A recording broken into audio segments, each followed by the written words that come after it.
Ladies and gentlemen, please welcome the arrival of our guest of honor, Yang Berhormat Datuk Sri Hajah Nancy binti Shukri, Minister of Women, Family and Community Development, accompanied by our organizers, supporting partners and sponsors.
Ladies and gentlemen, please remain in your places for the Malaysian national anthem, Negaraku, performed today by our MFD choir.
Thank you, ladies and gentlemen, to the children of the MFD choir for their meaningful rendition of our national anthem. Ladies and gentlemen, you may be seated.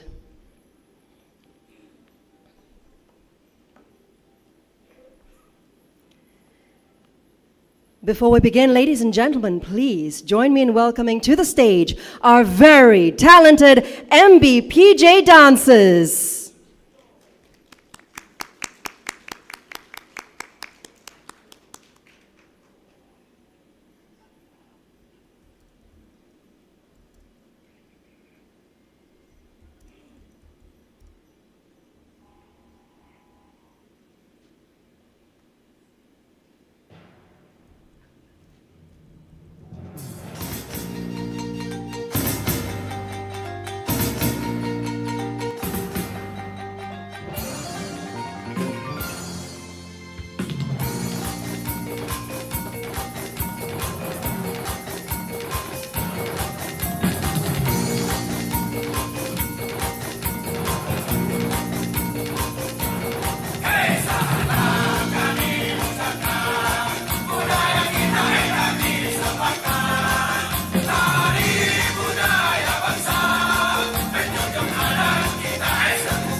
Ladies and gentlemen, a round of applause for our MBPJ dancers representing the very best of Malaysian culture. Another big round of applause, ladies and gentlemen.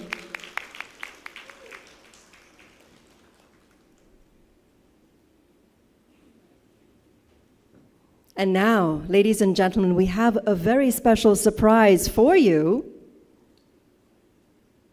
Stepping forward on stage, ladies and gentlemen, we have with us today our award-winning Caliph Buskers.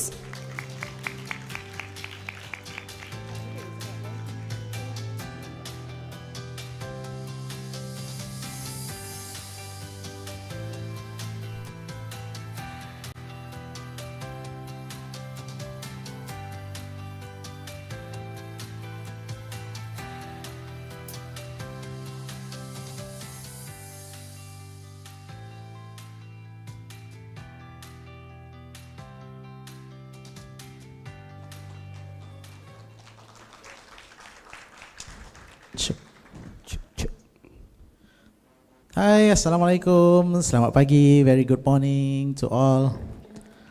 Terimalah lagu pertama daripada kami.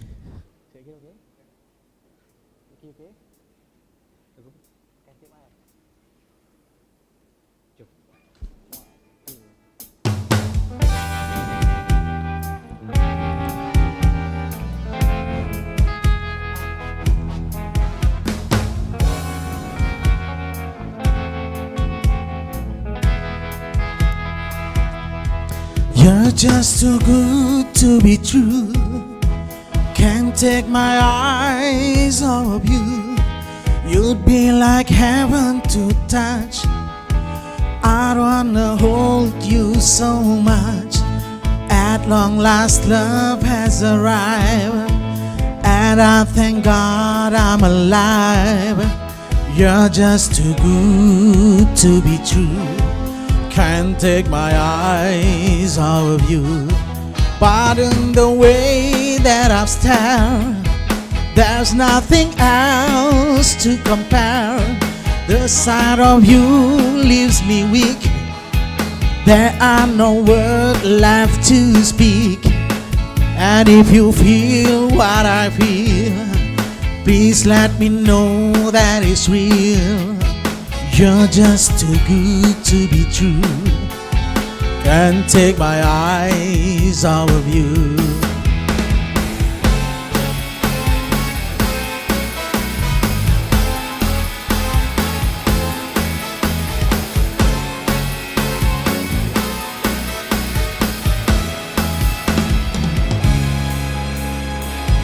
I love you, baby, and if it's quite alright, I need you, baby, to on the lonely night. I love you, baby.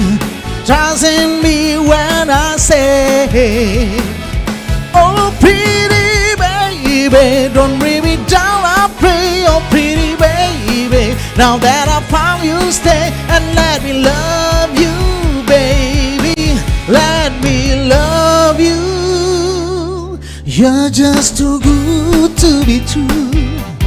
Can't take my eyes off you. You'd be like heaven to touch. I wanna hold you so much. At long last love has arrived, and I thank God I'm alive. You're just too good to be true. Can't take my eyes off of you.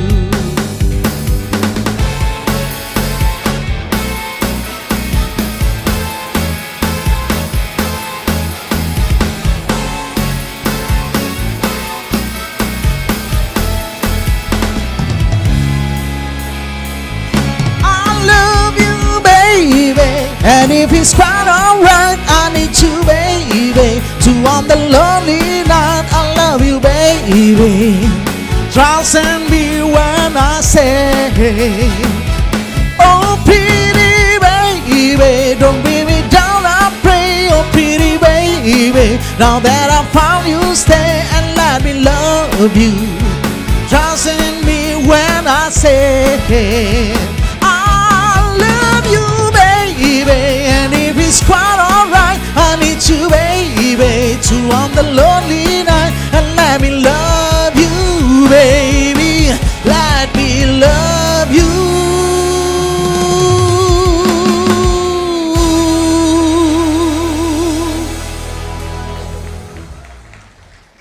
Thank you. Itu dia, Can't Take My Eyes Off You. Okey, untuk lagu selanjutnya kita nyanyi sama-sama, boleh Terimalah Gemuruh. Bila bertalu rentak di kalbu, hasrat yang tersirat semakin kuburu. Bila bergema laungan gempita, harapan bernyala, nadiku berganda.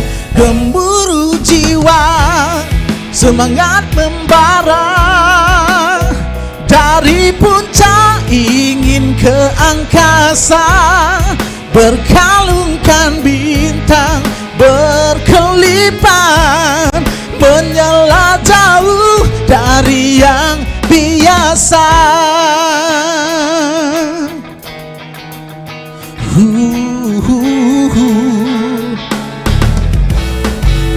Bila bertalu rentak di kalbu, hasrat yang tersirat semakin kuburu.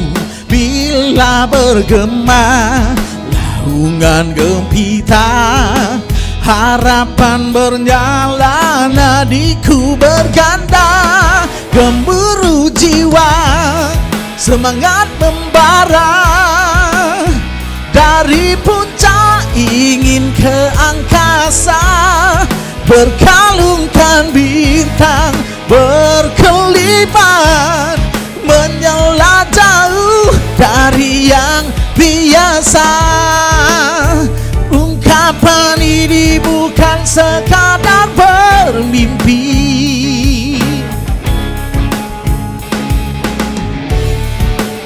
segalanya pastikan terbukti nanti.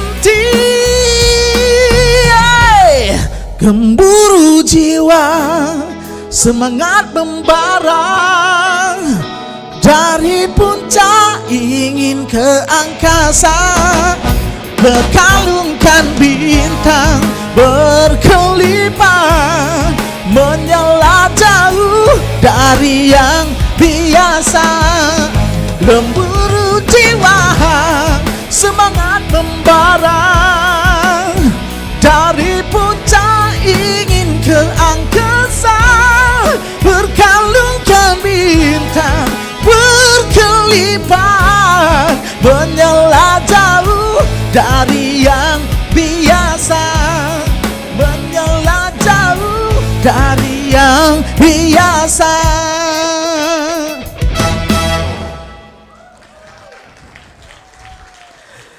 Thank you. Okey, untuk lagu seterusnya adalah lagu yang membawa naik nama Kalibaskas ke dalam industri muzik, yang memperkenalkan Kalibaskas kepada rakyat Malaysia. Terimalah Roman Cinta.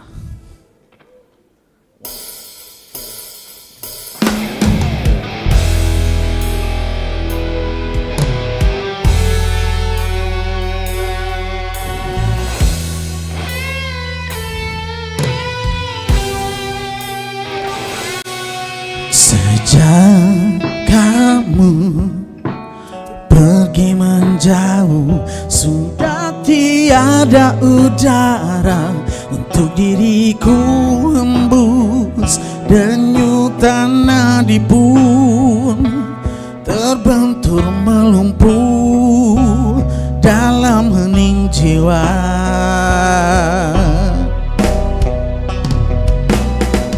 Jika kamu tak percayakanku, belahkanlah dada dan kau intiplah di situ. Pasti akan jumpa kasih yang menyala meratap dirimu, kerana kau satu-satunya cinta agung yang paling ku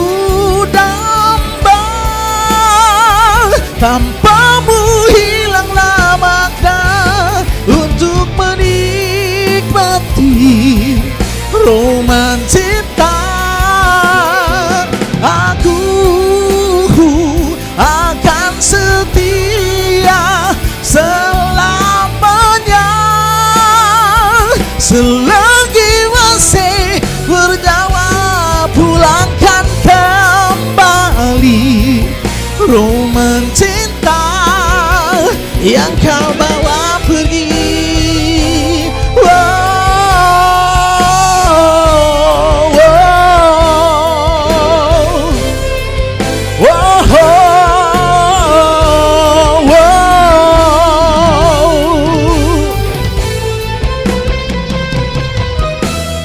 Tanpa kamu menyiram kalbu, punah semua harapan, larut dalam mimpi.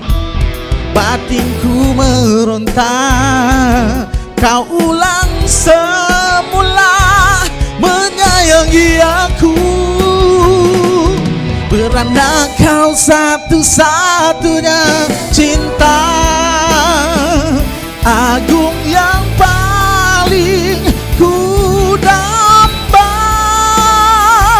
Tanpamu hilanglah makna untuk menikmati roman cinta.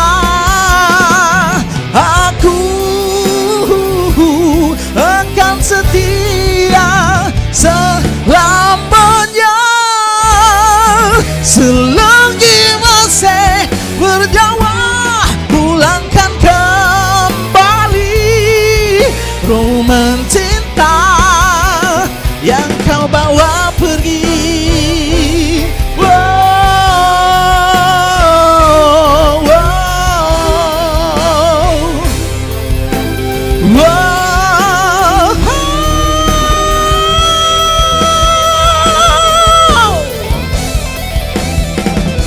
Beri semula hatiku rasa roman cinta. Thank you. Assalamualaikum.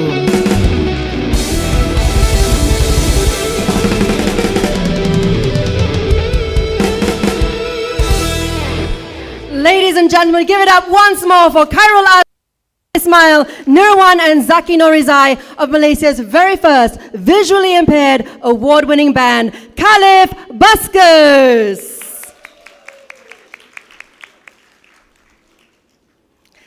Ladies and gentlemen, hello and a very good morning to Yang Muhammad Datuk Sri Hajah Nancy binti Shukri, Minister of Women, Family and Community Development, Dr. Lim Pui Tiak, Chairman of the ASEAN Disability Forum, Tuan Muhammad Sazali Shari, Deputy Chairman of the ASEAN Disability Forum and Chairman of the Malaysian Federation of the Deaf, Tuan Muhammad Nur Hisham bin Alui, President of the Malaysian Federation of the Deaf, Mr. Edward Verkic, Resident Representative of the UNDP for Malaysia, Singapore and Brunei Darussalam, Ms. Juanita Joseph, Head of the Office of the UN Resident Coordinator and Strategy for Malaysia, Singapore and Brunei Darussalam, Dr. Hajayatullah Zainal Abidin, Chief Executive Officer, Yayasan Saim Darbi, Puan Mazliana binti Muhammad, Director, Social Impact and Investor Empowerment, Bursa Malaysia, Tuan Rashid Shukur, Director of Country Operations and Mobility, GRAB Malaysia, Puan Nur Amida Shamsuddin, Senior Social Impact Specialist,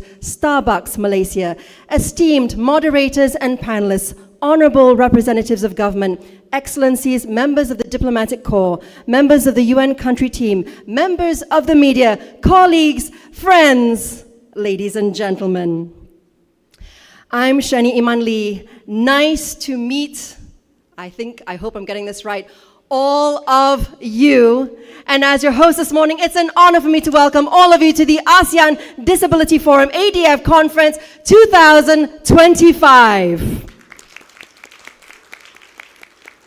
With me, ladies and gentlemen, today I'm joined by my valued co-hosts, our Bahasa Melayu interpreters in the booth on my left, and behind me, our sign language interpreters. Let's acknowledge them with a round of applause. It's truly inspiring to see so many leaders, advocates, partners, and changemakers gathered here in Malaysia at a defining moment for disability inclusion across our region. The big why for us today is clear. ASEAN is approaching the final year of the Enabling Master Plan 2025, and the decisions that we make now will shape the next decade of policies, priorities, and progress for persons with disabilities across Southeast Asia. This forum is not just a meeting, it is a moment of reflection, accountability, and most importantly, co-creation for the future. And it wouldn't be possible without our organizers, the Malaysian Federation of the Deaf. And of course, our strategic partners and sponsors, the UN in Malaysia, Singapore and Brunei Darussalam, GRAB, the UNDP, Bursa Malaysia, Yayasan Saim Darby, Starbucks, ILO, UNICEF, the International Disability Alliance, Inclusive Futures, UK Aid, and Astro Awani. Let's give them a big round of applause. We are also deeply grateful to the Malaysian Minister for Women, Family and Community Development, Yang Berhormat Datuk Sri Hajah Nancy Shukri, for her presence here today. Thank you for all your unwavering support in driving this agenda forward. Distinguished guests, ladies and gentlemen, across the next 2 days, you can expect a plethora of plenaries and parallel sessions focusing on climate change, economic empowerment, technology and digitalization, gender and youth, and inclusive financing. And at the heart of it all, our goal, the ASEAN Disability Forum Statement, a united, forward-looking commitment that will drive the next chapter of disability inclusive development in ASEAN. So with all that and so much more to look forward to, let's get things started by first welcoming to the stage for his opening remarks, the ASEAN Disability Forum Vice Chair and Honorary Advisor to Malaysian Federation of the Deaf, ladies and gentlemen, Tuan Sazali Shari.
Bismillahirrahmanirrahim. Assalamualaikum warahmatullahi ta'ala wabarakatuh.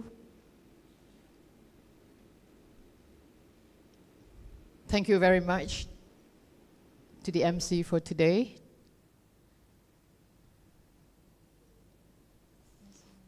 And distinguished guests, Yang Berhormat Datuk Sri Hajah Nancy binti Shukri, Minister of Women, Family and Community Development.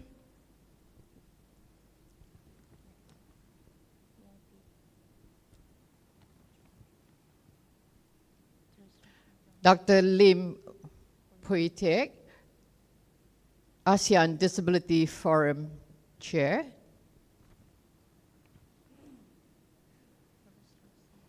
Encik Muhammad Nur Hisham bin Alwi, President of the Malaysian Federation of the Deaf. Mr. Edward Verkage, Resident Representative of UNDP Malaysia. Singapore and Brunei Darussalam. And Madam Juanita Joseph, Head of the Office of the UN Resident Coordinator and Strategy for Malaysia, Singapore and Brunei Darussalam. Dr. Hajah Yatila, Chief Executive Officer of Yayasan Saim Darby.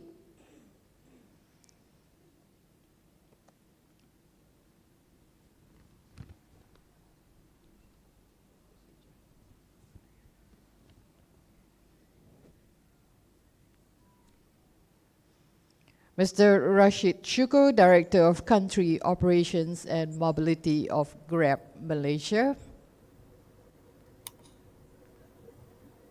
Puan Mazliana binti Muhammad, Director of Social Impact and Investors Empowerment for Bursa Malaysia.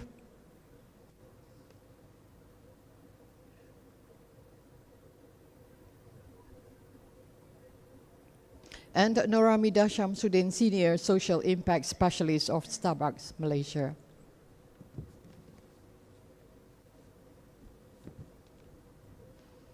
Assalamualaikum warahmatullahi ta'ala wabarakatuh. A very good morning, everyone, and welcome to the conference, to the ADF Conference 2025.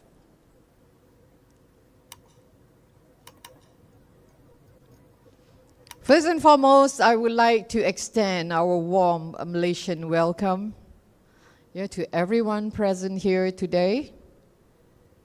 As Malaysian, we will really take great pride in our hospitality, and it's truly heartening to see such a diverse and also vibrant gathering this morning.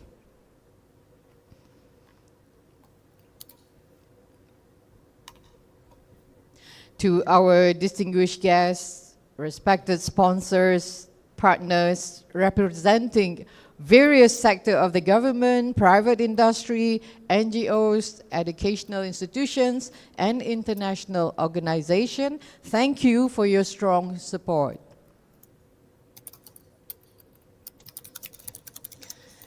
So this event might not be possible without the commitment and generosity of everyone here today.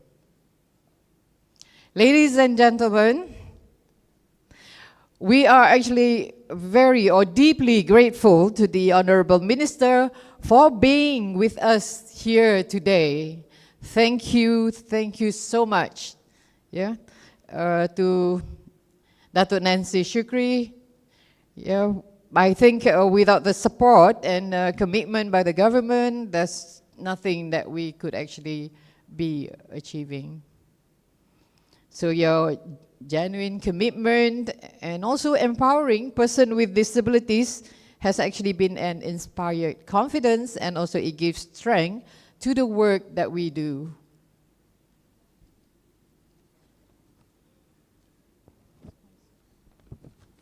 So I would like to actually express our deepest appreciation to all these sponsors that has made it possible and successful for us to organize this conference today.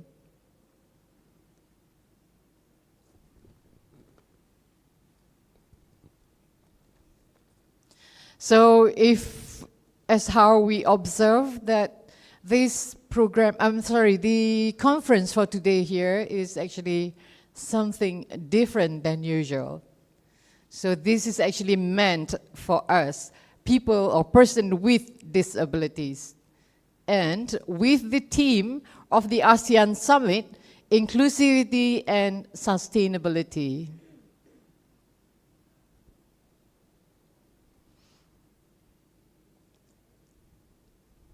So this actually has made it possible for us to achieve, and also to make sure that the inclusivity and also the opportunity or the equality would actually be given to all of us, especially persons with disabilities in the country.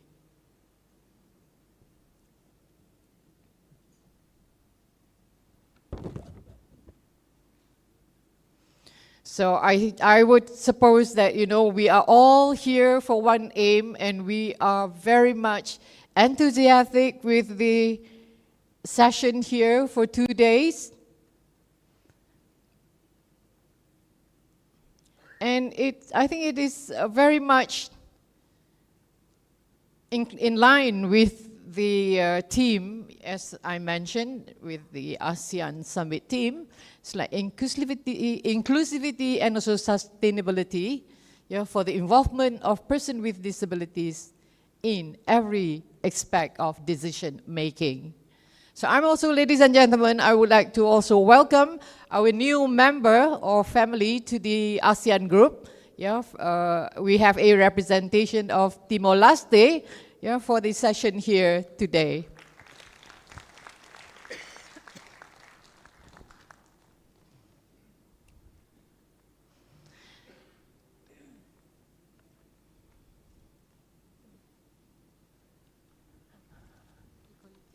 So we certainly hope that everything will be possible for us to achieve. Yeah, and equality is actually the main thing that we actually also mention when we say about inclusivity and sustainability. So the support of today that we achieve strongly from the government, yeah, with the attendance of the minister today here, and also the support that we obtain, yeah, from all these sponsors. Yeah, we actually have lines of sponsors, yeah, from the United Nations agencies. We have, yeah, United Nations, UNDP. We have the UNICEF, yeah, and we have IDA, yeah, who are actually giving support. Yeah, and the International Disability Alliance, yeah, and we have Starbucks, we have Grab Malaysia, yeah, we have Yayasan Sam Darby, and also we have Bursa Malaysia, yeah, who actually are supporting, yeah, the event or the conference this year. So my sincere gratitude to all the sponsors and to all of you, ladies and gentlemen, for being here today. Yeah, thank you so much for your support. Thank you, Tuan Zazali and Puan Wan Zuraida Abu, our interpreter. Next, ladies and gentlemen, let's now turn our attention to the screen ahead for a video address from Mr. Robert Gass, UN Resident Coordinator ad interim for Malaysia, Singapore, and Brunei Darussalam.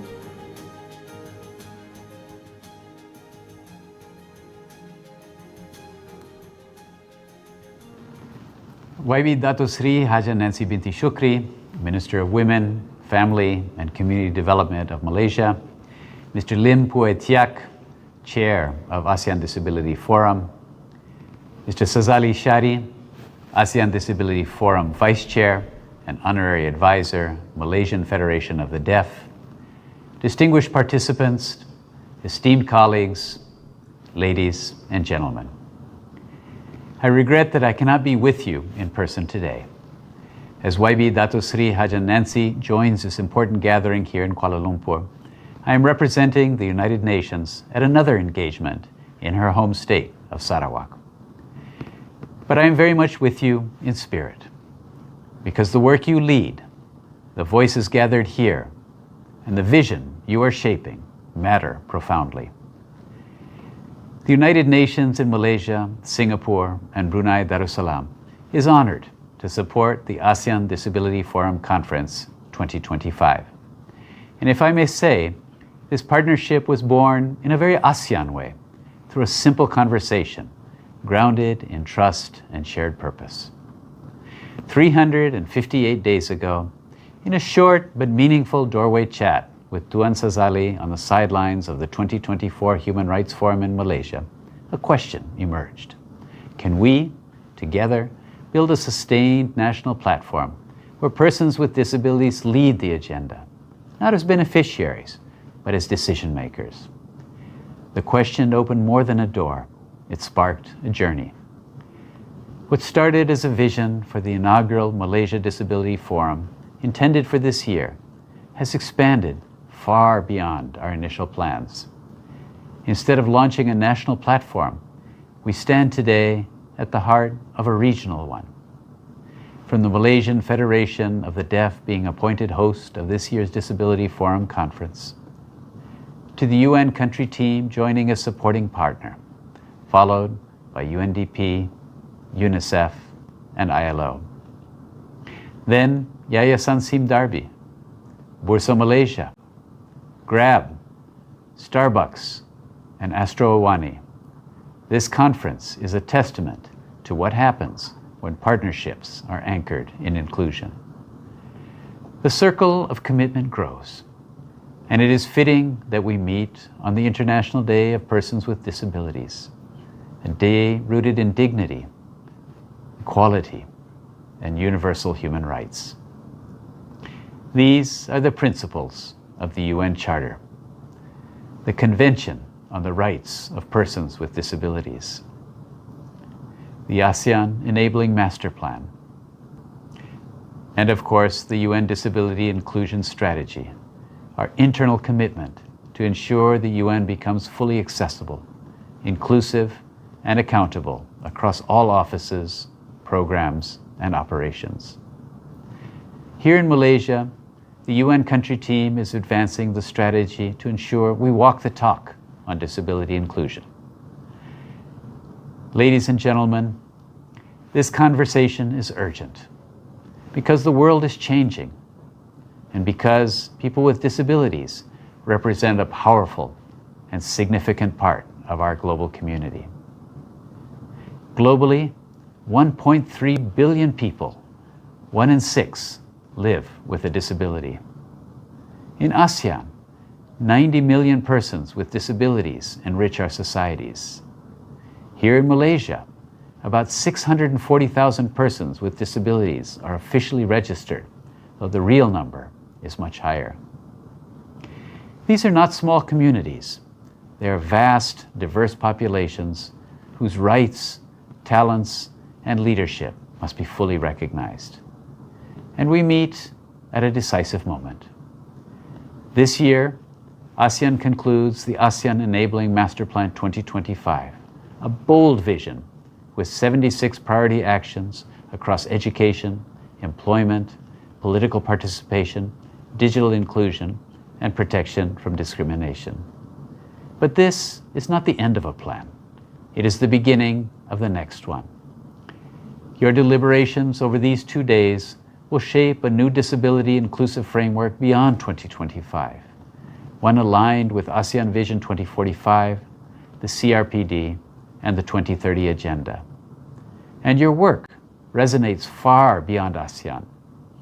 At the regional level, we are guided by the aspirations of the Pacific Decade of Persons with Disabilities 2023 to 2032, which emphasizes leadership, representation, and the full participation of persons with disabilities in all development processes. Its right-based and empowerment-focused approach reinforces the work we are undertaking here in Southeast Asia and reminds us that disability inclusion is a shared regional priority across the wider Asia-Pacific. At the global level, as the world now moves to implement the UN Pact for the Future, we are calling on all nations. Persons with disabilities must not only be included, they must be at the center of the future of multilateralism. Your voices can shape global commitments. Your ideas can strengthen global accountability. Your leadership can influence the future we want. Colleagues, the panels you will engage in on climate resilience, economic empowerment, gender equality, private sector, and youth leadership are not mere program items. They are the future entry points for a stronger, more ambitious ASEAN Disability Inclusion Agenda. Each theme reminds us of a fundamental truth. Inclusion is not an add-on. It is the foundation of progress. Accessibility is not charity. It is a right. And persons with disabilities are not stakeholders to be consulted at the end. They are partners from the start. Let this conference be a turning point. Let it spark deeper cross-border collaboration among OPDs. Let it strengthen trust among governments, the private sector, human rights institutions, and the UN. Let it inspire us to widen the doors of opportunity, dismantle visible and invisible barriers, and build societies where every person can contribute fully. And in that spirit, allow me to share one important development. In 2026, the United Nations in Malaysia will launch our new civil society engagement platform, a structured national mechanism for dialogue, participation, and policy input. A dedicated disability subgroup, led jointly with organizations of persons with disabilities, will be a central part of this platform. This is our commitment to ensuring that OPDs are not only consulted, but embedded in shaping Malaysia's development priorities. Ladies and gentlemen, we often say, leave no one behind. But this cannot remain a slogan. It must guide budgets, shape policies, inform technologies, and transform social norms. The future of ASEAN and the future of Malaysia is more prosperous, peaceful, and just when persons with disabilities lead the way. So I urge you, bring your boldest ideas, challenge old assumptions, push us, push the UN, push your governments, push your private sector partners to do better.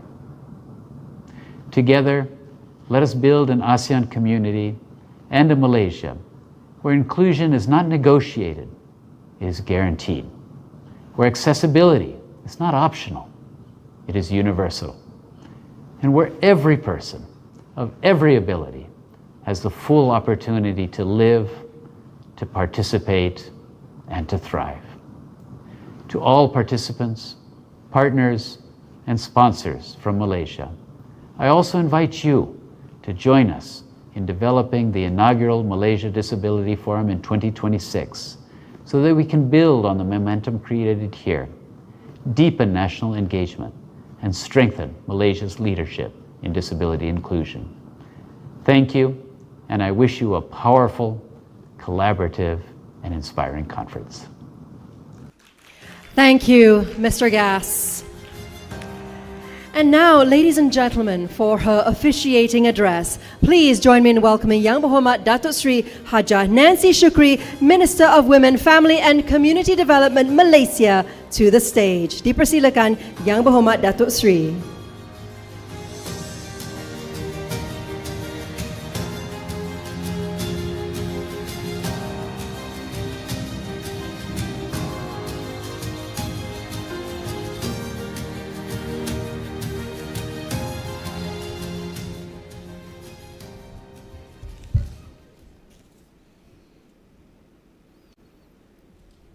Thank you, Ms. Shani. Ayman Lee as our MC for the day. Ya Bismillahirrahmanirrahim. Assalamualaikum warahmatullahi ta'ala wabarakatuh. Very good morning. Salam Malaysia Madani.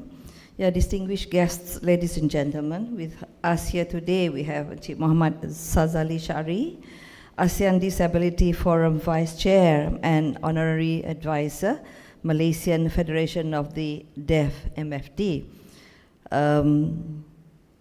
We have also got with us Encik Muhammad Nur Hisham bin Alwi, from our Malaysian Federation of the Deaf MFD, the President of the MFD. And we have Dr. Lim Poi Tiak from all the way from Singapore, ASEAN Disability Forum Chair. We have Wan Joanita Joseph, Head of the Office of the UN Resident, Coordinator and Strategy for Malaysia, Singapore and Brunei Darussalam. We have Puan Mazliana binti Muhammad, Director, Social Impact and Investor Empowerment from Bursa, Malaysia. We have with us Encik Rashid Syukur, Director of Country Operations and Mobility, Grab Malaysia. Dr. Hajah Yatela, CEO, Yayasan Saim Darby. And Encik Edward Rukich, Resident Representative, UNDP, Malaysia, Singapore and Brunei Darussalam. Bagi Dr. Nur Amida Shamsuddin, Senior Social Impact Specialist, Starbucks, Malaysia. And ladies and gentlemen, especially all our special guests this morning. Assalamu alaikum. It is a great honor to be here with all of you as we commemorate both the ASEAN Disability Forum ADF Conference 2025 and International Day of Persons with Disabilities. We have been welcomed with very colorful shows. I think they deserve a big round of applause, whether they are here or not. We should, thank you very much. They're very happy. And also thank you to Robert Gas, who is now in Kuching, for his very powerful welcoming remarks. And having these two events side by side today is a powerful reminder that our region's commitment to inclusion must be more than words.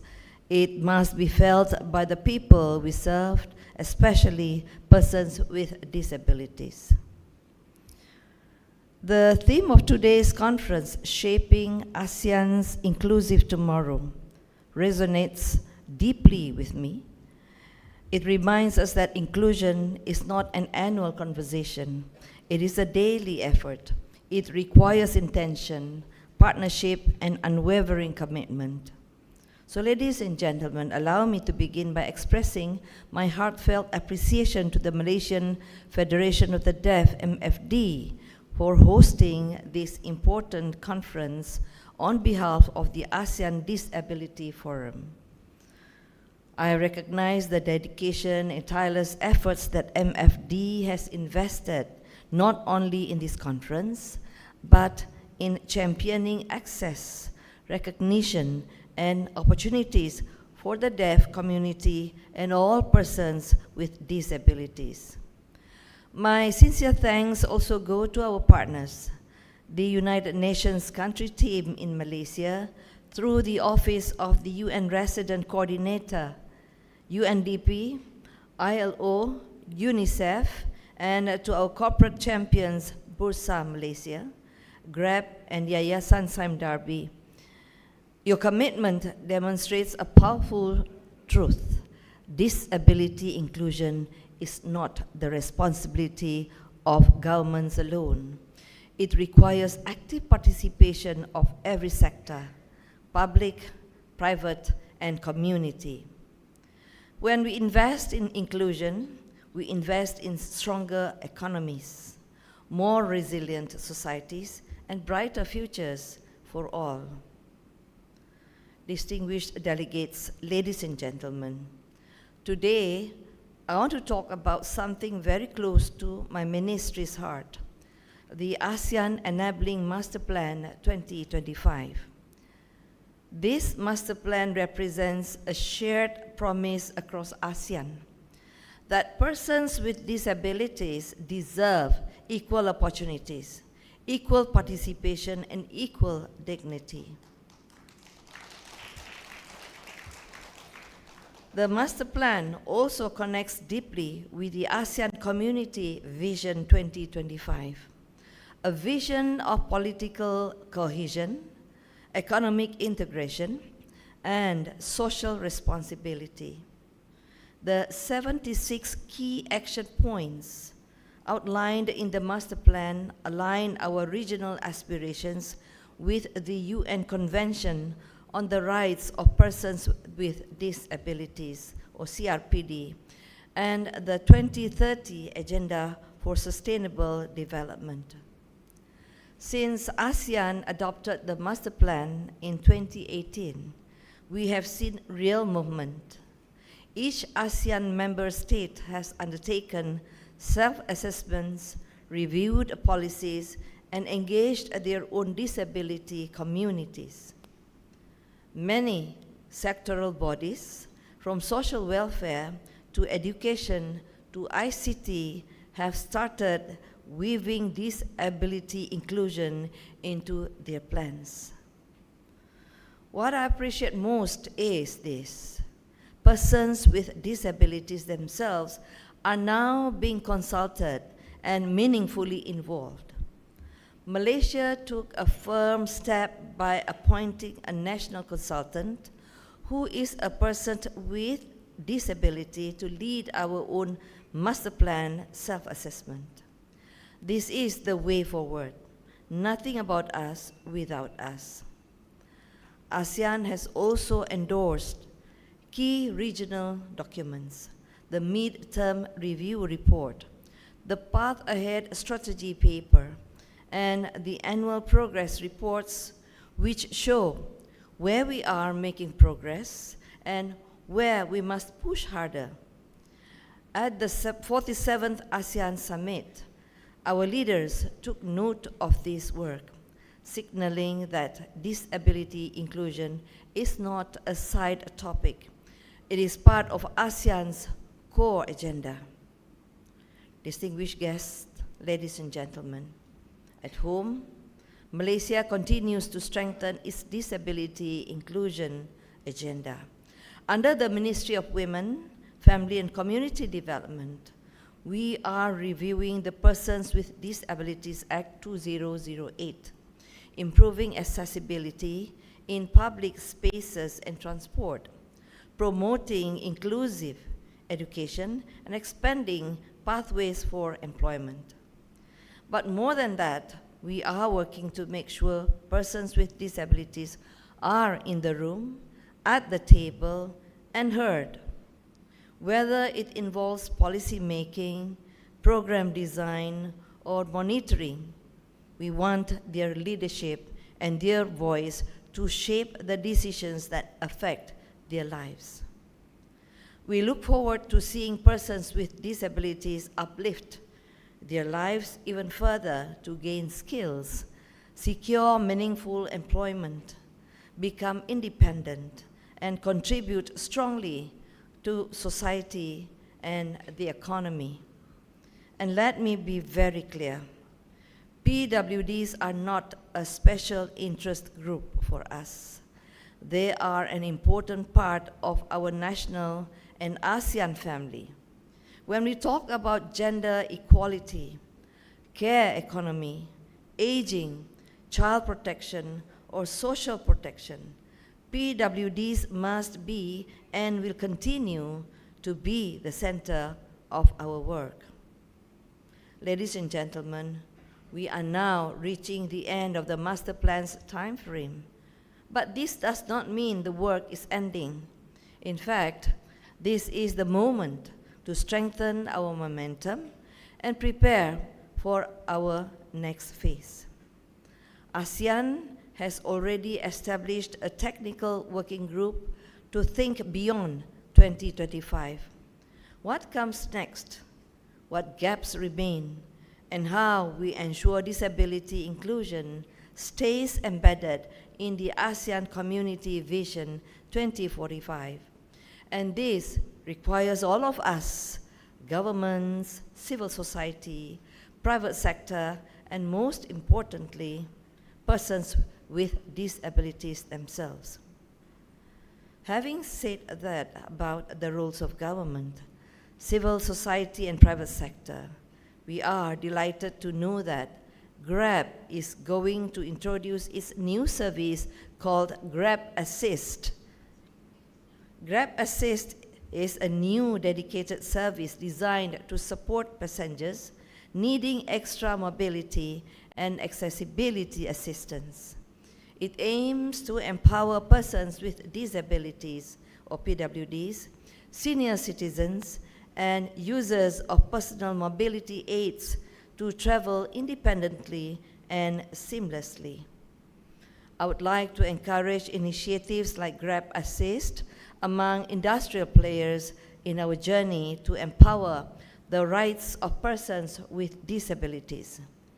Grab Assist is considered as a gift to persons with disabilities on this day in conjunction with the International Day of Persons with Disabilities. Thank you, Grab Assist.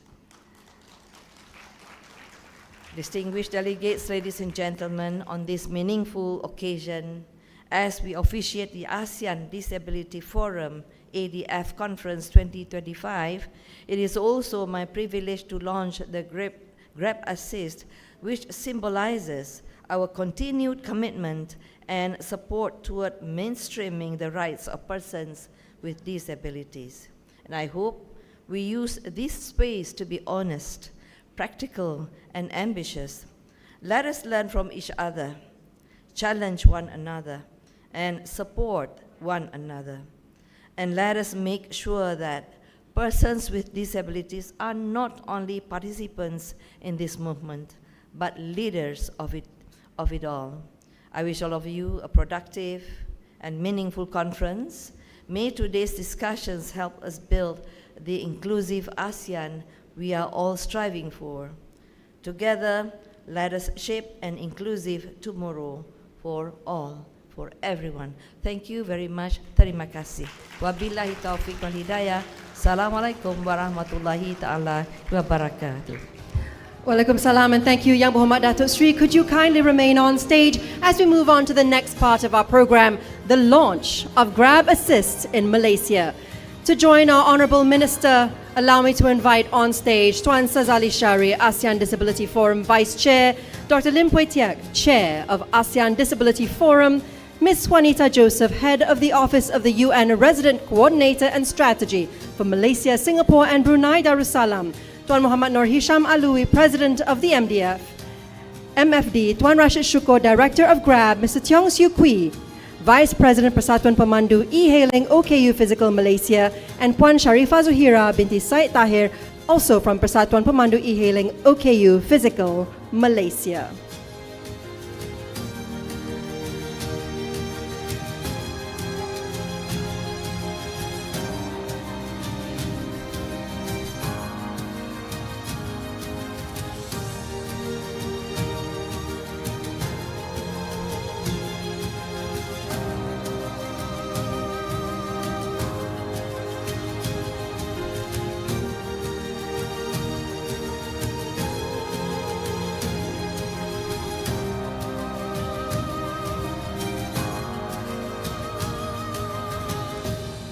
Ladies and gentlemen, Grab Assist is a new dedicated transport service by Grab that empowers seniors and persons with disabilities to travel safely and independently. With nearly 100 specially trained driver partners and accessible vehicles, Grab Assist offers empathetic, professional support, and we are so proud today to be able to launch this initiative right here with you in this hall. To commemorate this special moment, each of our representatives on stage will now be given a placard marking the launch of Grab Assist in Malaysia.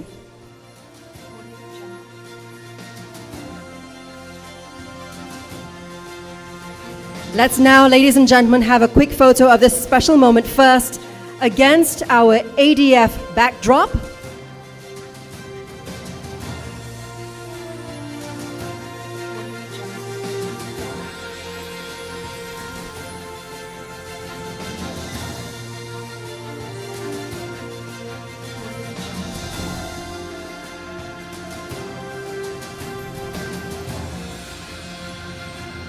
To our photographers, we will have two photo opportunities. First against the ADF backdrop, and the second one will be in front of the Grab backdrop. So while we organize everybody in place,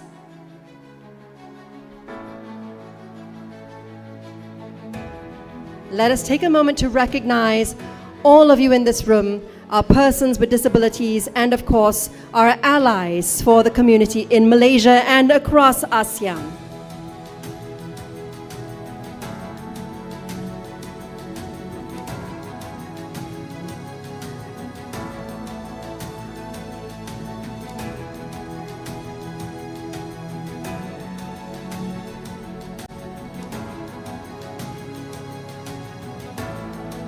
All right, so now as we hold up our placards, our photographers, ladies and gentlemen, this will be our first photo opportunity in 3, 2, 1.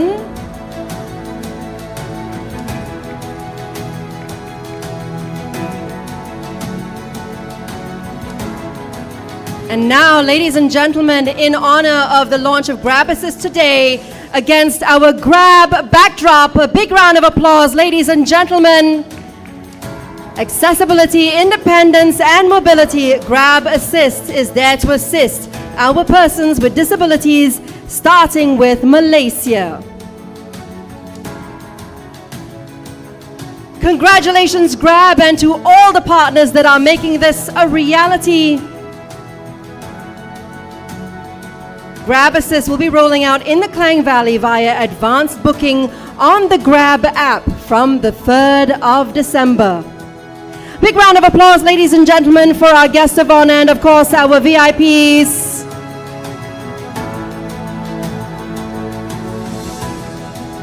Thank you all. You may now return to your seats.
Just to recap, ladies and gentlemen, Grab Assist, which will be launched first across the Klang Valley on the 3rd of December. That's Thursday. This Thursday is a new dedicated transport service by Grab that will empower both seniors and persons with disabilities to travel safely and independently. Grab will have nearly 100 specially trained driver partners and accessible vehicles offering empathetic and professional support for both the drivers and passengers, ladies and gentlemen. Congratulations once again. Thank you, of course, to our Yang Berhormat Minister and, of course, to our VIPs for launching Grab Assists in Malaysia.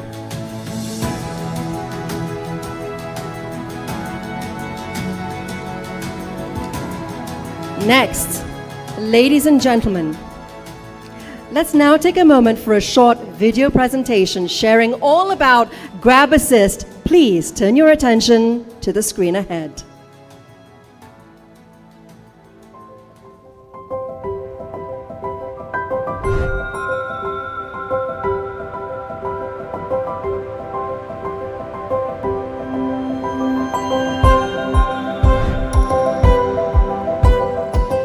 Together, we fought for change. We changed the e-hailing regulations such that for the first time in Malaysian history, it is possible for the OKU community to get a PSV license.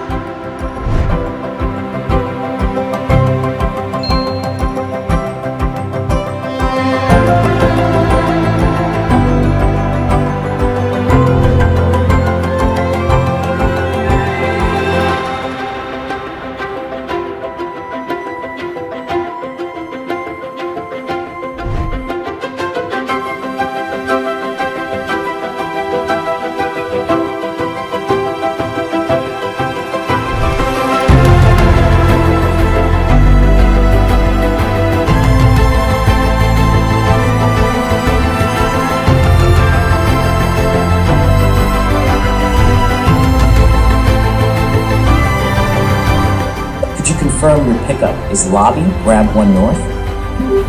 Yes.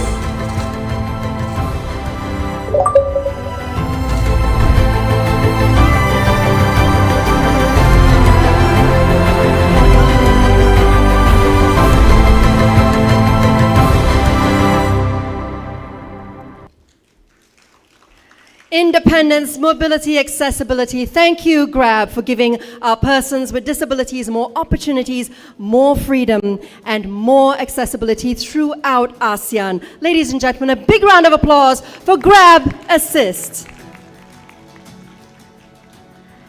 And now, ladies and gentlemen, before our Honourable Minister takes her leave for her exhibition tour, let's all snap a group photo together with her, shall we? Our official photographer will now head to the stage. Could we please have our audience members stand in your places behind our VIPs and guest of honor? So we'll be taking the photo from the stage. Ladies and gentlemen, could we have everyone behind our VIPs stand if you can?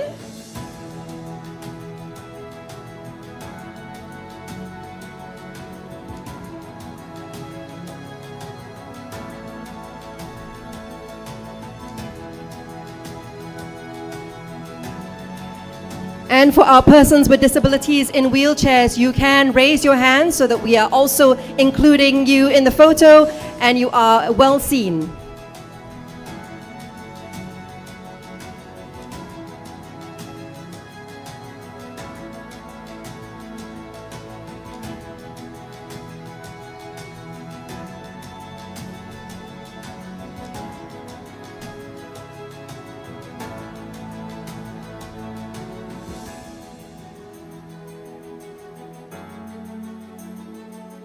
And of course, what is a group photo without our colorful dancers from the MBPJ? And of course, our choir members from the Malaysian Federation of the Deaf joining us as well for this group photo.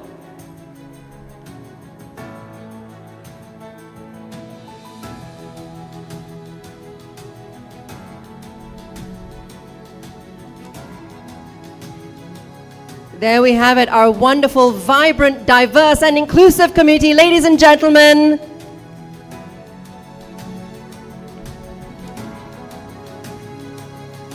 can we please maybe have your hands up, ladies and gentlemen? Yes, that's right.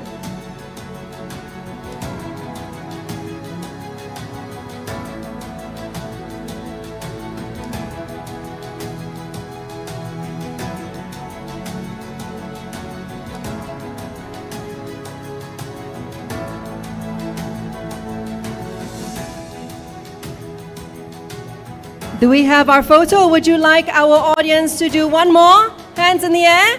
All right, one more time. 3, 2, 1. Hands in the air.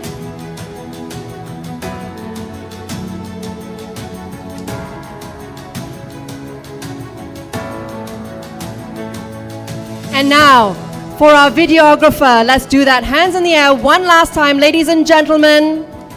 All right, in 3, 2, 1. So happy to have all of you here with us today. Thank you so much, ladies and gentlemen. You may be seated. Thank you also to our MBPJ dancers and of course our choir members from the Malaysian Federation of the Deaf for joining us in this lovely group photo.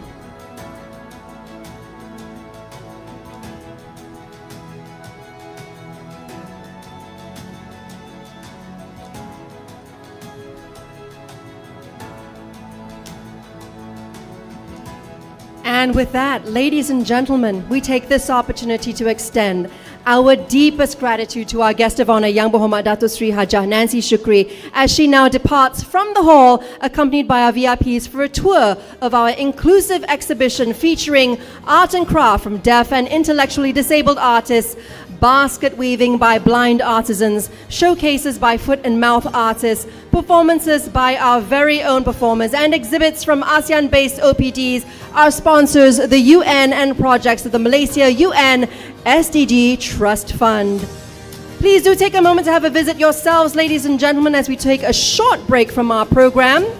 When we return at 10:30 a.m. sharp, we'll kick off our first panel session for the day with a look into the next chapter of disability inclusion in ASEAN. See you then at 10:30 a.m. sharp. For our members from the media, there will be a press conference at the press room Lanang 2. I've just been informed, ladies and gentlemen, that while our Yang Berhormat Minister takes her tour, we will be continuing straight into our first session, ladies and gentlemen, Beyond 2025, Shaping the Next Chapter of Disability Inclusion in ASEAN. As we take a moment to set up our stage, ladies and gentlemen, please do note that you will be able to explore our exhibition anytime during the next 2 days. Please do support our artisans, our artists, and of course our performers with their exhibits, as well as our sponsors and partners who are supporting the ASEAN Disability Forum Conference 2025.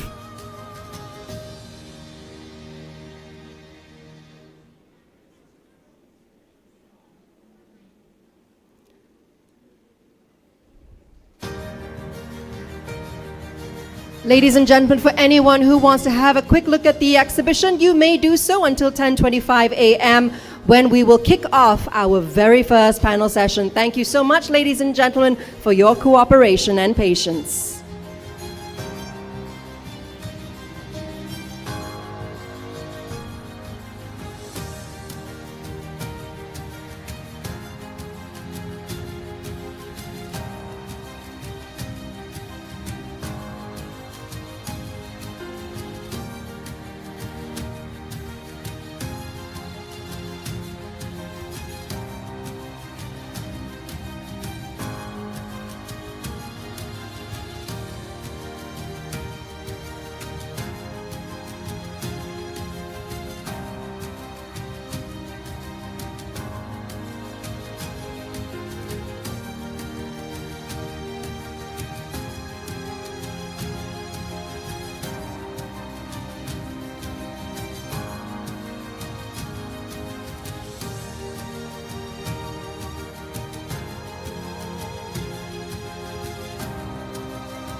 Ladies and gentlemen, we are expected to start our next session immediately. Ladies and gentlemen, if you are outside the hall or still touring the exhibition, could you kindly make your way back to your seats? You are more than welcome to bring your coffee, tea, or refreshments into the hall with you as we proceed into our first panel session of the day, ladies and gentlemen. Please do make your way back in the hall, get comfortable, and we will start any minute. Thank you so much.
Welcome back, ladies and gentlemen. And as promised, we return with our first session of the day, focusing beyond 2025, shaping the next chapter of disability inclusion in ASEAN.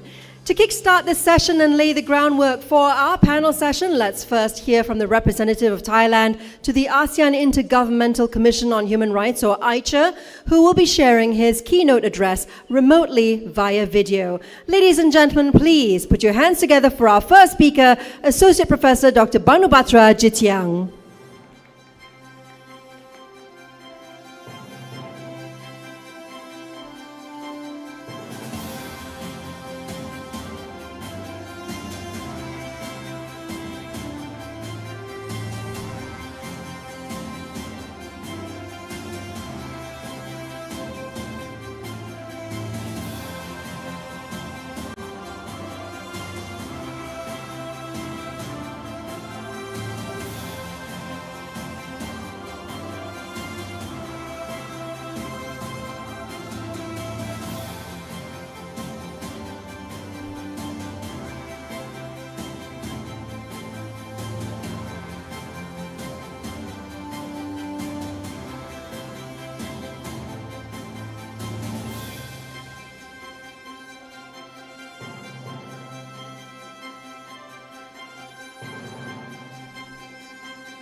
Hello, it is my great honor to actually joining you, even though I'm had to do it online due to the other obligations that I have here in Thailand. But nevertheless, I am very pleased to be joining you. Excellencies, colleagues, and friends, it is really an honor to be here with you today. And whenever we meet and talk about disability inclusion, I am always reminded that we are not only discussing policies or regional framework, but we are talking about people's everyday life, their dignities, their choices, and their hopes for the future. And over the past year, ASEAN has taken important steps, including through the ASEAN Enabling Master Plan 2025. The Master Plan created a shared direction for all of us. And as we move into the next phase, we know that the work is far from finished. And one area is where many people with disabilities continue to experience the deepest barriers is the right to work. And this is the reason why I think it's really important that when we are shaping the next chapters of disabilities inclusion, it's really important that we have to really talk about the right to work. For persons with disabilities across the regions, work is about much more than employment. It is about being seen, it is about being respected, and being given the chance to contribute on equal terms. And many persons with disabilities have told me that we don't want sympathy, but we want opportunity. And this simple message, I think, should guide our next chapters. When workplaces are inaccessible or attitudes are limiting, the result is not only unemployment, but it's exclusion from the community life, reduced independence, and fewer choices. And these barriers do not only affect individuals, but they affect families, caregivers, communities, and ultimately ASEAN's own development as well. And as I said, despite we have progress under the EMP, we still see talented people being turned away because of the office is not ready. We see applicants discouraged by recruitment systems that assumes that everyone sees, hear, move, or accommodate. We see workplaces that do not offer reasonable accommodations. We see social protections rule that unintentionally penalize people for trying to work, and attitudes, sometimes subtle, sometimes unspoken, that underestimates the abilities of persons with disabilities. None of these barriers come from a lack of potential. They come from systems that were not designed for persons with disabilities in mind. And because they are human-made, they can be changed. And for me, if you are actually thinking about this, I think there are three directions that we can actually think together when it comes to ASEAN next chapters on these particular issues. Number one, from employment opportunities to true inclusion and progressions. We must really have to move beyond seeing employment as a gestures of goodwill. Persons with disability have skills, perspectives, and resilience that are valuable to any workplace. So practical steps, perhaps, if we were to think about it, is accessible recruitment and hiring processes, inclusive vocational and skill trainings, clear guidance on reasonable accommodations, as well as pathway for career advancements, not just entry-level positions. And I think ASEAN can also strengthen peer learning and regional standard to really support this shift. Second, social protection that support rather than limits participations. So many persons with disabilities still face painful situations that working mean losing essential benefits.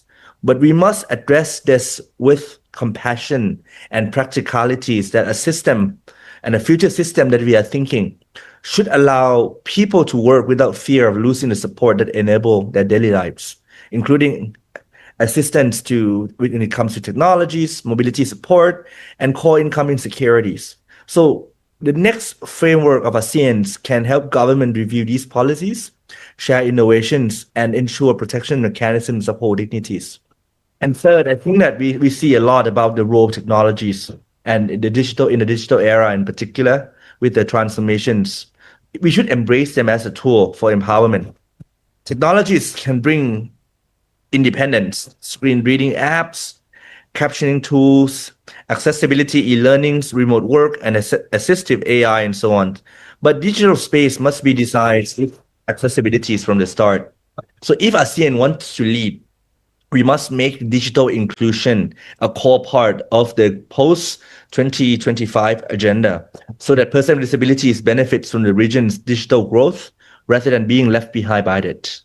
So now let me talk a little bit on two other points. Number one is on the role of Aisha and how we're going to contribute to a right-based future on these particular issues.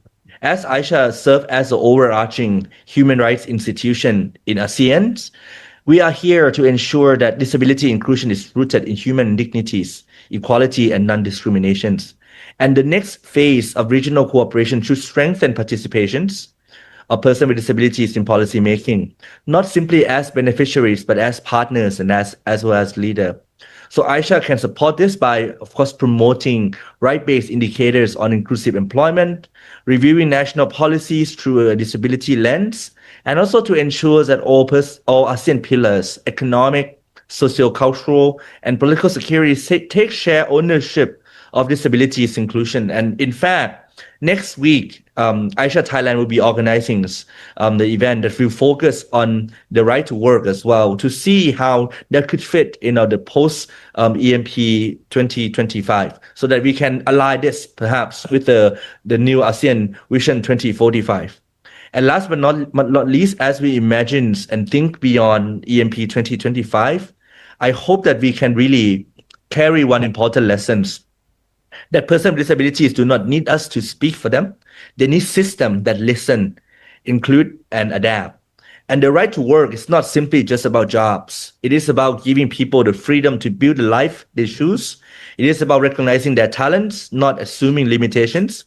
It is about ensuring that inclusion is not an act of generosities, but an everyday realities.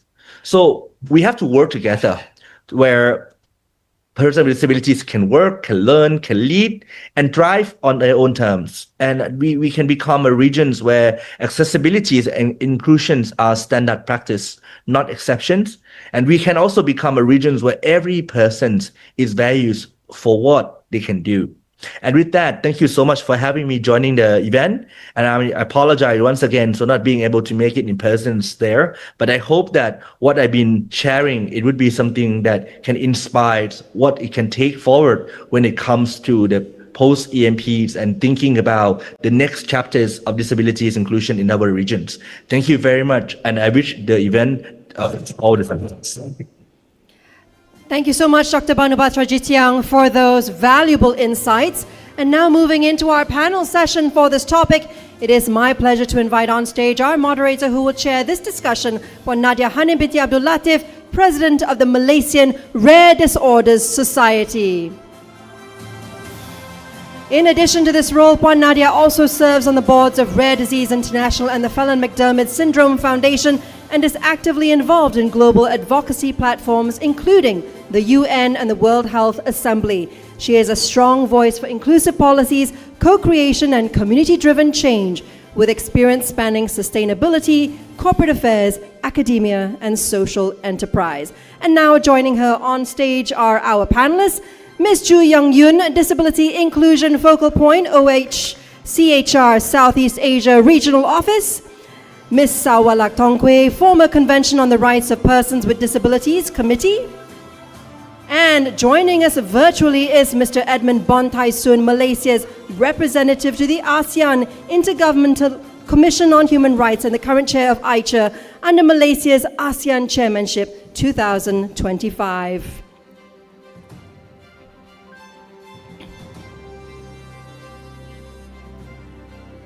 Let's give Ms. Sawalak a little bit of time to get on stage, ladies and gentlemen.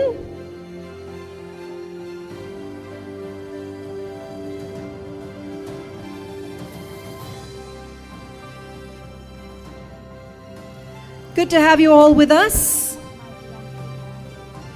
And over to you, Madam Chair.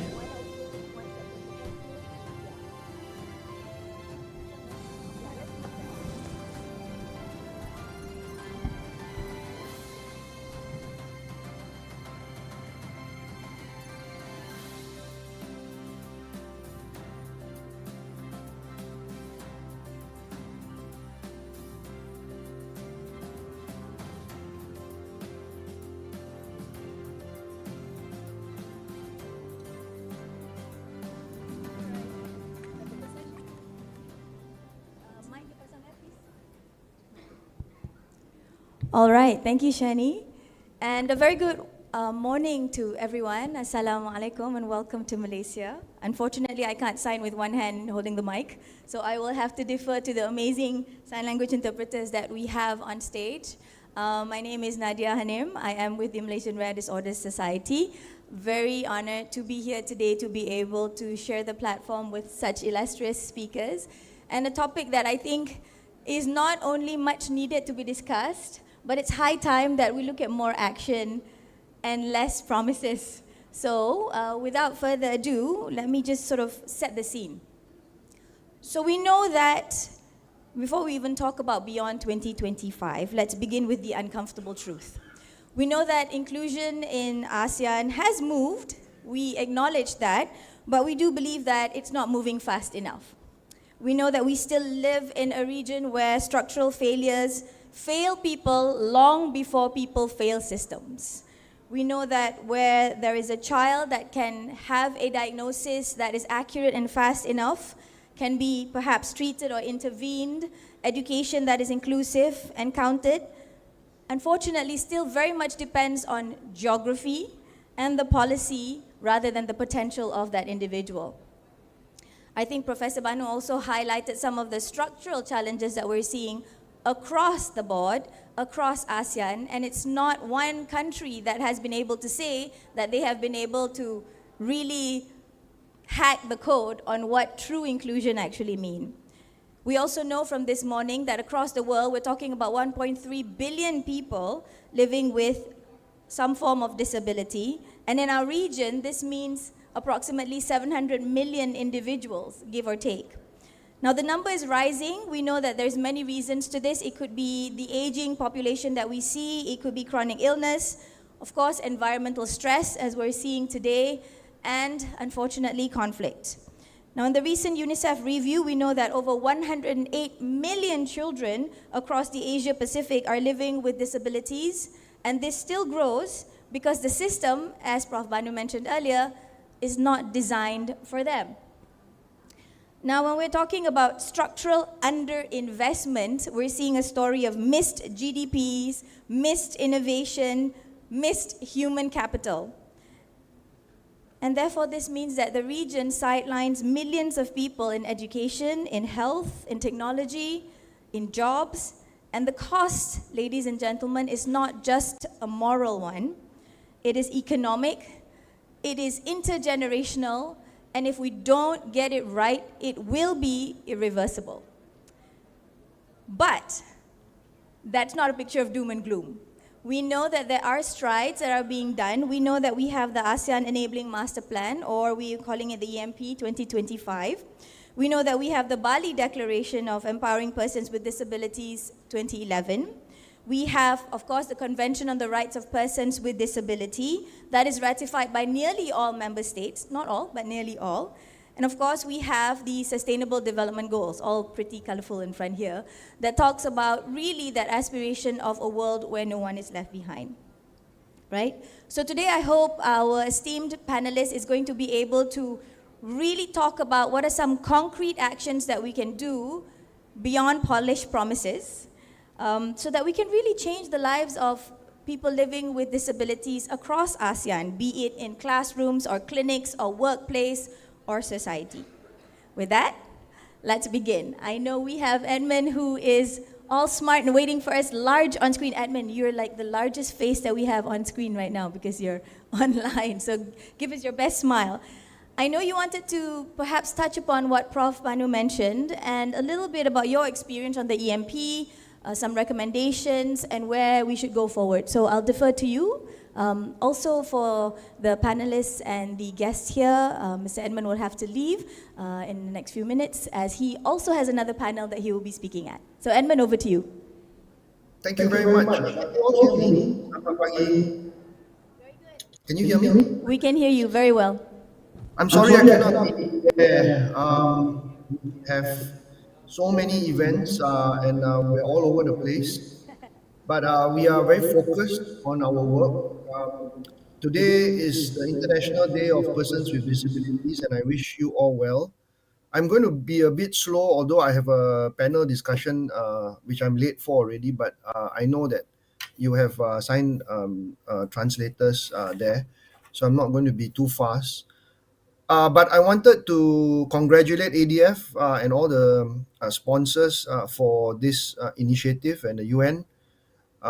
We at AICHA, Malaysia, and the Commission are very supportive of the rights of persons with disabilities.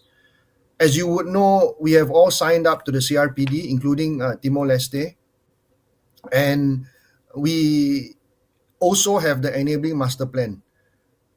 I was part of the AICHA when we drafted the Enabling Master Plan, led by Thailand. We had a intersectorial technical working group with the Social Welfare Department, which in Malaysia is KPWKM, and also with ACWC and AICHA. It was led by Thailand at AICHA, and we at Malaysia fully supported this initiative. I want to focus on what we want to see in the next installment, or what we should see. And I need to apologize because I know a lot of you there have heard this many times before, whether you're from government or whether you're from NGOs. My point has been reiterated a few times by different people and also by myself. I've raised this when we were drafting the EMP, but it did not gain sufficient traction because at that time, I think everyone was more focused on getting it past ASEAN member states as quickly as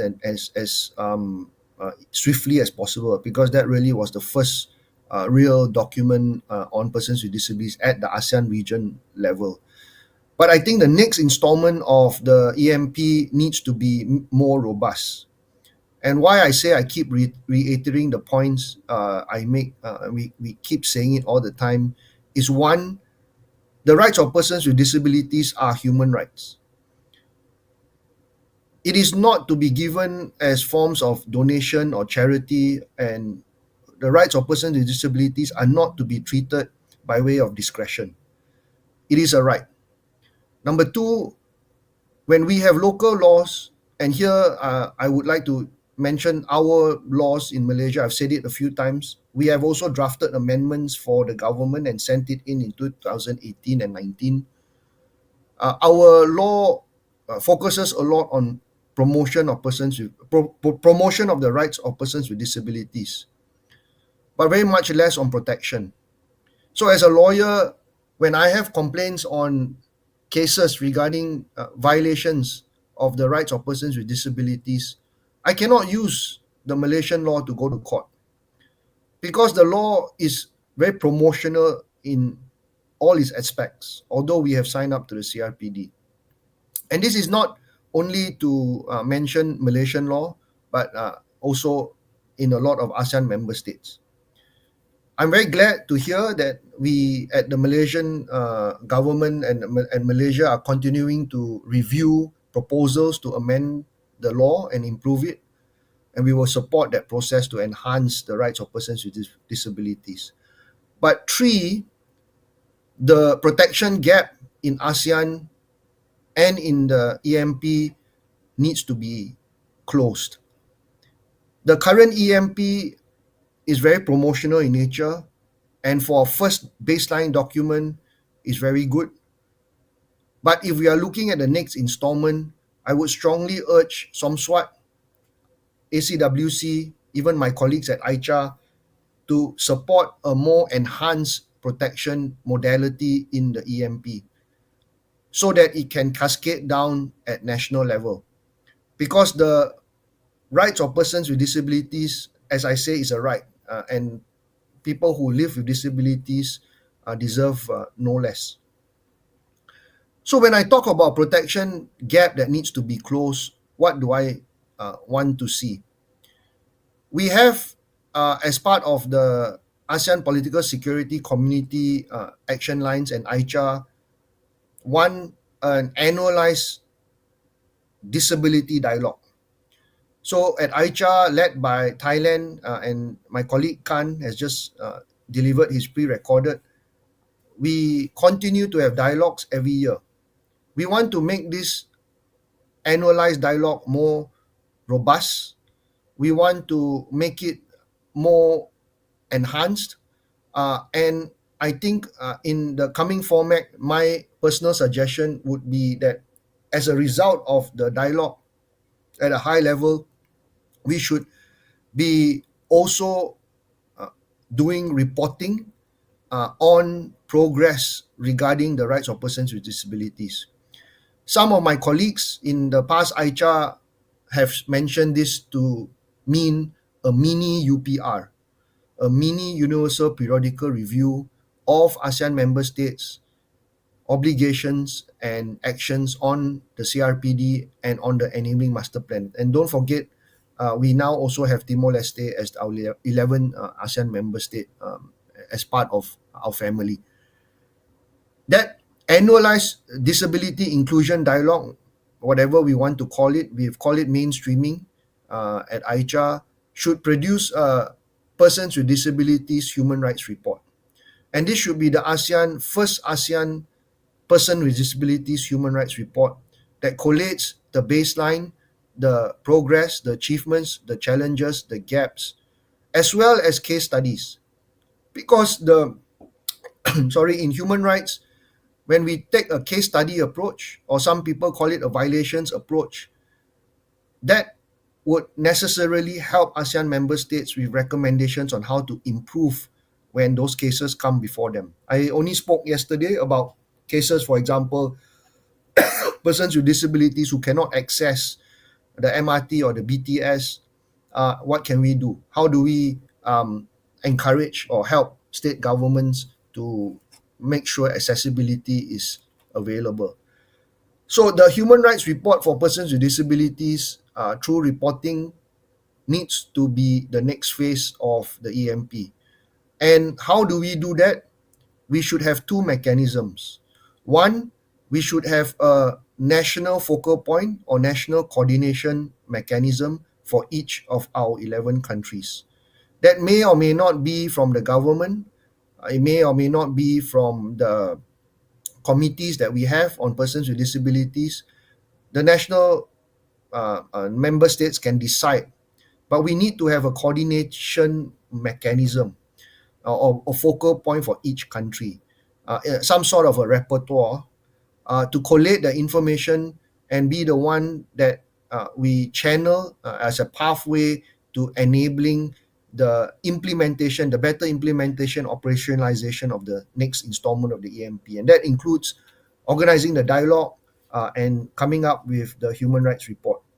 The second part is, as I mentioned just now, when we have a lot of different agencies, here we are having SOMSWAT. SOMSWAT is the ASEAN Senior Officials on the Social Welfare that deals with the EMP and operationalizes the EMP that comes from Like for Malaysia, it comes from KPWKM. For other countries, it comes from Ministry of Women, Family, Community. And you can see how traditionally, and this is hard to change, but traditionally even the rights of persons with disabilities are seen as part of this sort of this welfare state, or something, we need to help them, that kind of approach, right? You don't see the rights of persons with disabilities as rights. You see it as charity. But aside from that, I think what we need is a standing mechanism, a standing intersectorial cross-pillar ASEAN mechanism that overlaps. So we need the SOMSWAT, we need ICHA, we need ACWC, we need SIOM, the senior economic officials from the economic pillar, among others, even the rural development senior officials, the education senior officials, to be sitting in this intersectorial mechanism. This was very effective when we were in the task force drafting the EMP. Salawat would know, a lot of you would know, Sazali would know, Wong would know, all of you are there. And all of you remember the experiences we had. It was very enriching. We had CSOs in the task force. We learned a lot. And we had a really collaborative moment in drafting the EMP. We need to revive that. We need to relive it. And we need to have that standing mechanism. What I can call it anything, but a sort of an intersectorial technical working group mechanism. Remembering that this year, for the International Day of Persons with Disabilities, UN has adopted social development, disability inclusion on social development, dealing with poverty, dealing with empowerment, making sure there's no discrimination in the workplace for persons with disabilities. So the economic sector is equally and very important sector that we need to bring in to implement these rights of persons with disabilities. Malaysia led the adoption of the ASEAN Declaration on the promotion of the right to development, right to peace, towards realizing an inclusive and sustainable development. Persons with disabilities are included as part of that declaration as groups that need to be supported. Persons with disabilities are to be seen both as active agents as well as beneficiaries of all our development policies. Economic development, political development, social development, cultural development, all the four developments and all the dimensions: political life, civil life, economic life, social cultural life. That declaration now, which we have adopted in 2025, along with the ASEAN Declaration on the right to safe, clean, healthy, sustainable environment during Malaysia's chairship of ICHA.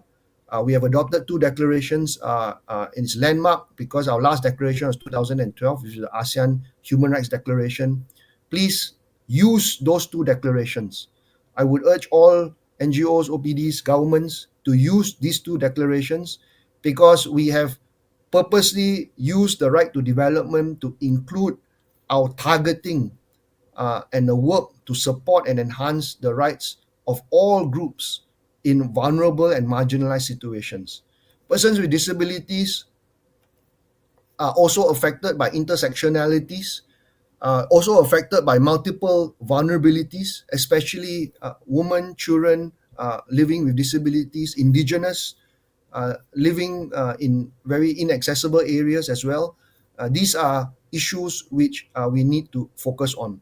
So I've made some recommendations for the next installment of the EMP. I join all of you, and I hope you join us in the chorus of support for the upcoming installment. We understand that government, the ASEAN SOMSWAT has started on this working group to look into what we can do to enhance the EMP. And finally, I just wanted to also mention one more recommendation. All this is going to be up in my statement today commemorating the International Day of Persons with Disabilities. So it will be summarized and it will be all transparently up on ICHA Malaysia's Facebook and our social media. finally, very important is this. We were not able, I think, in the time that we had at the first EMP installment to put in what I would call specific needs and specific rights of specific disabilities. The EMP, I realized after so many years, was a very good document, but it was a very generalized document. And when we found that when we operationalized these rights of the persons with disabilities, different disabilities have different needs. It is not a one size fits all. If I compare this with civil political rights, it's wrong to torture anyone in jail. It's wrong to kill anyone in jail, black or white. You don't kill anyone who is in custody, deaf in custody. You don't kill anyone per se, okay? But for the rights of persons with disabilities, there are different needs, different specific needs, although there are some mainstreaming rights that cut across all. But we know that for certain disabilities, we need to tailor specific needs, specific rights with specific interventions and solutions. The first EMP was not able to do that because some of us thought about it and raised it, but I think we didn't have the time to do it. I would like the new installment, and this really needs experts. I'm not an expert on the different types of disabilities. I'm a human rights worker trying to deal with as many human rights issues that come before the commission. But we need your help.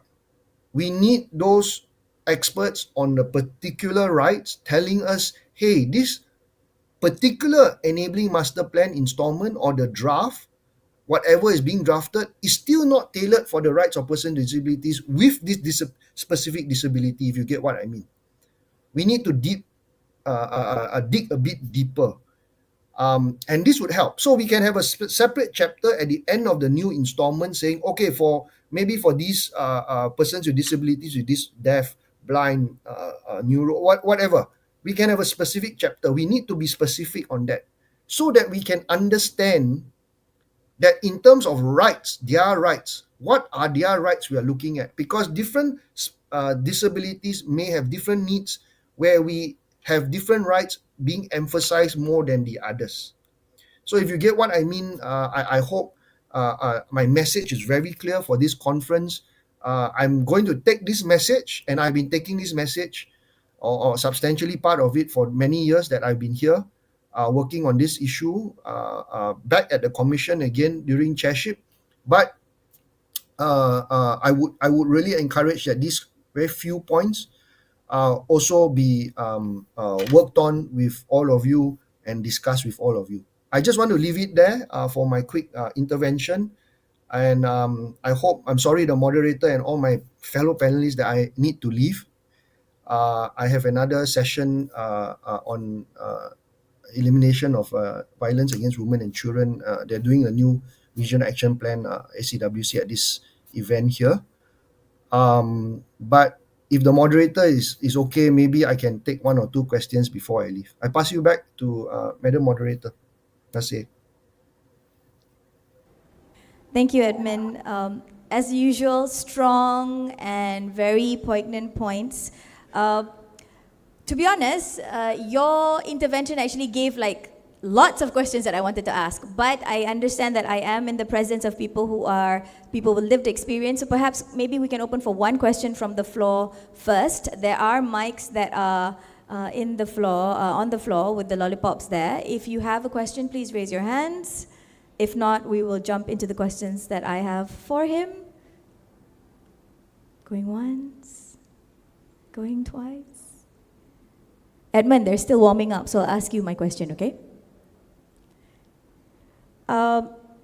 Yes. When we were talking about all the different statistics that you mentioned, and you said in the next installment, it is important that we really hit home what are some of the actionable items that need to happen. And we know that if we look at some of the ILO studies that are ongoing already, we know that not employing or the lack of employment for persons with disabilities are actually costing countries anywhere up to about 7% of their GDP. Yet, as you rightly pointed out, declarations, local laws, policies pertaining to people with disability are still very much social expenditure based or couched as welfare or charity. Now, if it's one thing that you'd like to see, especially in terms of moving the dial into nation building infrastructure, what would be your message to the ASEAN countries in terms of moving away from this charity-based model? One thing. Yeah, so we have, I don't like to use the term Sorry, ESG, he's but on in mute. business, Can we have his audio, please? am I on mute? Oh. Hello, can you hear me? Yeah. Yes. I'm sorry.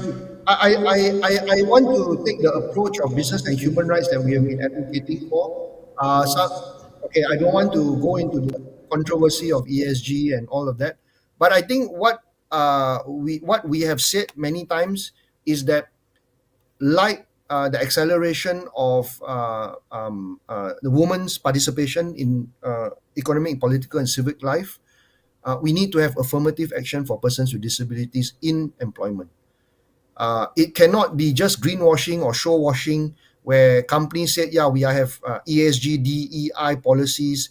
We have two workers who are persons with disabilities, and okay, that's my checkbox and I'm done.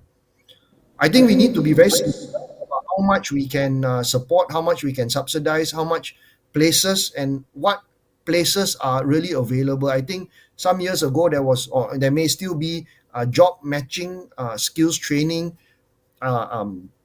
vocational type of places open up by government for persons with disabilities.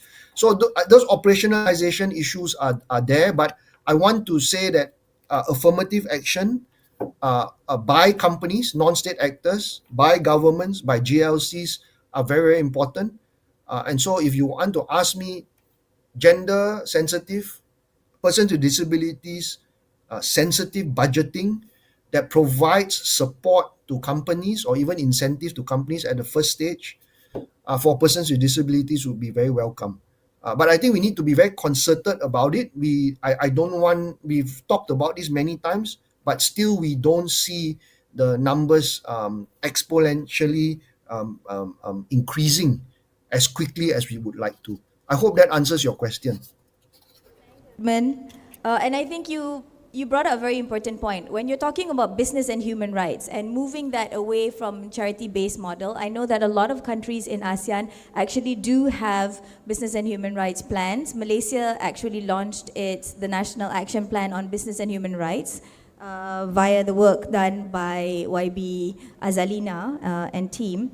But when we talk about business and human rights, we're actually talking about the pillars of protect, respect, and remedy. So it's not just about the rights of the government to protect the rights of people with disability, but also the corporate right to respect, as well as access to remedy for those that have been aggrieved. Okay, we have a question from the floor. One question from the lovely gentleman in front. Okay, dipersilakan.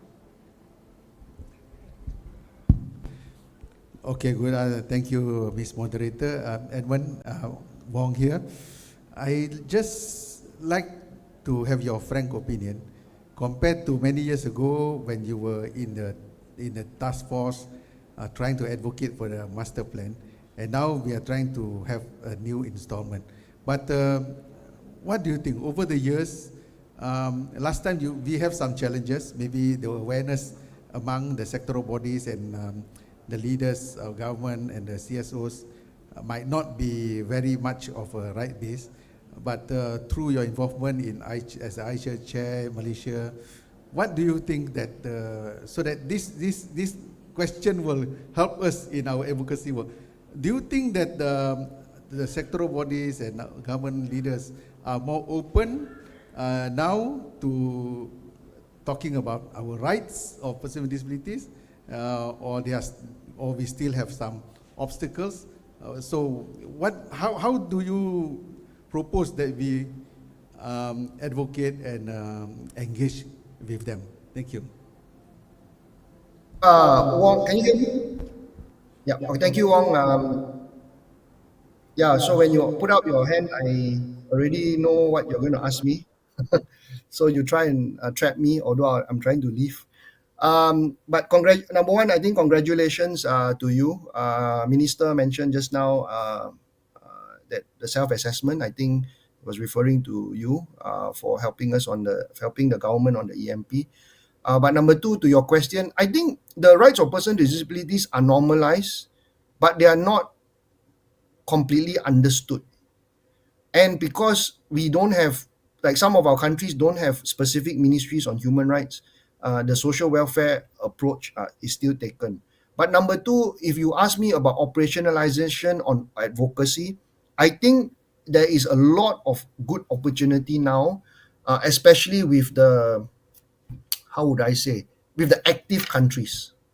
Malaysia, I'm just talking about our own commission, who has been very vocal. Based on who has been vocal, Malaysia, Thailand, Indonesia, Singapore, even a lot of the smaller countries, and now I think Timor-Leste, we are very, very, very, very supportive of this agenda because if I want to say it, I think it's so normalized in ASEAN, and although there are a lot of very difficult issues, even civil and political rights for persons with disabilities, I think the baseline is already there for greater advocacy. The question is the mechanism that allows for it. We don't want an EMP that keeps moving on, then it expires, and then we have to start all over again. So we have said, please, let's just work on the current EMP, build on it. Don't reinvent the wheel. We spend something like 12, 13 meetings on the task force. So I want to say that with the lived realities, when people see the challenges and the cases, that's why I said we need more case studies. We cannot do self-assessment that is purely quantitative, and it's no fault of yours, but sometimes we at ASEAN find ourselves stuck at just quantitative M&Es, even at the commission, I must admit. That's why you see we are trying to do a qualitative M&E now, where the qualitative M&E will take particular case studies.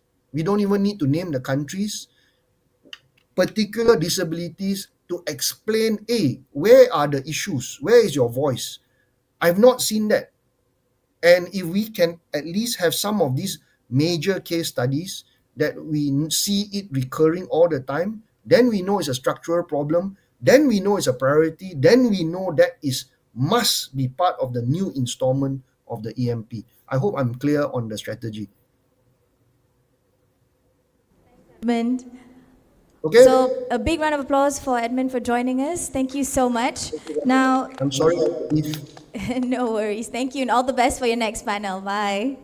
Thank Now, you. he spoke about really not reinventing the wheel, leveraging on lived experience and normalizing the conversation, not just as an add-on. So with that, I want to jump to our next panelist, Ms. Solak. Thank you so much for joining us today. I know that you've also got some thoughts that you'd like to share, maybe to frame some of the conversation. So Edmund spoke about the fact that we need to move beyond that medical charitable model, and we're seeing that a lot of this is actually still housed in ministries that are focused on women, children, and community development. But through perhaps a CRPD lens, what are some of the narratives that stakeholders are still using that are actually really harmful to progress? And maybe perhaps your thoughts on the keynote. Over to you. Thank you very much. I will respond to your complicated questions within my statements. I prepare my statement in advance, but it already, includes information responding to your inquiries. So my statement will be around 15 minutes, okay? But before I start going into the topics, Excellency and distinguished guests, dear my colleagues and friends, before I begin, please allow me to express my deepest sympathy, empathy, and solidarity to all communities in our regions that have recently been affected by extremely weather events, the flash floods, mudslides, heavy rain, typhoon storms, impacting Vietnam, Philippines, southern parts of Thailand, especially Hat Yai, and Malaysia, and Indonesia. Our thoughts are with families who have lost their loved ones, with those who are injured or displaced, and with the many people with disability, older persons, women, and children, whose lists are multiplied in every crisis.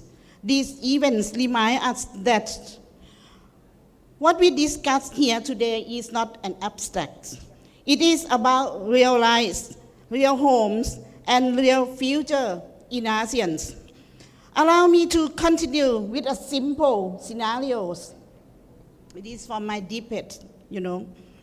My debate heartfelt. Some years ago, during a heavy flood, I met a woman with disability who lived in a small house, tiny house near a river.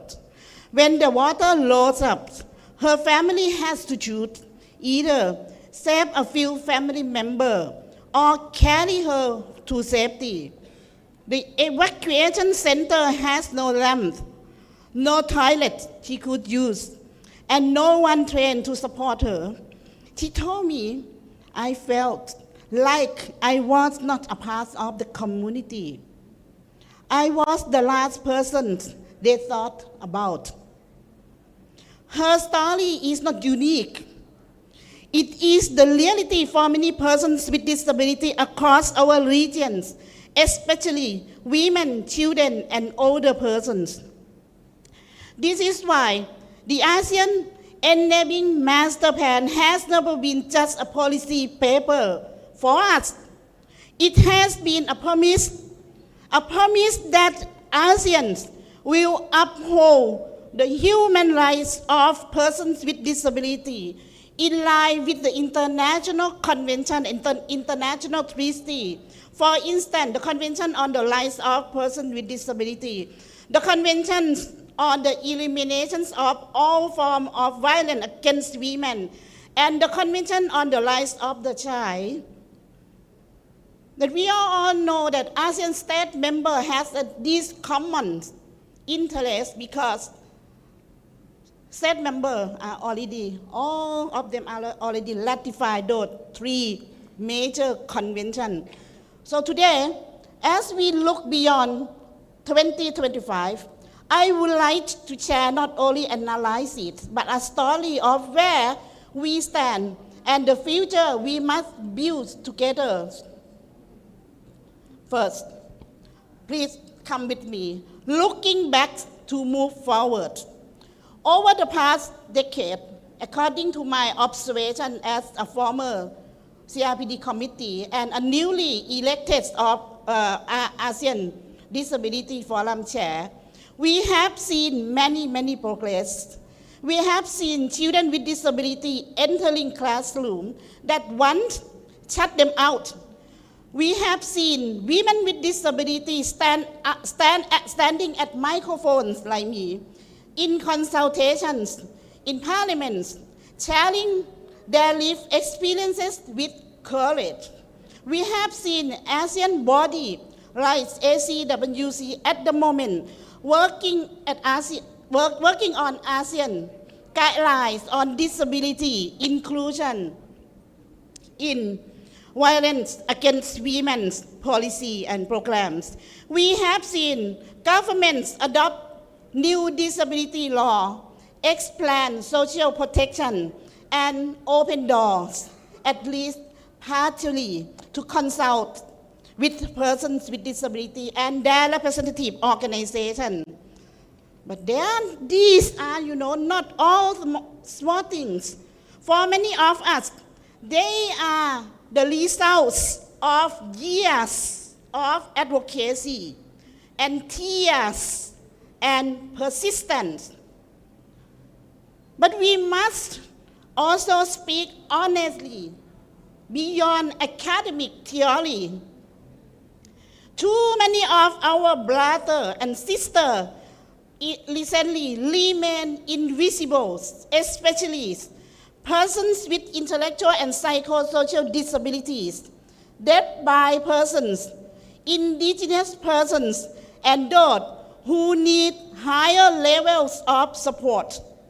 In fact, laws exist, but are not fully implemented and reinforced. Budgets are allocated, but not delivered. Consultation is invited, but not always listened to. Participation is guaranteed, but not meaningful engagement. Women and girls with disabilities still face violence behind the closed doors.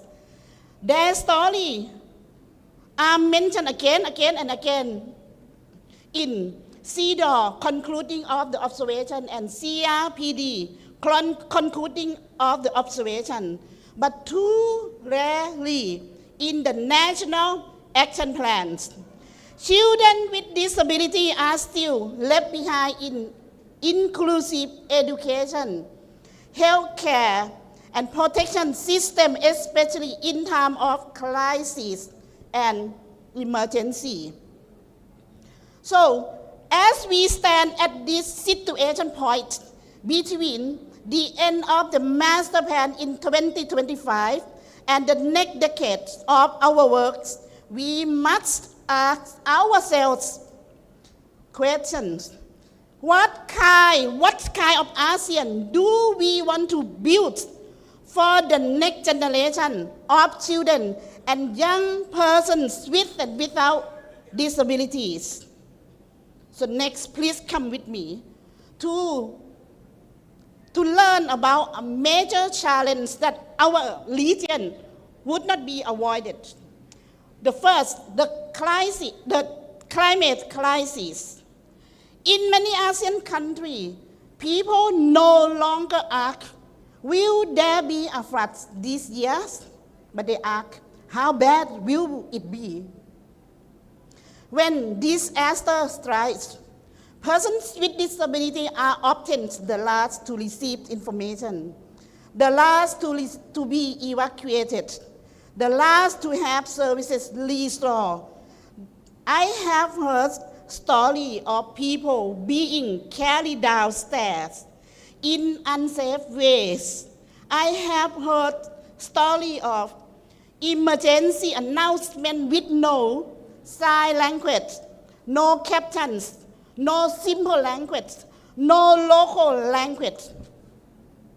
Article 11 of the Convention on the Rights of Persons with Disabilities tells us clearly, protection and safety in emergency is everyone's right, not a favor, and that duty belongs to state parties.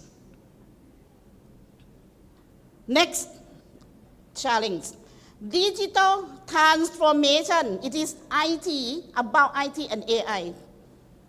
Digital transformation is, changing everything right now.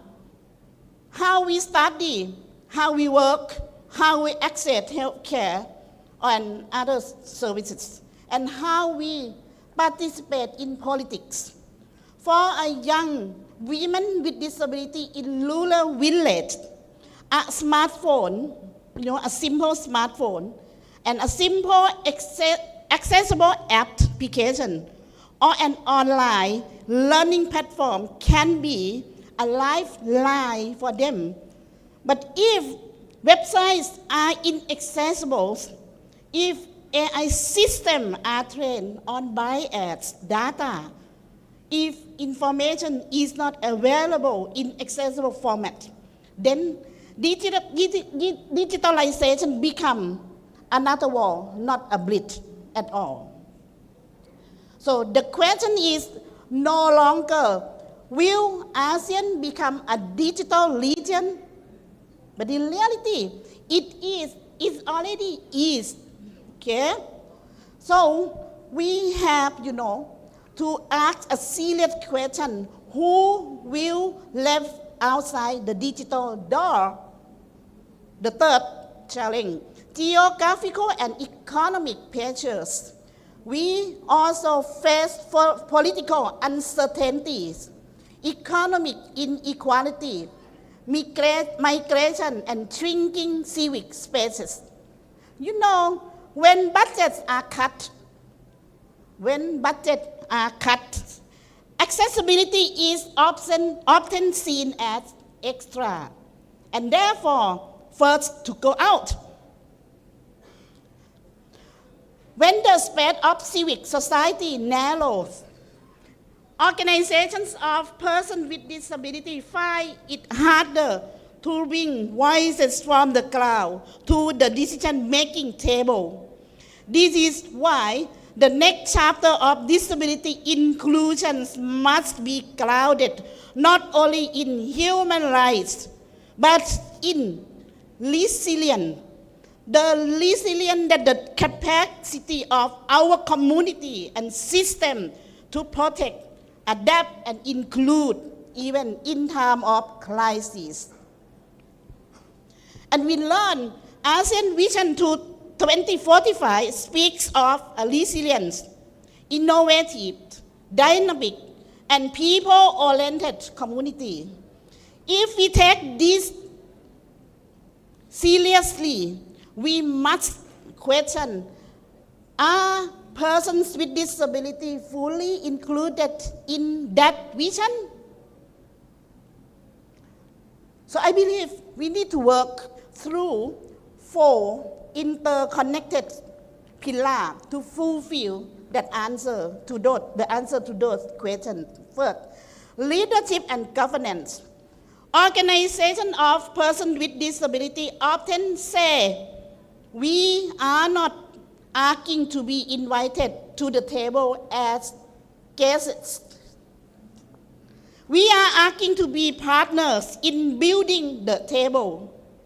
So we need concrete measures to ensure meaningful participation of persons with disability in our representative organizations, including women, youth, and diverse disability groups in every ASEAN sectoral body, not only in social or welfare sectors.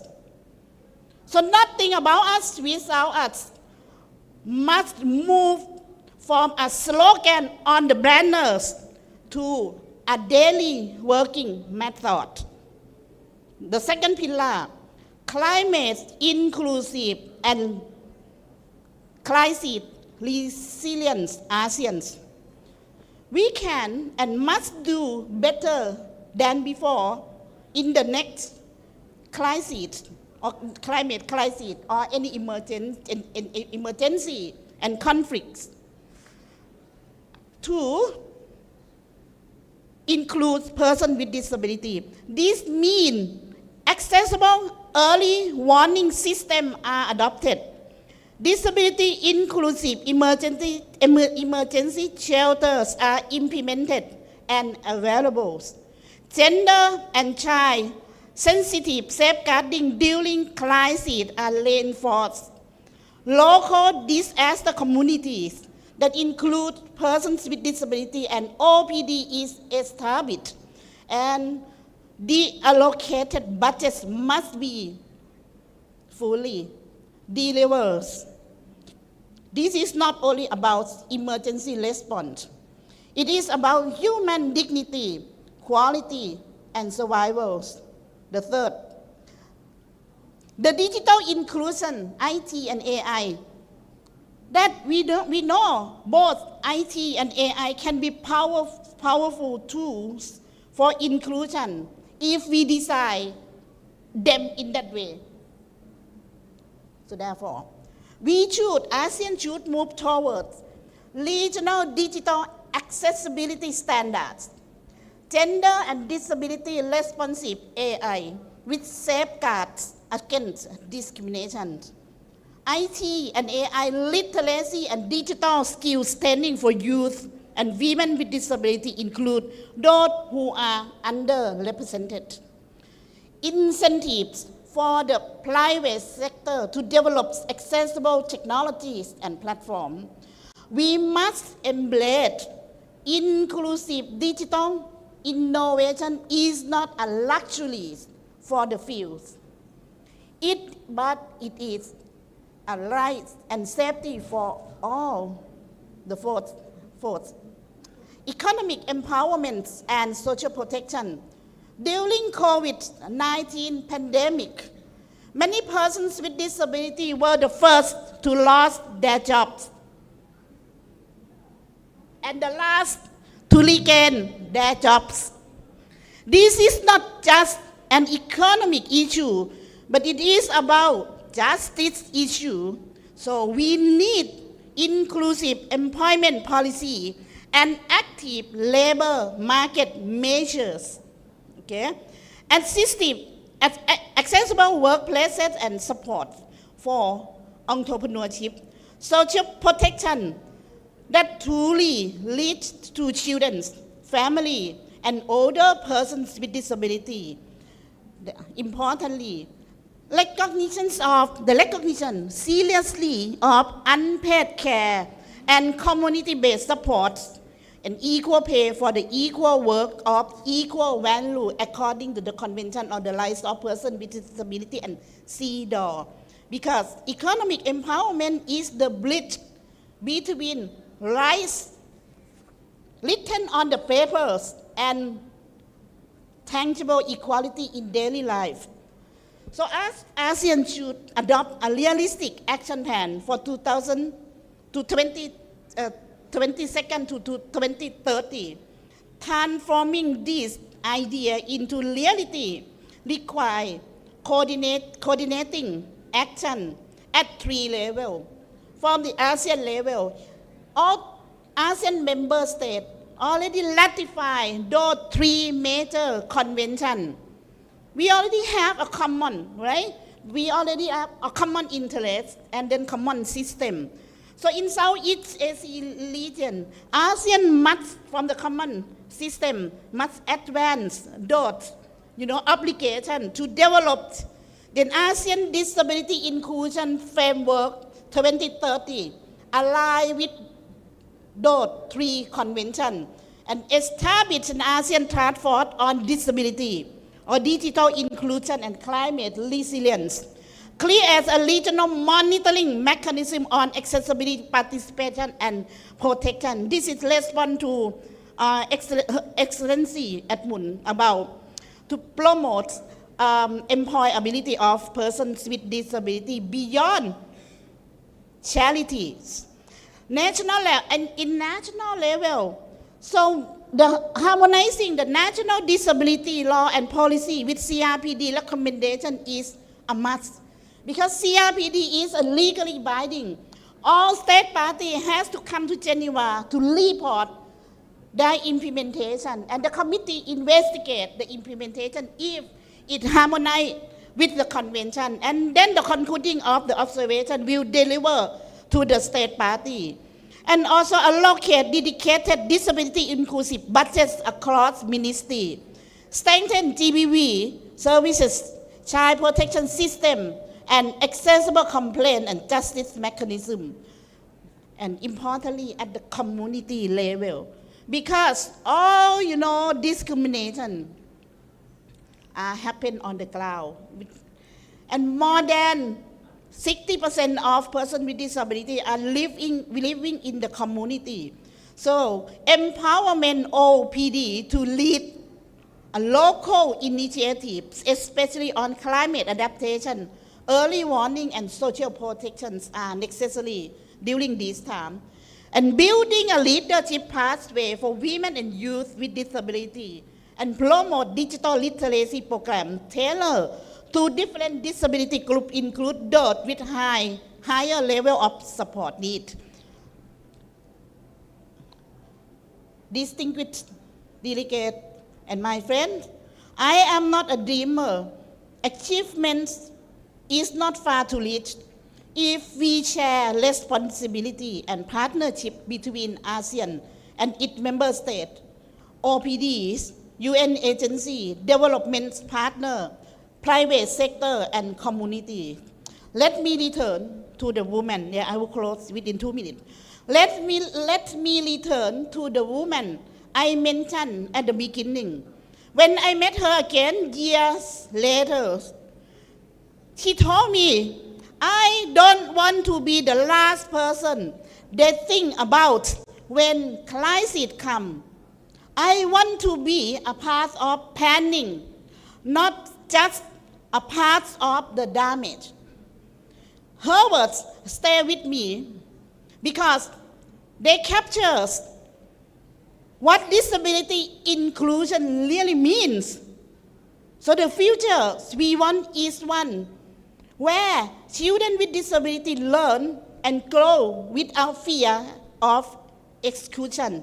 Women with disability live free from violence and silence.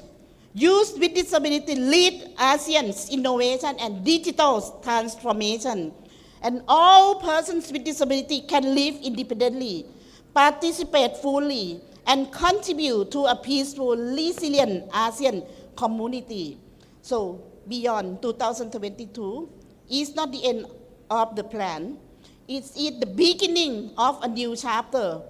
Once, when inclusion is not a side issue anymore, but the measures of our success as a region. And let us make sure that when the history looks back at that moment again, like this day, it will say, ASEAN did not leave persons with disability behind, but ASEAN changed systems, not people. Thank you. A big round of applause for Ms. Solak for that passionate, giving us the context of what it means for people who, with lived experience, have far been at the receiving end of structures and systems that do not support. Thank you so much for not only clearly setting out what is expected and what we hope to achieve. Now, in the interest of time, I'm going to go straight to Jeong, and then after that, we'll be able to take, hopefully, some questions from the floor. So over to you. Okay, good morning, distinguished representatives, colleagues, and friends from ASEAN and the Southeast Asia region. I'm Chu Young-yoon, working as the Disability Inclusion Focal Point from UN Human Rights Office, Southeast Asia Regional Office. So I've been working as a disability inclusion focal point in our regional office as well as the Korean government side to lead the Incheon strategy and the regional CRPD implementation and disability inclusive development and so on. So I am really pleased to be here and to see my great friends and to commemorate our achievements regarding the CRPD implementation as well as the ASEAN Enabling Master Plan. So over the past decade, we already achieved quite great achievements and outputs from our region. So previously, our panelists also mentioned that all member states have ratified on the CRPD, thankfully, and it was my great honor to visit Timor-Leste to deliver training regarding the disability rights and the CRPD to support the CRPD reporting sessions. So it was my great pleasure and honor to visit, to celebrate our new member country. So today I'd like to point out 3 significant gaps that we observed and 3 recommendations I'd like to propose to step forward beyond 2025. First, there remain a significant gap between the disability rights on paper and the community awareness in our rural region and our community area in each country, as Ms. Sawalak also mentioned. I also agree with that, and persons with disabilities in that provincial regions and from the indigenous community and people on the move, they have very limited access to the information regarding their rights to employment, education, and independent living. So we fortunately have this access to the reasonable accommodation and information on these rights that we should be assured. However, these people with persons with disabilities have limited access and difficulty in accessing and ensuring their rights, which are, to be honest, surely protected by the government as well as our community. And this kind of situation makes our family and community to not to be aware of the rights of persons with disabilities very well. That means in our community and in our region, their medical approach and charity-based approach for the disability model still existent and still mainly dominate the community. So that means we have a lot of work to do to raise our awareness towards our village leaders, our family members, and so on. Second, current care and support systems are mainly and highly dependent on the family care rather than community care. So I'd like to suggest a bit more new concept of care and support system, which we has to reform in this way. Current and the traditional care and support system weighs too much burden on women and girls within the family, so it hinders them from participating in employment, education, and social participation in our community support. So that means a person with disability in our family would be hindered by limiting their autonomy and right to decide which type of care and support they would like to be given. Without any that kind of decision, just the care workers or caregivers within our family would have that kind of tendency to provide the care and support service towards the persons with disabilities in our family.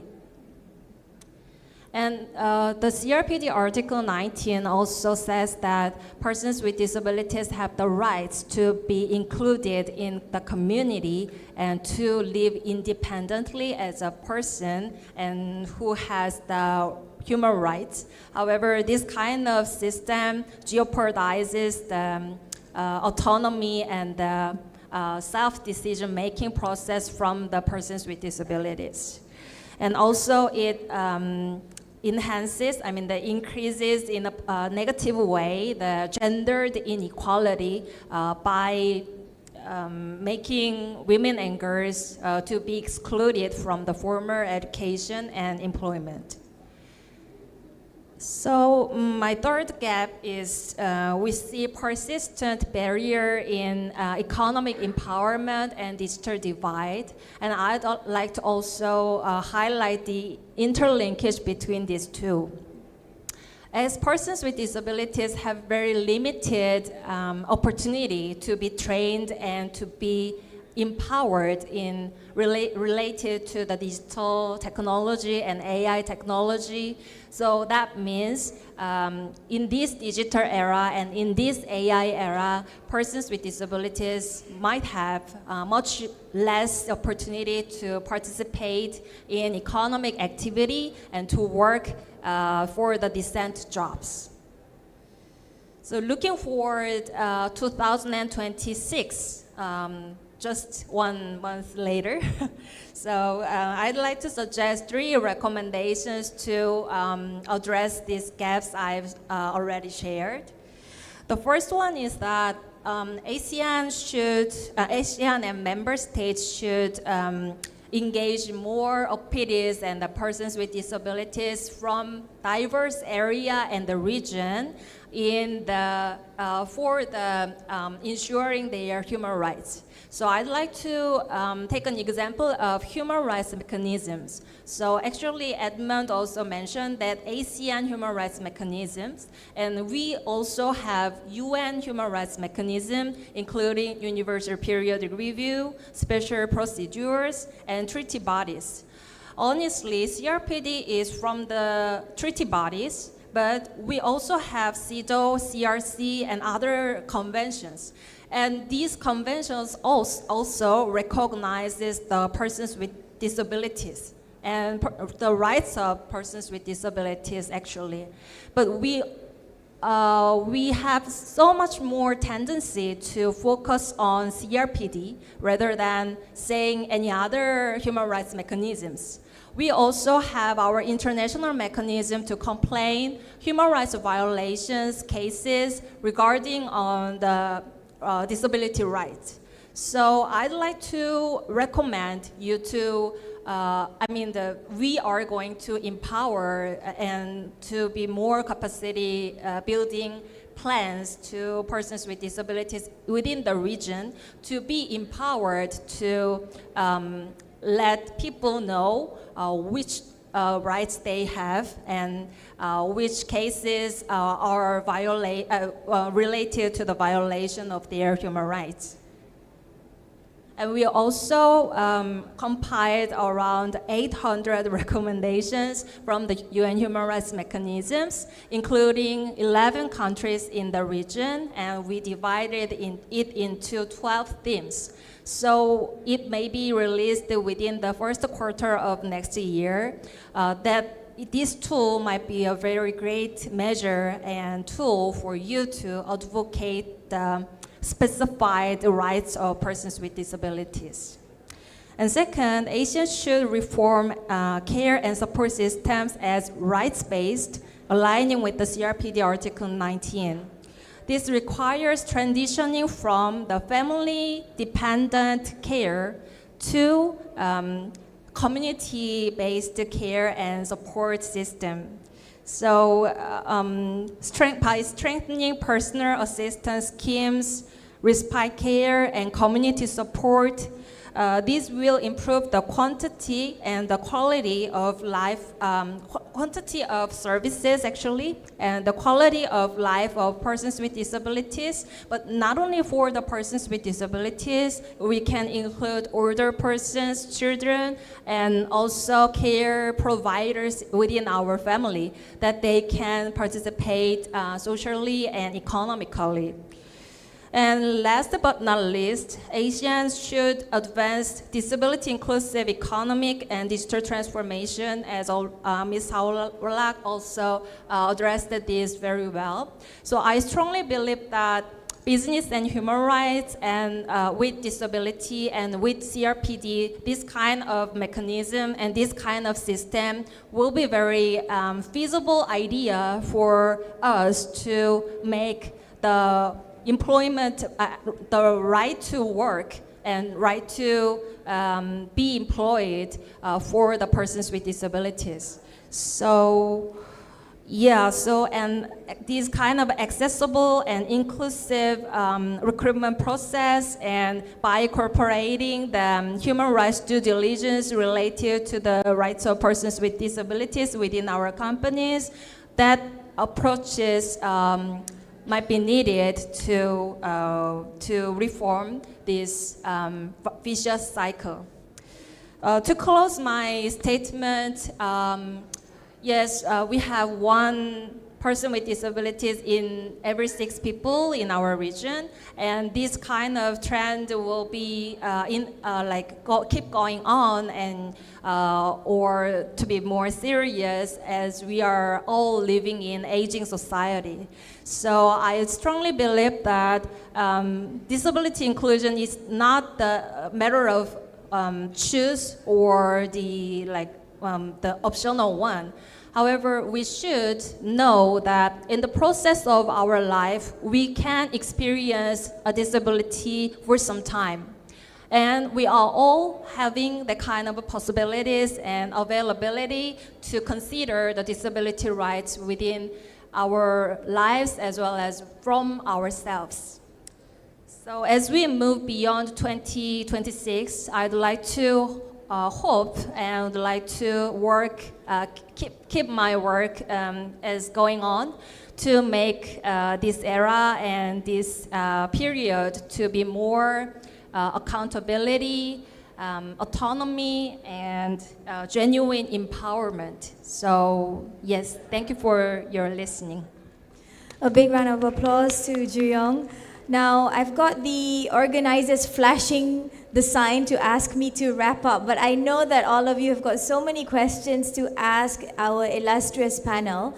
So may I invite all of you to save and hold that question and perhaps meet them during lunch or during break times to be able to have more one-on-one conversation with them, to be able to perhaps dig deeper in some of the questions that you have. Now, allow me to very quickly wrap up before we give them a round of applause. I think all speakers from keynote today, all the way to admin, Ms. Swalak and Juyong, all mentioned the fact that leadership and governance is important in not only the sense of political will, but we're hoping to see more persons with disability in policy-making position and at the parliaments guiding what are some of the ASEANs that we want to see.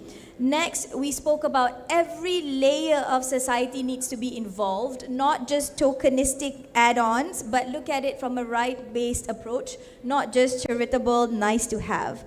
Then the very strong point made by Ms. Sawalak on climate inclusive and resilience ASEAN cannot be said any clearer and any sooner. We are literally living in a climate crisis right now, and therefore that accessibility, early warning system, etc. is not just an add-on, because this is not just about PWDs. It could be aged, it could be any one of us here in the hall. It's not a matter of if, it's a matter of when. And we talk about digital inclusion. We have over 700 million people in this region alone that's plugged in. In Malaysia, we have more devices and social media accounts than population. So that tells you a lot about the kind of opportunities that we have and what we need to tap into to really move the dial. We then spoke about economic empowerment and social protection and how this needs to be embedded from the start in planning, not just as a nice to have at the end. I absolutely love the point that you made on unpaid care work, which cannot be stressed further. And of course, Juyong, you also talked about we must have new concepts of care. What does this mean, especially in an ultra-aging region that we're seeing? We spoke about inclusive education and inclusive work, and this means reasonable accommodation beyond just tokenistic action, using the mechanisms that we already have at play to be able to really create action on the ground. And we need every single one of us here and outside to break the stubborn stigma that we're seeing, not just for PWDs, but layered upon the challenges of gender, ageism, race, economic background, and circumstances to build a new table together, not just reinventing the wheel. Now, at the end of the day, we do believe that ASEAN is diverse, and that diversity is actually our strength. I only had wished that there were more ministers and members of parliament here seated, listening to all of you this morning, because definitely they needed to hear this. So I would like to invite everybody here to write, post, tag your various ministers all across ASEAN, so that on International Persons with Disability Day, the voices of the people in this room and those that are not reach the ears and the hearts and the minds of those that need to really understand nothing about us without us. Happy International Persons with Disability Day, everyone, and a big round of applause for our panel. Thank you very much. Shani, over to you. Thank you so much, Puan Nadia, Ms. Juyong, and of course, Ms. Sawalak. Could I please invite you to step forward to the center of the stage for a quick group photo? And of course, let's give them a huge round of applause for that insightful session. So many important points that we need to take account and take into our perspectives for the development of the Enabling Master Plan further beyond 2025.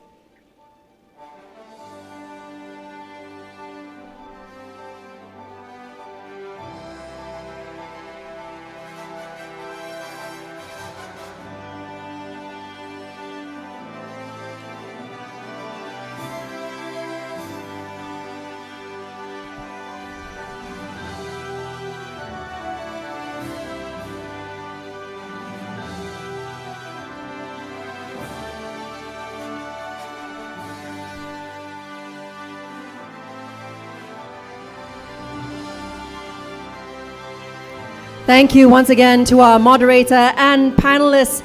And yes, Puan Nadia gave a wonderful wrap-up and summary of the session earlier, but if you may allow me, ladies and gentlemen, to also give my own summary of the panel session just now. Very interesting for me as a layperson as well.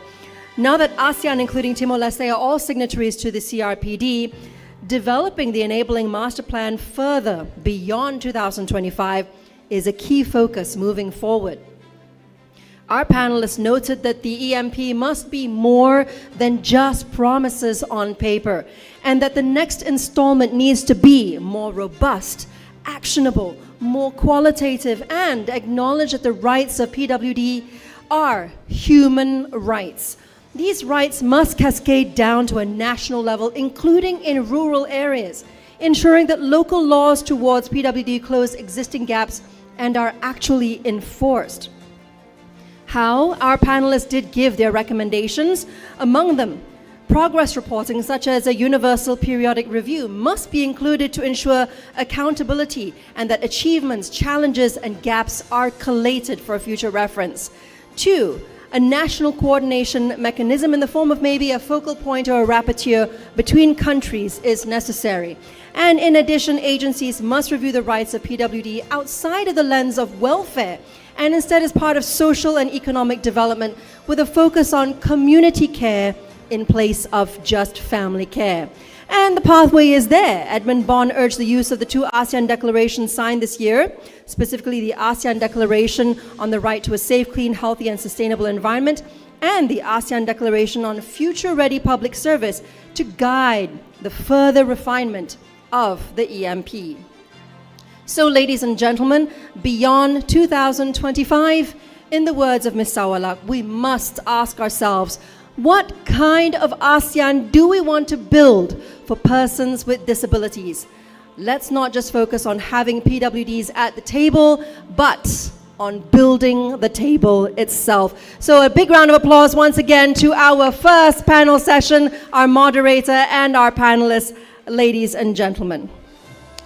Now, for our next session with the topic Economic Empowerment Unleashed, from Policy Promises to Real Impact. It's my pleasure to now invite to the stage for his keynote, Mr. Edward Verkic, Resident Representative for the UNDP in Malaysia, Singapore and Brunei Darussalam. Ladies and gentlemen, over to you, Mr. Verkic. Thank you. That's very loud. Great moderating. It's good. I'm conscious I'm standing between you and lunch. I promise to be as entertaining as I can. I'd like to start by thanking the host, AFD. It is a great event we're very proud to host, along with all of our partners and sponsors, etc. It's great to see you all here, and it's great to see that it has an ASEAN flavour, which is really important. I'd like to start by thanking and acknowledging Mr. Sazli Shadi, ASEAN Disability Forum Vice Chair and Honorary Advisor, Malaysia Federation of the Deaf, and Mr. Lim Pu Tiak, Chair of the ASEAN Disability Forum. Distinguished guests, colleagues, partners, all protocols observed. Let me start by saying it's an absolute privilege to be here with you today. As my staff know, this is a particular area very close to my own heart, but very, very important for the UN family and all partners. Asia Pacific is home to over 700 million persons with disabilities. In Malaysia alone, that's 800,000 individuals that are officially registered, but we know that the real figure is much higher. The last national survey that dealt with this, the health survey in 2019, suggested about 8.2% of adults identify as having a disability. That's currently 1 in 5. It's quite a big number. And even more so, about 5% of children between the age of 2 and 17 identify as having a disability. Yet we're not seeing that translate to the workforce. So at the moment, from what we can tell, workforce participation of people with disability is less than 1%. It's the lowest in the region for Malaysia. But the gaps are not about disability, they're much more about inaccessible systems, rigid policies, and unfortunately continuing stigmas. This is why a decisive shift is needed towards a rights-based approach that empowers. One rooted in the UN Convention on the Rights of Persons with Disabilities, which recognises every individual's autonomy, choice and equal participation.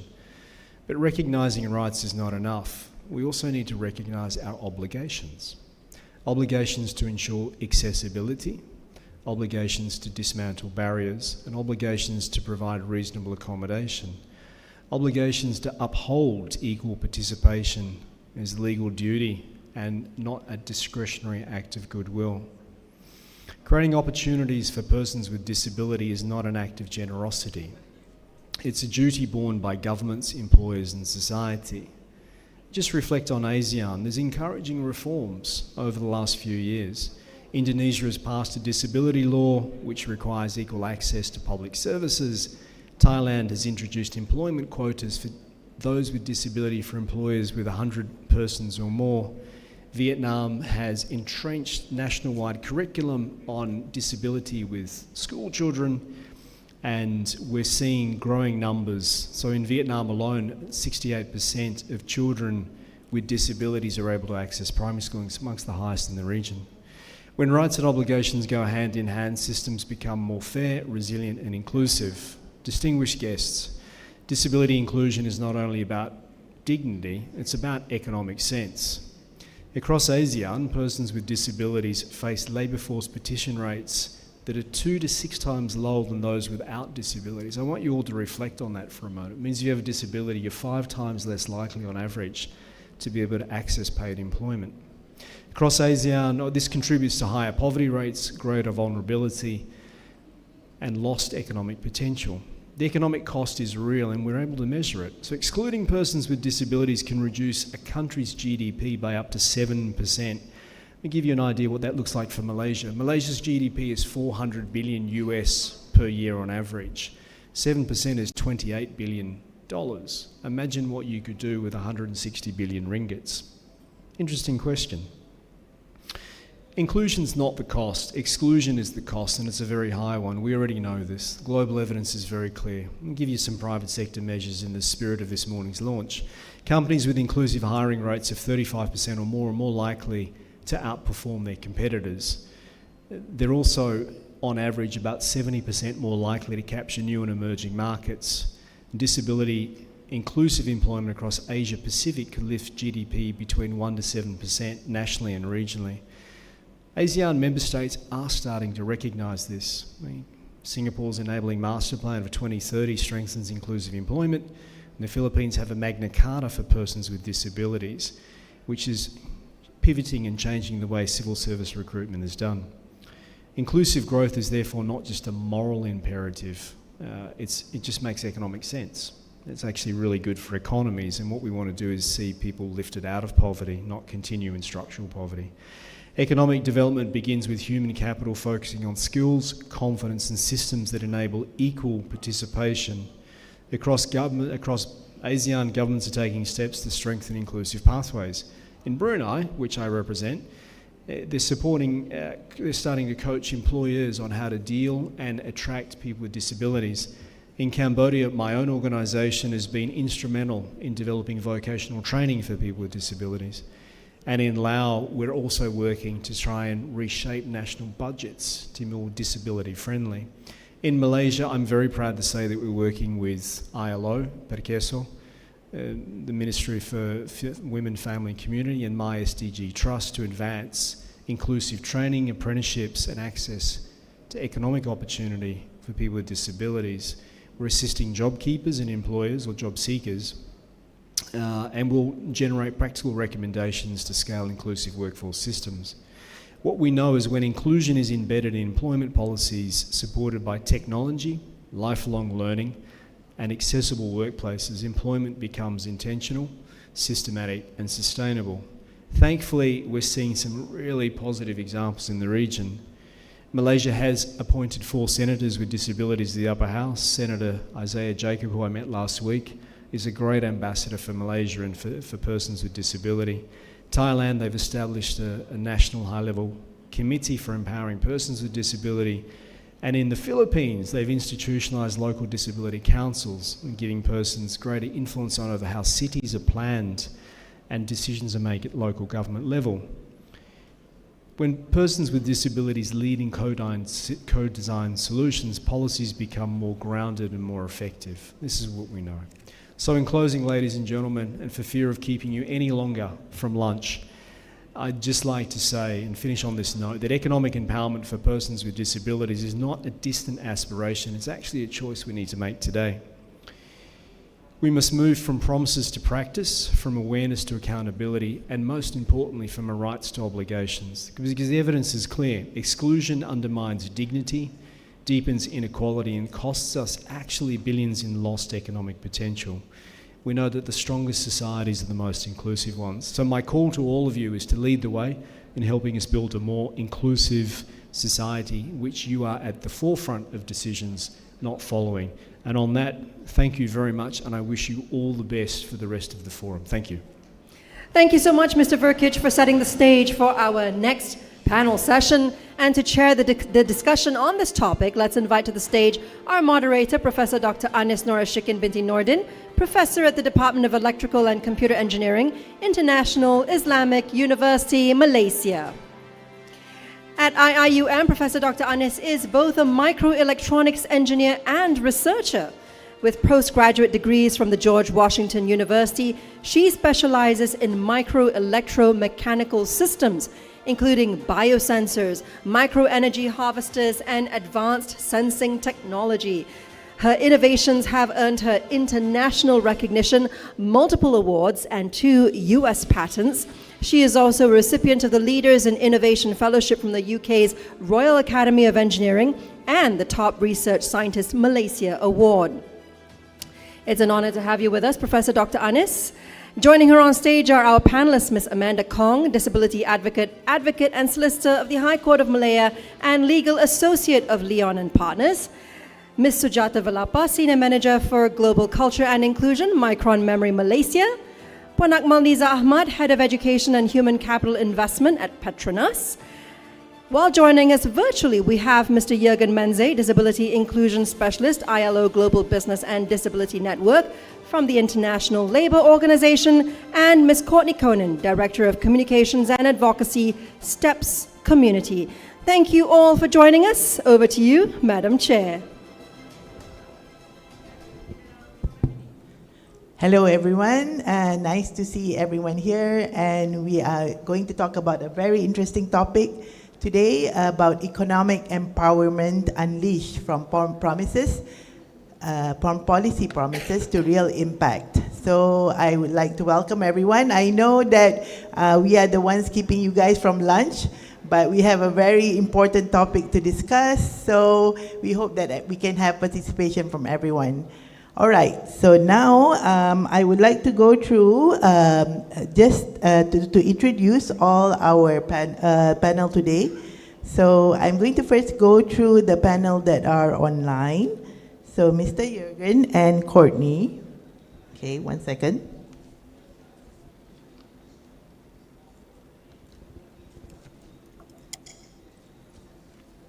Okay, Jürgen Menze is a disability inclusion specialist in the Gender Equality and Diversity and Inclusion branch of the International Labour Organization, the United Nations Specialized Agency for the World of Work. He's also the coordinator of the ILO Global Business and Disability Network, a worldwide platform of more than 40 multinational enterprises and over 40 national business and disability networks working jointly for disability employment in the private sector. Nice to have you today, Jürgen.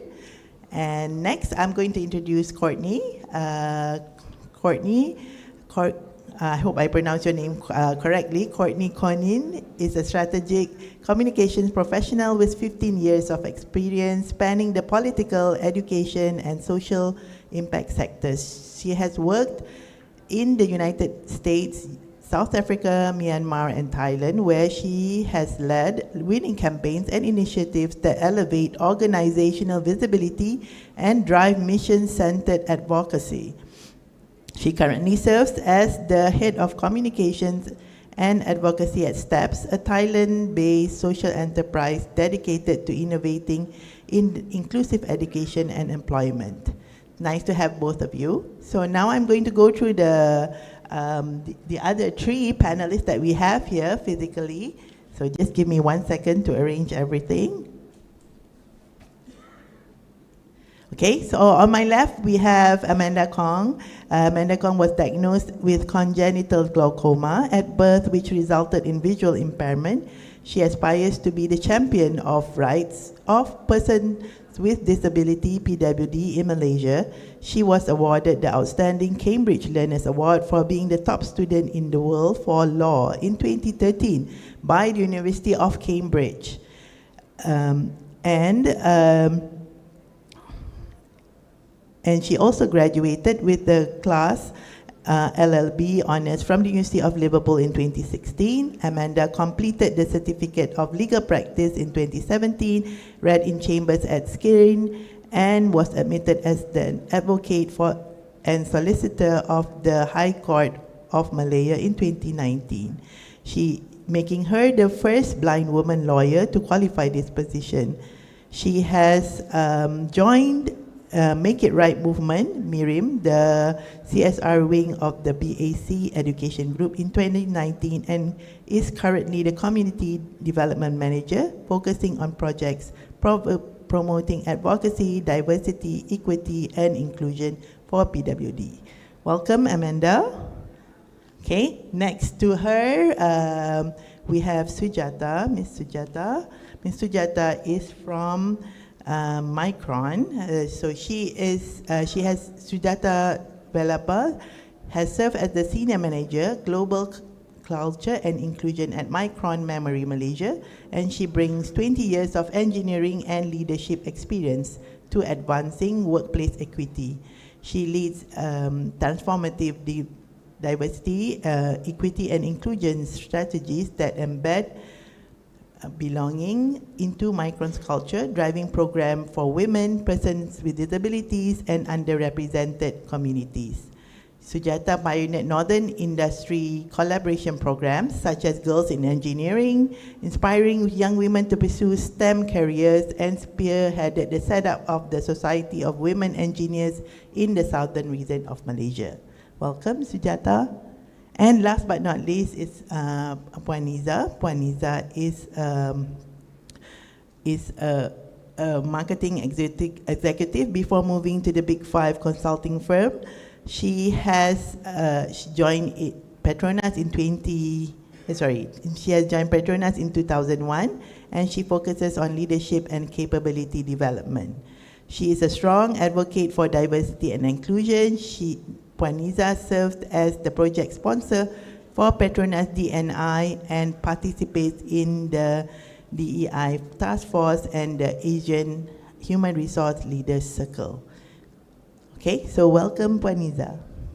Okay, so I'm sure everybody would like to go through the questions. So now over to you, Mr. Jürgen. I hope you're ready. So for the first question, Mr. Jürgen, so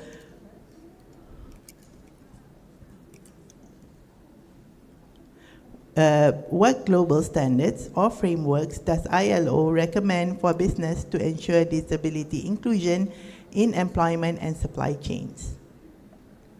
Yeah, thanks so much, Chair. So look, the Global Business and Disability Network, as you said, is a coming together of more than 40 multinational corporations, but also more than 40 national business and disability networks, and some of them also in the ASEAN region like Thailand and the Philippines. And of course, I just listened into the previous session, the UN Convention on the Rights of Persons with Disabilities is essential overall, but of course it's ratified by governments, not businesses. So what we have been doing in the Global Business and Disability Network is creating our own charter, which is signed by all the companies that join by the highest level of management, by their CEOs. It has 10 basic principles. And to help companies to implement these principles, we also designed a self-assessment tool. It's free of charge. It has 47 questions, and we consider it a de facto global standard on disability inclusion in business. It ranges from accessibility to awareness to supply chains, procurement, and so on. In addition to what we as Global Business and Disability Network offer in terms of standards, I think it's important to recognize that the ILO itself, of course, as UN Specialized Agency for the World of Work, we also, through our tripartite constituency, so the ministries of labor, the workers' organizations, but also the employers' federations of our 187 member states, set international labor standards. And in the area of this, I mean, they all apply to disability, of course, to persons with disabilities. But specifically, I want to point out Convention 111, so 111 on non-discrimination in the workplace, and Convention 159, which is specifically on the employment of persons with disabilities. So if your country has ratified 111 or 159, I think it's important to recognize that it also counts with employers' support. Then lastly, I think it's important to recognize that we are, of course, not the only entity that works on disability inclusion in business globally. We have a strong partnership with the UN Global Compact. You know that also the UN Global Compact has 10 principles, and Principle 6 is specifically about non-discrimination. So I think these are all conventions, principles, and of course our tool that help businesses deliver on disability inclusion. That's great. Thank you so much, Jürgen. I'm happy to know that you have a self-assessment tool, which is free for all the companies. And I actually encourage all the companies here, if they can get access to it, they can use it and see how they can measure their workforce and try to incorporate more PWDs into their workforce. Okay, so I'm going to go like this, just to mention the flow. I'm going to go with Jürgen first, and then after that, Courtney. Is that okay? And then we, since both of you have to leave later, we'll open the floor for questions. If there are any questions specific to both of you, okay? All right, so the second question for Jürgen, from your experience, what are the most common gaps between corporate disability inclusion policies and their implementation on the ground? Yeah, thanks so much. And also just to recognize, I'm connecting here from Tokyo, where it's a global business-focused conference on disability inclusion, Think 25. And it's very pertinent that we ask this question: what prevents companies really from implementing policies effectively, specifically in the area of disability inclusion? I think one important point, of course, is leadership at the highest level of management, CEOs, but also then at middle management. How do we communicate internally in companies on the importance of making the inclusion of persons with disabilities a reality? If there's no leadership, that also leads to constant communication on the importance of this inclusion, policies will just stay on the paper, so to say. And sometimes we see that if managers or the C-suite CEOs have a family member or another loved one with a disability, that can trigger really leadership at the top. At the same time, I think educating managers and co-workers on disability inclusion issues is a major need when it comes to making policies effective on the ground, leading to more employment and better employment to persons with disabilities, career progression. I was just also last week talking to several of our multinational corporations in an in-person meeting, and they told me one of the biggest barriers they face are line managers. So those who have direct supervision responsibilities for colleagues with disabilities, how do they actually provide reasonable accommodation? How do they also, that's of course important, how do companies generally or smaller teams create an atmosphere of trust, psychological safety, so those colleagues with non-obvious, non-visible disabilities also feel that they can self-identify and request the accommodations they need at the workplace. So these are, I think, key points when it comes to making policies effective on the ground, leading to better and more employment for persons with disabilities. Thanks so much, Jürgen. So I think you highlighted the importance of the managers being aware of the different abilities of their workers, and in order for them to be safe, to encourage them to actually disclose if they have any disabilities, or especially in terms of the persons with disabilities that are not visible, right? Thank you so much for the important and interesting input. All right, so now I go to Courtney. So Courtney is from STEPS Community, Thailand Business Disability Network, right? So what are the practical steps that companies can take to embed disability inclusion into their core business strategies beyond compliance? Sure. Hello, this is Courtney speaking. Yes. I'm in Bangkok currently, and I'm wearing a white dress and public collar. Practical steps businesses can take to embed disability inclusion into their core business strategies really center around the self-assessment that you mentioned and the National Business Disability Network self-assessments that may also be on offer. Companies can use these as a way to gather baseline information, and secondly, to be able to action accessibility in definable, measurable areas. And in Thailand, we're particularly focused on physical, sensory, and communication accessibility as effective levers for companies to prioritize action. Courtney, we can't really, your words are not really legible, so maybe you can sort of repeat that. The audio is not so clear on our side. Sure. Okay, this is much better, right? Okay, okay. So here you mentioned self-assessment. The ILO self-assessment may require some additional information. Would you like me to type an answer? When you speak, I think there is some, I don't know, it's not so clear on our end.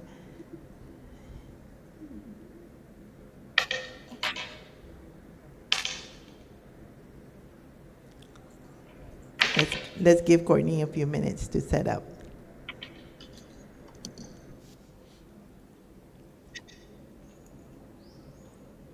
Let's try a microphone. Yeah, I think this is better. Is that better? Yeah, okay. Okay. Jürgen mentioned the self-assessment tool. In Thailand, we've broken that self-assessment into separate assessments to look at physical, communication, and sensory accessibility. This gives companies a way to baseline accessibility in each of these areas, and then to define actions from each of those assessments, and to make accessibility measurable. Don't be afraid of the self-assessment. One of our partners in Thailand is a major garment manufacturer.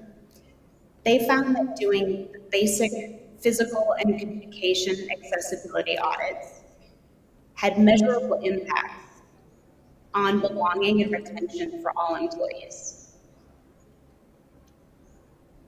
Belonging hit 88%, and job leavers dropped to just 1% year on year. That's one example of many we've seen in Thailand, where companies have come to understand that self-assessment and peer learning on accessibility actually helps them mitigate risk at a high level. So not only is employment a human right, but when organizations focus on diversity and retention of diverse talent, including people with disabilities and people who are neurodivergent, they can see revenue increase up to 14%. One misconception is that people with disabilities are not already employed. And we know that 80% of people with disabilities experience invisible conditions. 1 in 5 people is likely neurodivergent.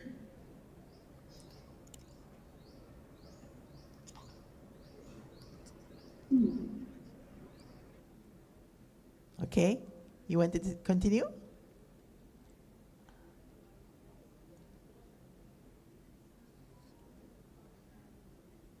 Oh, we can't hear you. Can you hear us?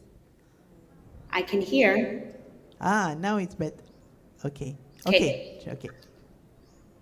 So from the self-assessments, one of our partners in Thailand, a major garment manufacturer, found that doing basic physical accessibility and communication accessibility audits had a huge impact on belonging and retention for all employees. Belonging hit 8%, and job leavers dropped to 1% year on year. And that's just one example of many we've seen in Thailand, where companies have come to understand that self-assessment and peer learning actually help them mitigate risks at a high level.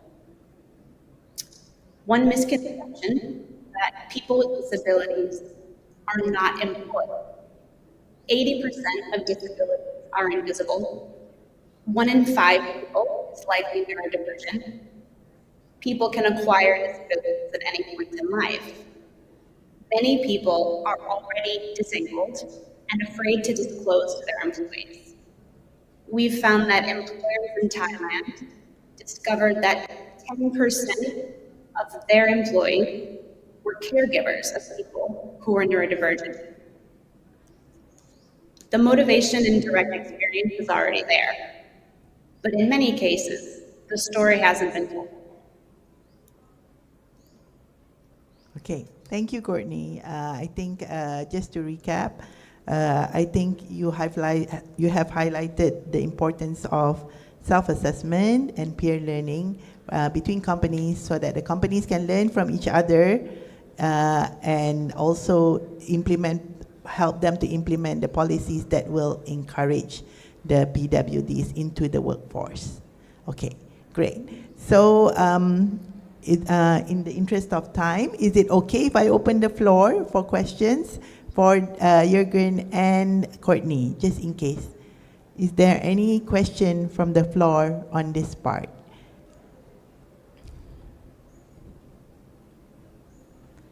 No, I think everybody's hungry, maybe.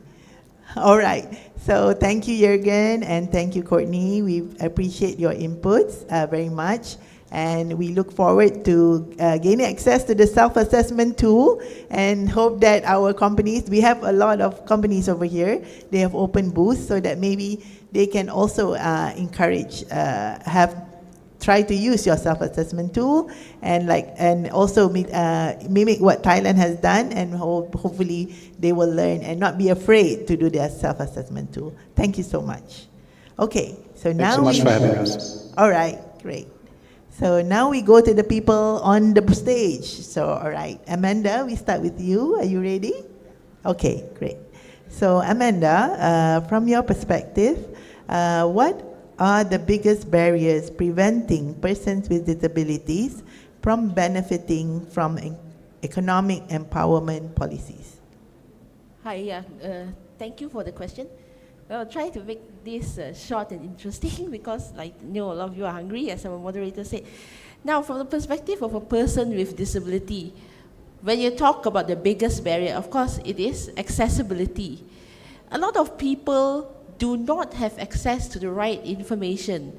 For example, access to employment. They do not know where to look for job opportunities and how to apply for the job. I work in the Make It Right movement, and our biggest pillar is diversity, equity, and inclusion, or DEI. And the biggest barrier that persons with disability face is, they say, we do not know that this job exists. And even if it exists, we can't apply for it because the application process is not accessible. And why is this so? It's because a lot of job portals is built without considering the needs of a person with disability in mind. And this actually stems from the long-standing stigma against persons with disability, where people look at persons with disability of having to depend on charity, or we say the charity model, as highlighted earlier, rather than the social model of disability. So they do not think that a person with disability have the capacity to apply for a job. And that is why websites are not built with accessibility features in mind. Now, when I work with Make It Right movement, there are some corporate companies that approach us and say, we actually do not discriminate against persons with disability. We want to hire persons with disability. We open the application to persons with disability, but nobody applies. So the question I asked them, how do you open your opportunity to persons with disability? We just advertise on our website. Is your website accessible? Then they would ask the question, what do you mean my website needs to be accessible? What features should I incorporate into the website? They don't look at things such as, we have something called the Website Content Accessibility Guidelines, which guides developers on how do you design a website to make it more inclusive for persons with disability. That is the biggest barrier. And the limit access to information actually stems from, like I said, the attitude towards persons with disability. Employers are reluctant to hire persons with disability because they think that hiring a person with disability may incur extra cost, or a person with disability does not have the required skill set. That's why a lot of workplaces are not inclusive for persons with disability, and employers are not aware of how to build an inclusive environment. A simple example would be one of the corporate companies we work with wanted to hire a person with disability to do logistics. So when I asked the corporate, what kind of persons with disability are you looking for? They said, we want to hire persons with restricted mobility or persons who are wheelchair bound. So what is the job role that you're hiring for? Logistics and supply chain management. And the role actually includes event planning, arranging logistics. How do you expect a person with restricted mobility to actually fulfill their job task? There is no modifications to the job role. For example, persons in wheelchair are more suited to do like desk job or things that require them to limit movement, such as like planning your events online. So that is why we really require education and awareness, especially like diversity, equity, and inclusion training. Otherwise, the barrier is still there to hire a person with disability. Another quick example is that the assumption is that persons with disability can only work in certain sectors. Simple example for myself, when I start applying for jobs as a qualified lawyer, because being the first blind woman lawyer, of course, people never heard of blind persons who are lawyers applying for jobs. So they're a little bit wary. So when I put my disability on the resume, 80% of the time, I didn't even get an interview opportunity. So I decided to try something different. I removed my disability. I just put my qualification and experience. And sure enough, I got interviews from employers. But when I got the interview, so employers tend to ask questions that demonstrated their lack of awareness against the persons with disability, like, how do you actually do your questions during your exams? Do you get the same questions, or are you given any special privileges? But I'm not angry by this question, because this really demonstrates the lack of awareness against hiring practices, and also like what is the capacity and skill set of persons with disability. So I think that when you ask me, of course, to summarize what I shared earlier, the biggest barrier is, of course, accessibility to the right opportunities. And why do we have that accessibility issue? Because people are not aware of the needs of persons with disability. Thank you so much, Amanda. I think it's amazing that Amanda became the first women lawyer, and you know, she overcome a lot of things, right? So yeah, give her a round of applause for overcoming all the obstacles and highlighting, actually, it's true, I think, that a lot of the employers do not know that what are the problems. They think if you put the job on the website, and then if a blind person, she's not able to access the job opening, and then if you make a person with limited disability to do event planning, that's like, right, making them not be able to succeed from the start. So, okay, so very nice input. So now we go to the second question, Amanda. How can governments and businesses ensure that accessibility and inclusion in the employment and entrepreneurship? What can the government do, and what can business do to help improve this? Now, for the government, of course, we heard a lot of policies against persons towards inclusion for persons with disability. But Malaysia is really weak in putting policy into practice. Now, a simple example is that the government actually have the 1% employment policy in the public sector for persons with disability. And sadly to say that 1% haven't even been fulfilled. And why is this the case? Again, similarly, it's theoretical rather than putting into practice. It's easy to say, I want to employ a person with disability. I must have 1% quota of persons with disability. But how do you actually get that quota of persons with disability? A lot of organizations or body, when we talk about attending career fairs, attending like job opportunities fair, through our experience, I realized that the persons who actually attend the career fairs or job fairs are actually the same persons because they still didn't manage to find the right fit for them. And why is that so? Because people are too focused on theory. I need to implement this policy. But how do you actually put that theory into practice? For example, when you talk about 1% employment rate, why is it only applied to the public sector? There's nothing to say that there is a quota for private sector employment. And even for the public sector, when they talk about the 1% employment rate, there's no case study to show why is the quota not achieved. And this is also due to the fact that the Persons with Disability Act that we have here is not strong enough because there's no policies that protect against discrimination against persons with disability.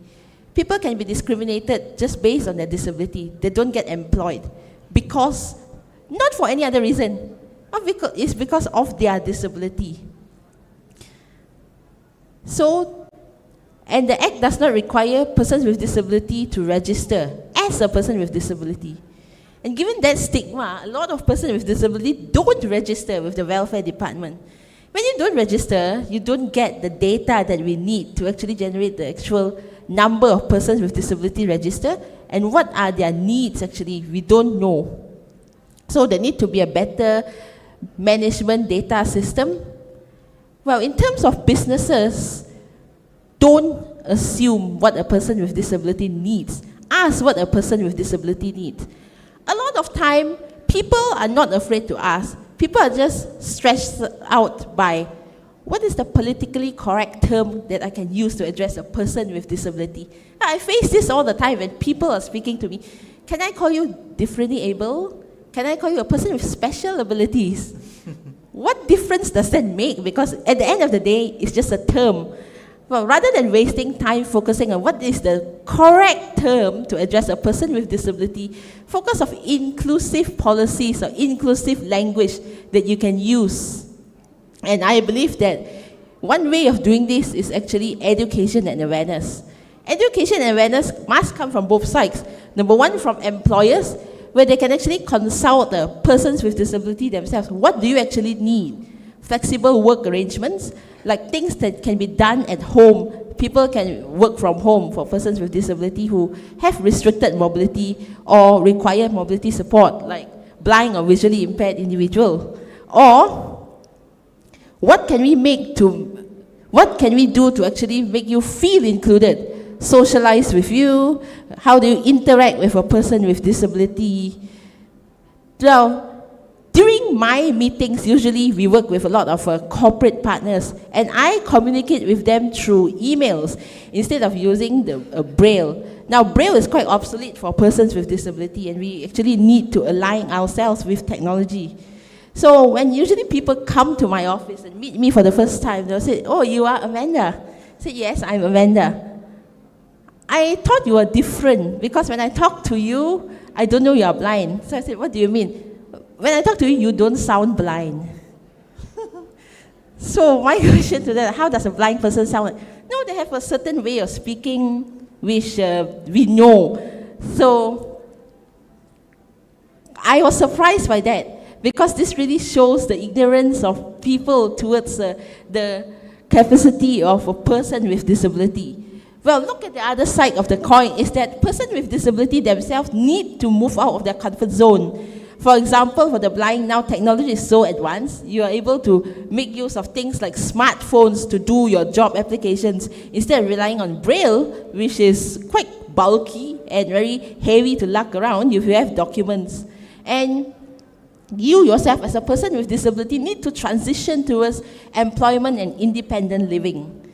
Now there's this case where we work with a person with disability hired in a corporate company, and that person with disability is in a wheelchair, and she also have spinal issues. So when they are working there, people actually provide a special chair and special desk for her, because they said it's better to you to work. But interestingly, she felt that, why are you giving me this special arrangement? Am I that disabled that you need to provide this for me to ensure that I am able to work?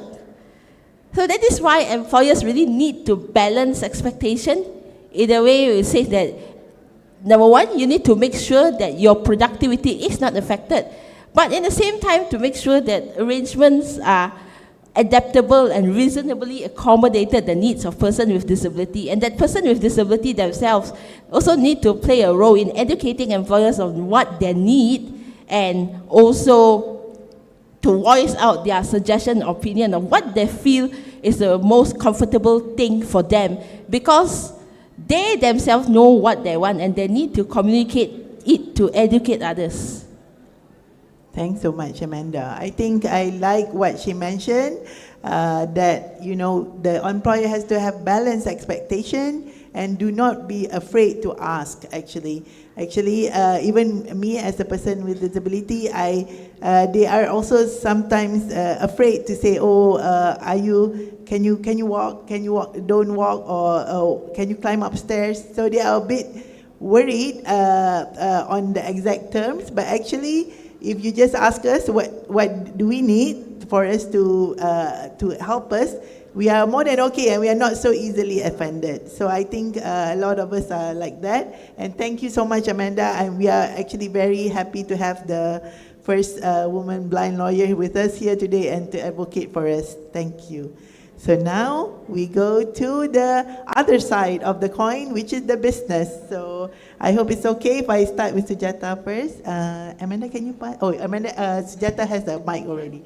All right. So Sujata is from Micron, and she has been advocating a lot for the persons with disabilities in her company.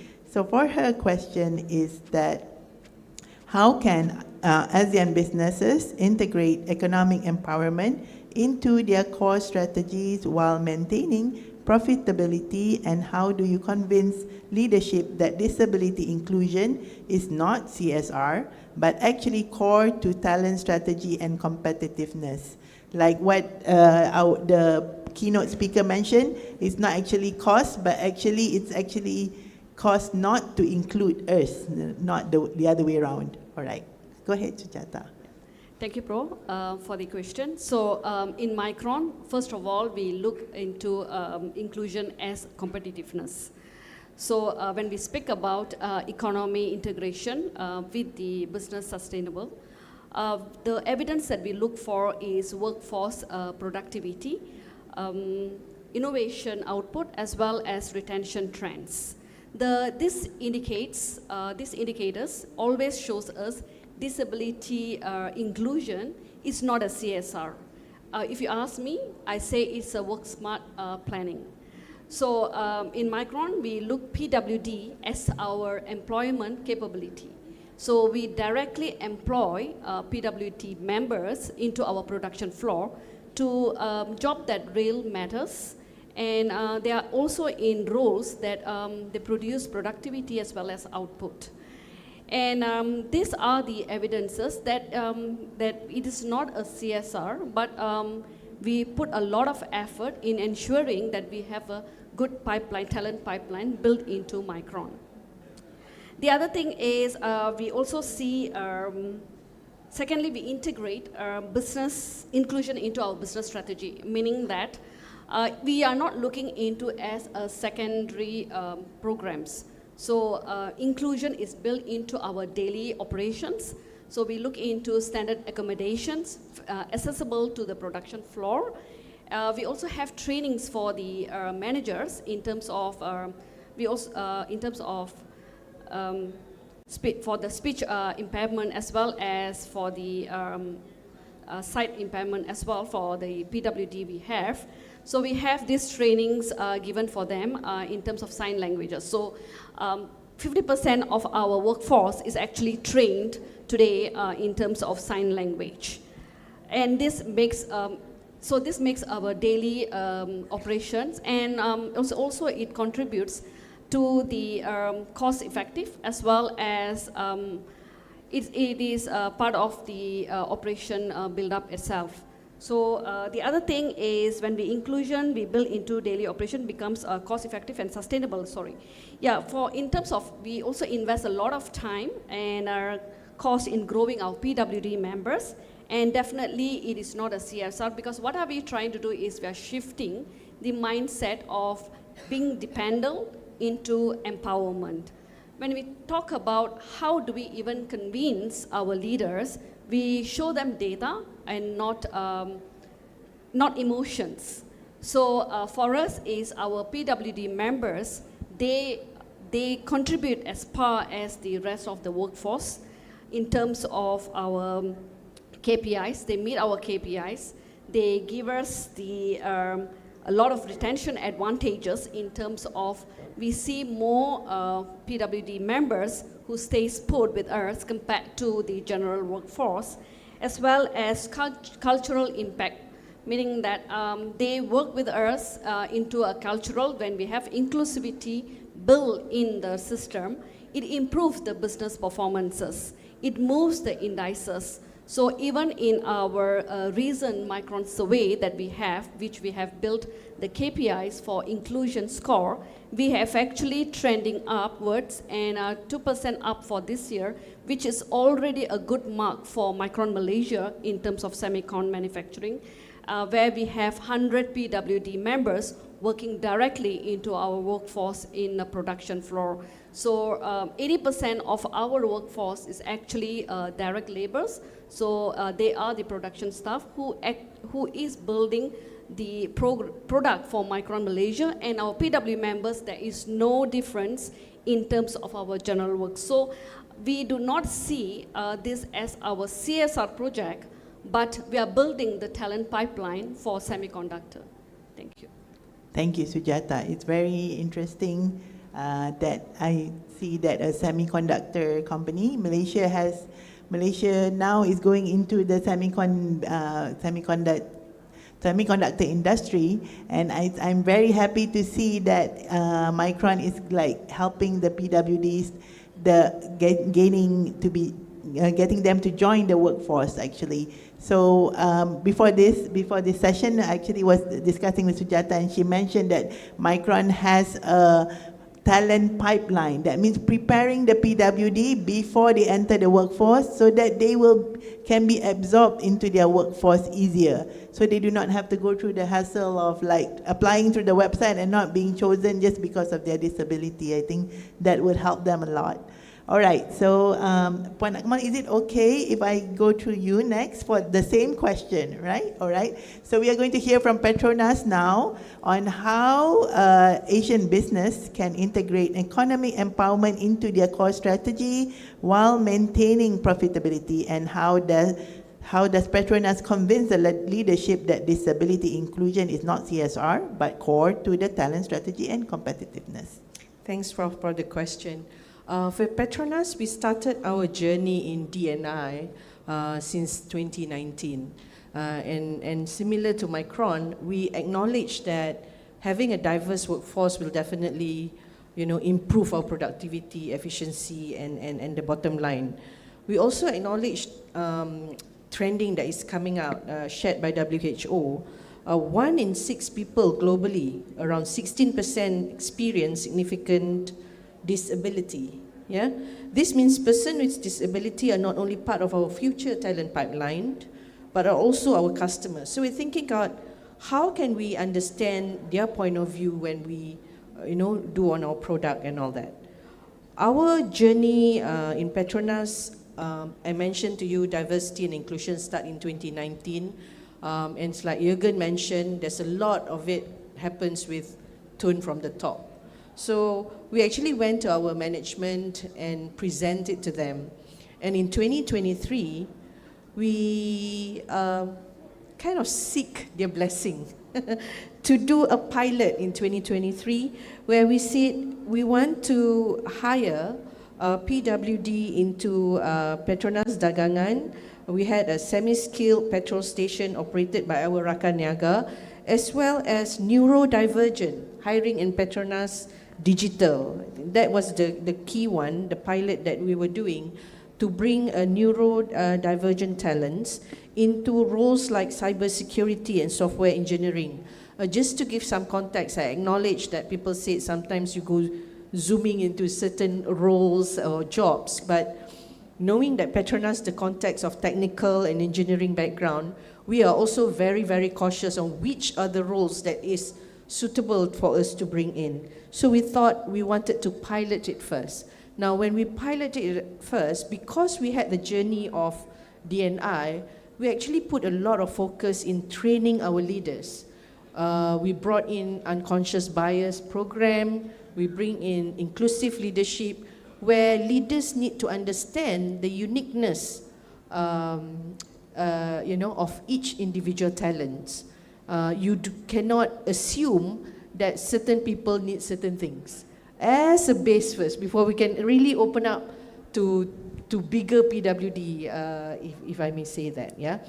And based on that, actually there was a business impact example. One of our autistic hires in cybersecurity, identified automation opportunities, incident tickets patterns, reducing manual review by 2 hours per day, and that is impacting about 4,800 tickets annually. So you know that when we work with PWD, specifically in our case in neurodivergent talents, we acknowledge that they have the strength and they can look into complex problem solving. They can also have high analytical thinking, and that is what we were looking for, and that is what we want to tap into our business.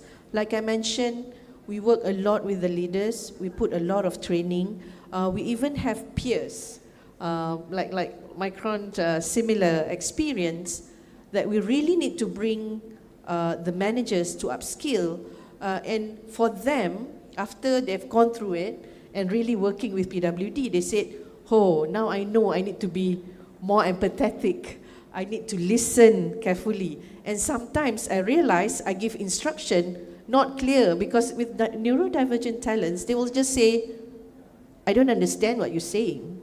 If you say it's 1, 2, 3, then I will do this.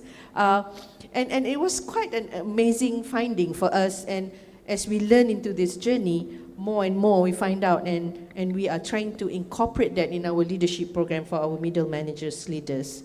One of the key things that I would like to share here also, Petronas' effort as part of nation building in the space of neurodiversity.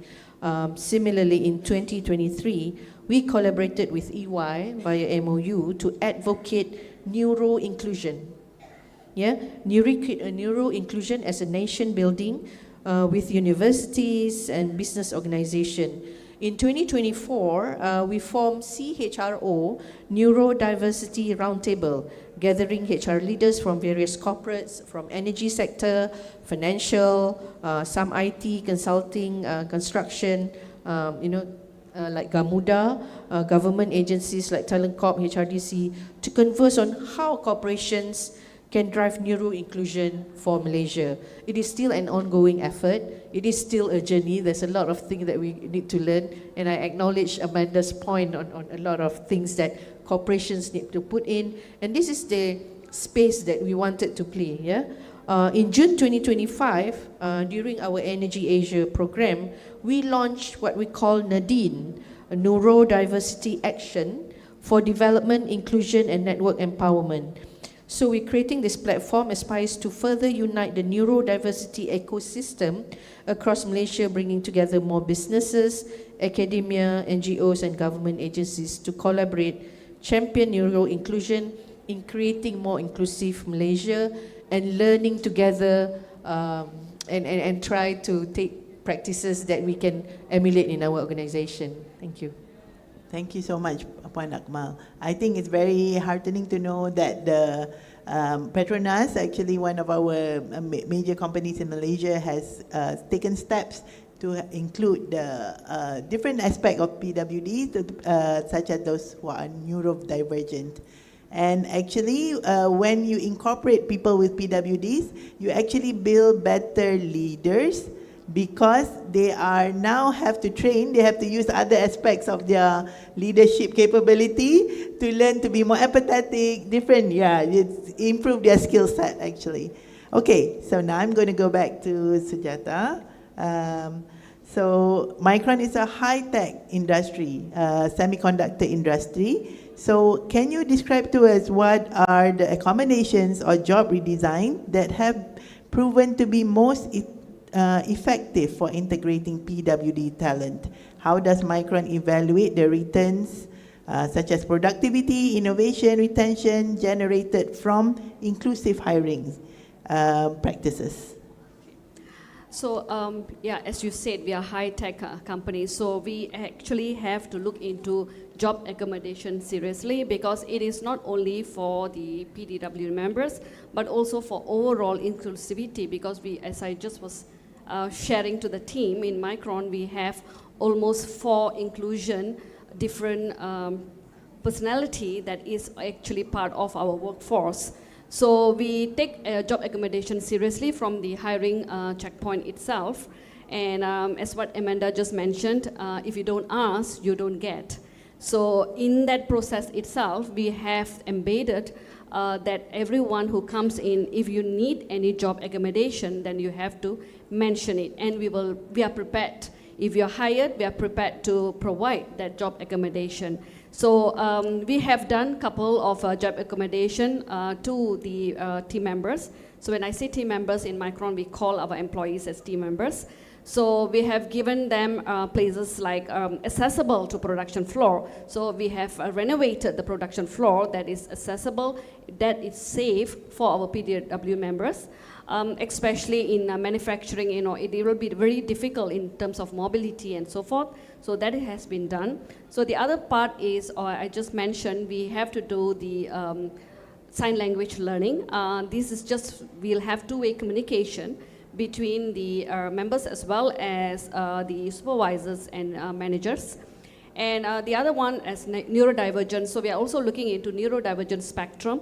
So we also have done quiet rooms, and we have given noise cancellation headphones to those who in need of those.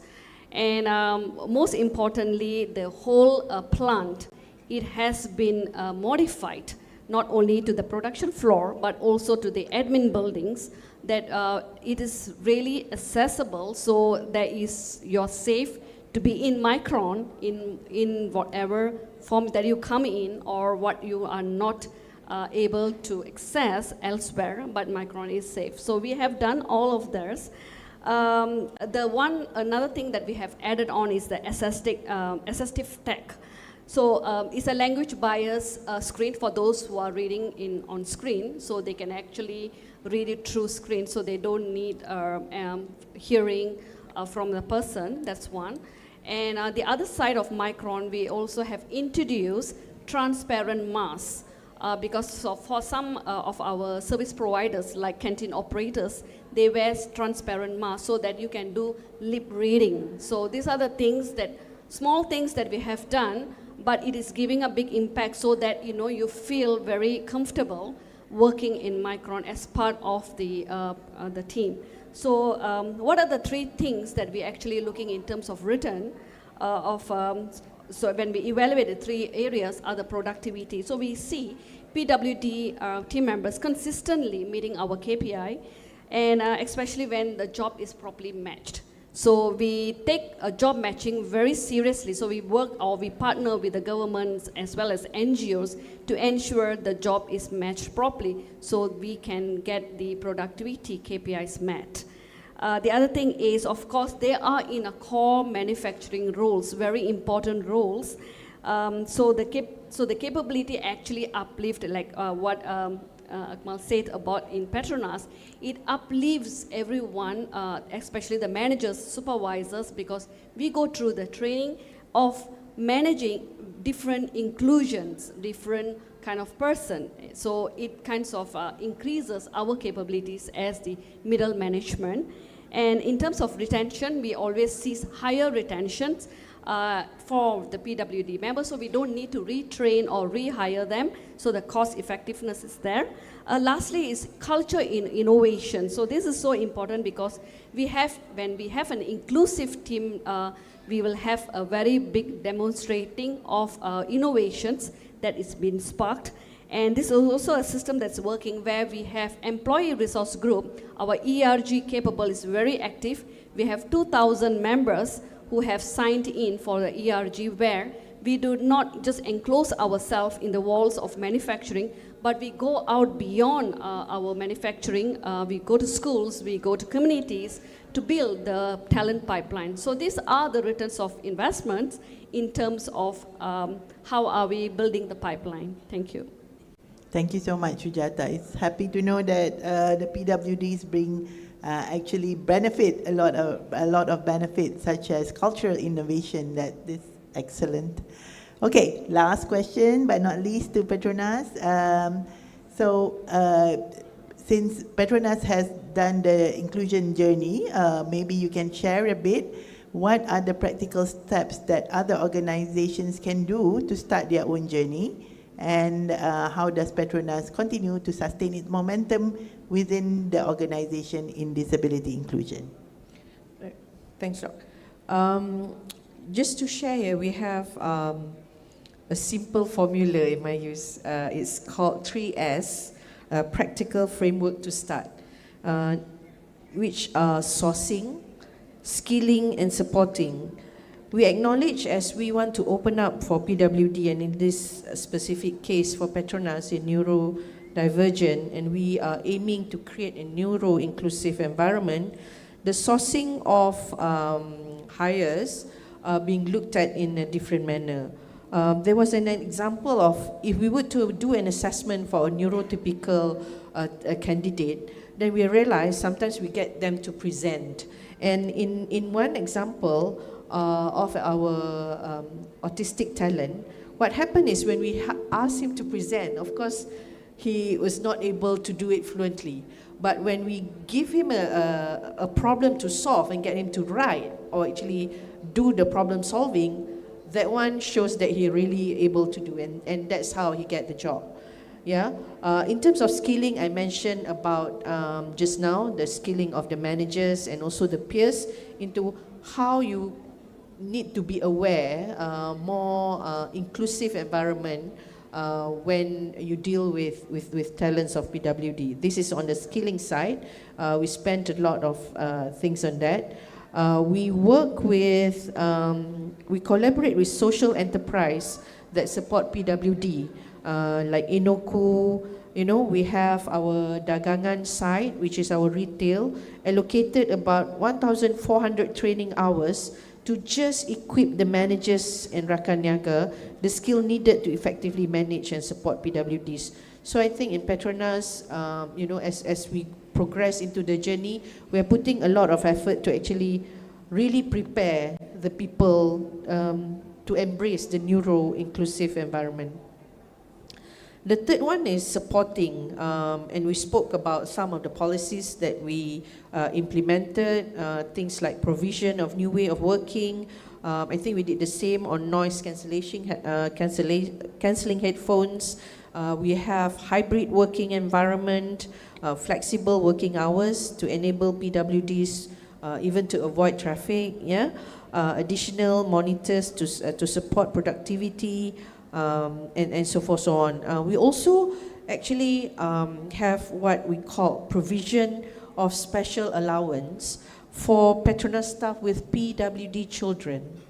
So if they have children of PWD, they need to get extra help. For example, certain allowance to actually send their children for speech therapy or so forth, so on, so they actually can get that as well. So not only that we open up for talents, but we also start to see our staff as parents of, yeah, and we are extending that as well. I think to sustain this, it is not easy. Like I said, the pilot started small, quite of niche job, which is very digitally based. Now, we have been given a challenge. How do you scale this up to other parts of the business? So we're still working on that. We're still looking at that. But what we want to share is, now that we are open, that we're working on neurodiversion and really focusing on promoting neuro-inclusion, we realize that we have our existing staff now that coming out to say that I am one of your neurodivergent talent. I think that is the next phase that we want to look at on how do we, share the success story or the business case of some of the talents that, grow in our organization and really reach some of the management position. Thank you. Thank you so much, Puan Akmal. Very interesting to hear how Petronas has grown and tried to include the PWDs, especially those who are neurodivergent in their workforce. Okay, so that is most of the questions for today. Yeah, if you like to have, I open the floor for questions, please.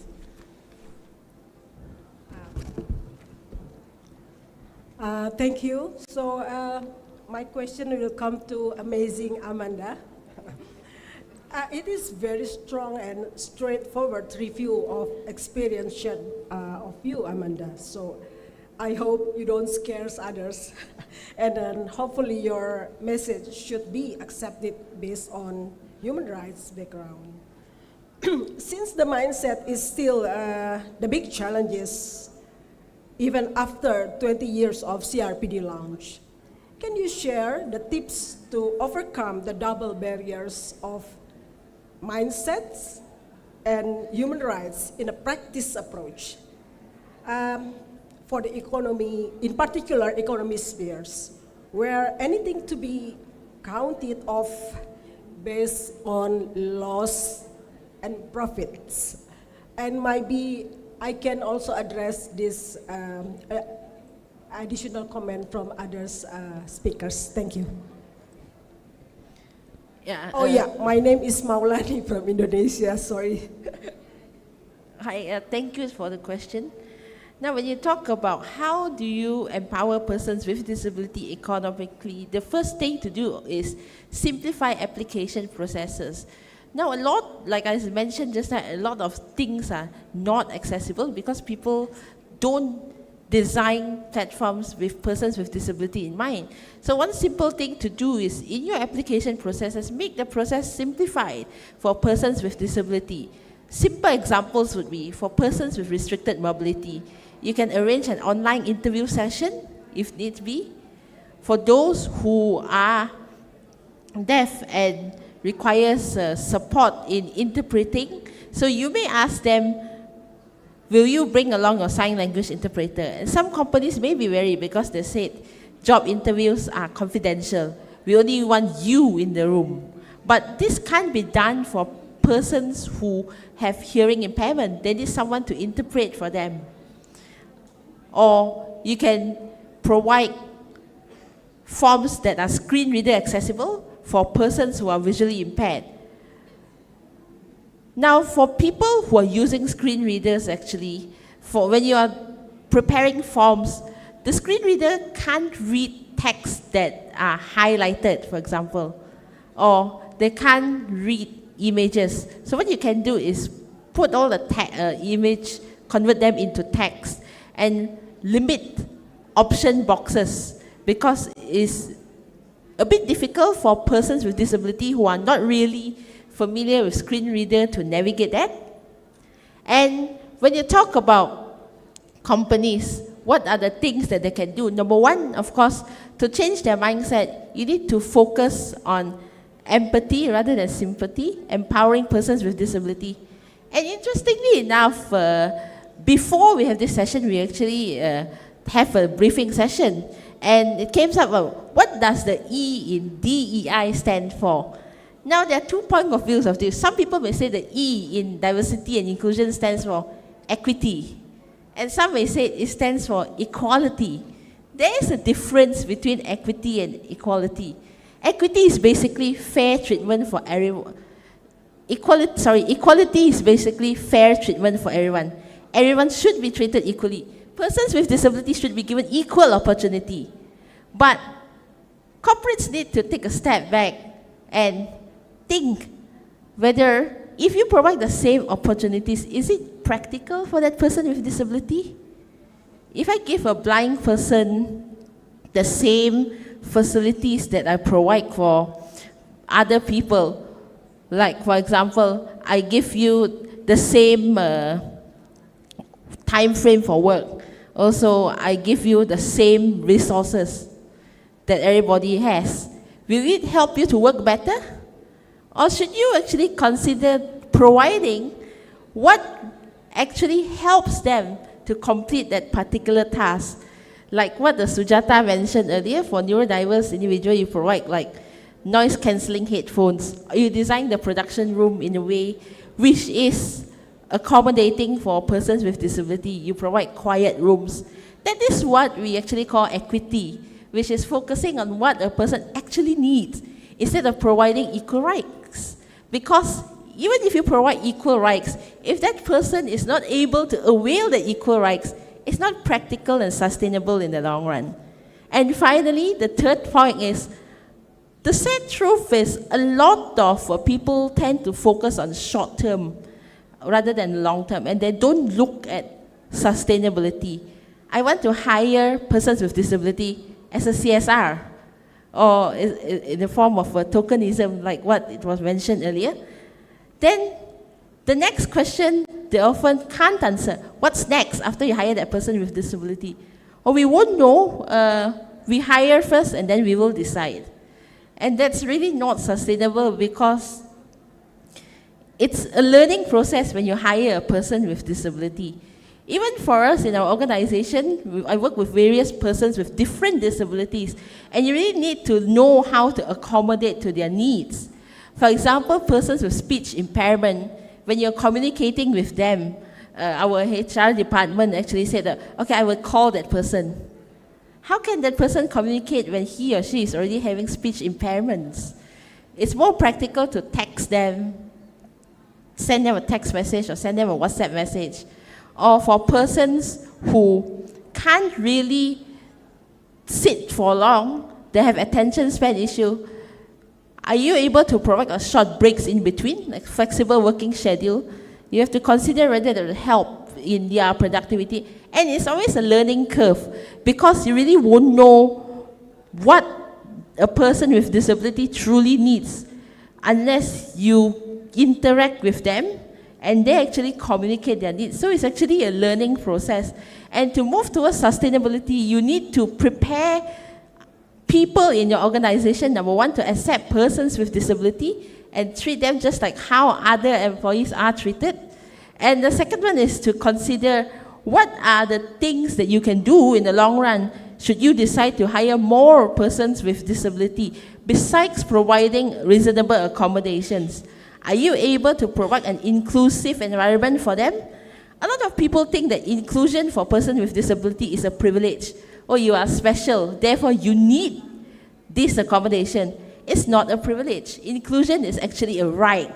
And when you move towards a right-based approach, change your mindset, I believe that more persons with disability would be given the opportunity to fully integrate with society. Yeah, I hope I answered your question. Thank you, Amanda. Any more questions? Oh, so many questions. Okay. I thought people were hungry, but okay, go ahead, please. Hello, test. Okay. Thank you. Who ask the question first? Can we have the ladies first? Is it okay, or him? Okay, all right. The person. Oh, thank you. Who first? Okay. Okay, can lady first? You take first. Yeah, I will be later. Okay. Thank you. All right. The person standing up, you want to go first? Now that the lady says she let you go first. Okay, go ahead. Okay. Thank you for your floor. So I'm Sakim. I'm speaking, and from Cambodia, and I am a youth volunteer of CDPO. So regarding to Amanda sharing that related to the social stigma about the employer, about employment. So I have a question that related to that.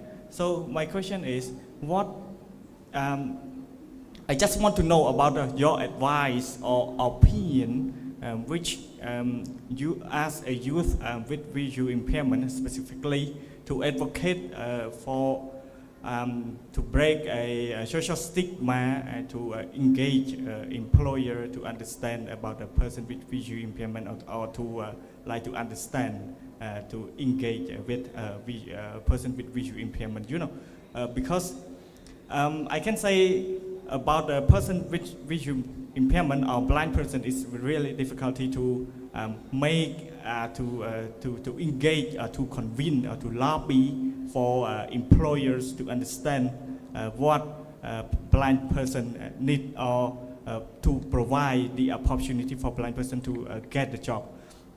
And second question, how do you have any technical or tactic that can lobby or to engage with employers to interested or to provide a the job for a blind person, yes, especially to motivate them or to inspire them to focus on to interested about accessibility or accessible for a blind person, in workplace environment. Yeah, thank you. Thank you for the question. Okay, Amanda. It's a nice question. So, the first question is, how do you actually lobby for your rights as a person with disability? Number one, as I said, a person with disability needs to provide education and awareness to employers of what they actually need. Now, for a person with disability, the cost of employing a person with disability is actually very low because person with disability are well versed with technology nowadays, with screen readers, so they are actually able to perform tasks using their assistive device. And providing that device does not actually require a lot of cost. Simple modifications that employers can make is like providing accessible resources. And how do persons with disability raise awareness about their rights is very simple. Talk about it and educate people. For example, I like to educate people on my disability based on conversations, or another fun way to put it is actually make jokes about your disability, because that actually opens up the floor for people to ask more questions when they are curious, or when people want to know more, they feel comfortable talking to you when you laugh about it. So for example, usually people ask me, oh, you are disabled, why do you care how do you dress? Because you can't see. So my answer is, I dress not for myself to see, since I'm blind, just for you to see. So I need to make sure that I impressed you. People would ask, why are you sitting in the dark? Because when we go to the office, it doesn't make a difference to me whether the lights are on or not. So I said, no, to save electricity, you should be like me. It's more sustainable. So when you talk to people in that way, in a way, number one, you educate your employer about what you need. And the second one is that you break the barrier of them making conversation. You start the conversation first. And when people are more curious, they tend to ask more. And when they ask more, they learn more. For employers, of course, like I said, they are very wary to ask. Because when they ask a question, they are very worried that they will offend a person with disability. Societal stigma again. The second part of your question is, how do employers actually open their minds to hire a person with disability? Number one is, consult person with disability themselves. Start the conversation. How do you actually want to provide accommodations for persons with disability? The second thing they can do is actually get independent opinion to do an accessibility audit on their company. Accessibility audit is where you get an independent party, a person with disability, or organizations working with persons with disability to see to what extent your company is inclusive. To what extent is the environment in your company inclusive? For example, the blind needs a voice-over in lifts, not just braille. There's no point because they need to know which floor they go to. My office, the lifts are not fully accessible because although they are braille, the lift doesn't have voiceover to announce which floor that we go to. So my colleagues usually ask me, how do you know which floor you are on? Well, it depends on sense of smell. So you know which floor have different smells. And this is also how employers can start conversation, educate yourself on what a person with disability need, or how do they actually mitigate barriers that they face. Keep an open mind, always ask the right question. When they do the accessibility audit, a lot of people don't want to do accessibility audits because they are afraid that, oh, it may incur more cost if I want to modify my office for a person with disability. But in actual fact, if you really took the time to do the audit, you realize that person with disability don't really need much. They just need minimal modifications to enable them to work flexibility. Okay, thank you, Amanda. Last question. Thank you. I am Sawalak from ADF and Bangkok, Thailand.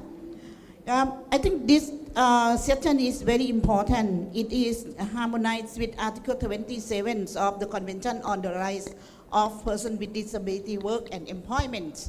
The Article 27 introduced the holistic approach to move away from medical and charitable model to rights-based approach.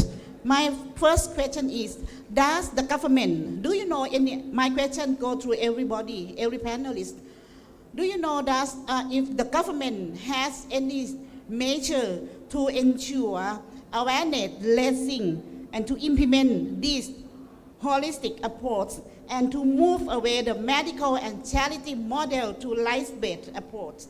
The second question, the CRPD Article 27 introduced open labor market. Persons with disability have to be employed in open labor market and also in accessible environment.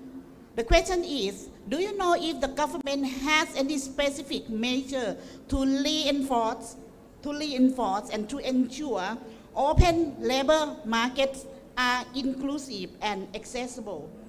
And then the government work towards the non-discrimination and reasonable accommodation and accessibility in open labor market? And also, are there any specific measure, policy and program to promote working in accessible environment and open labor market?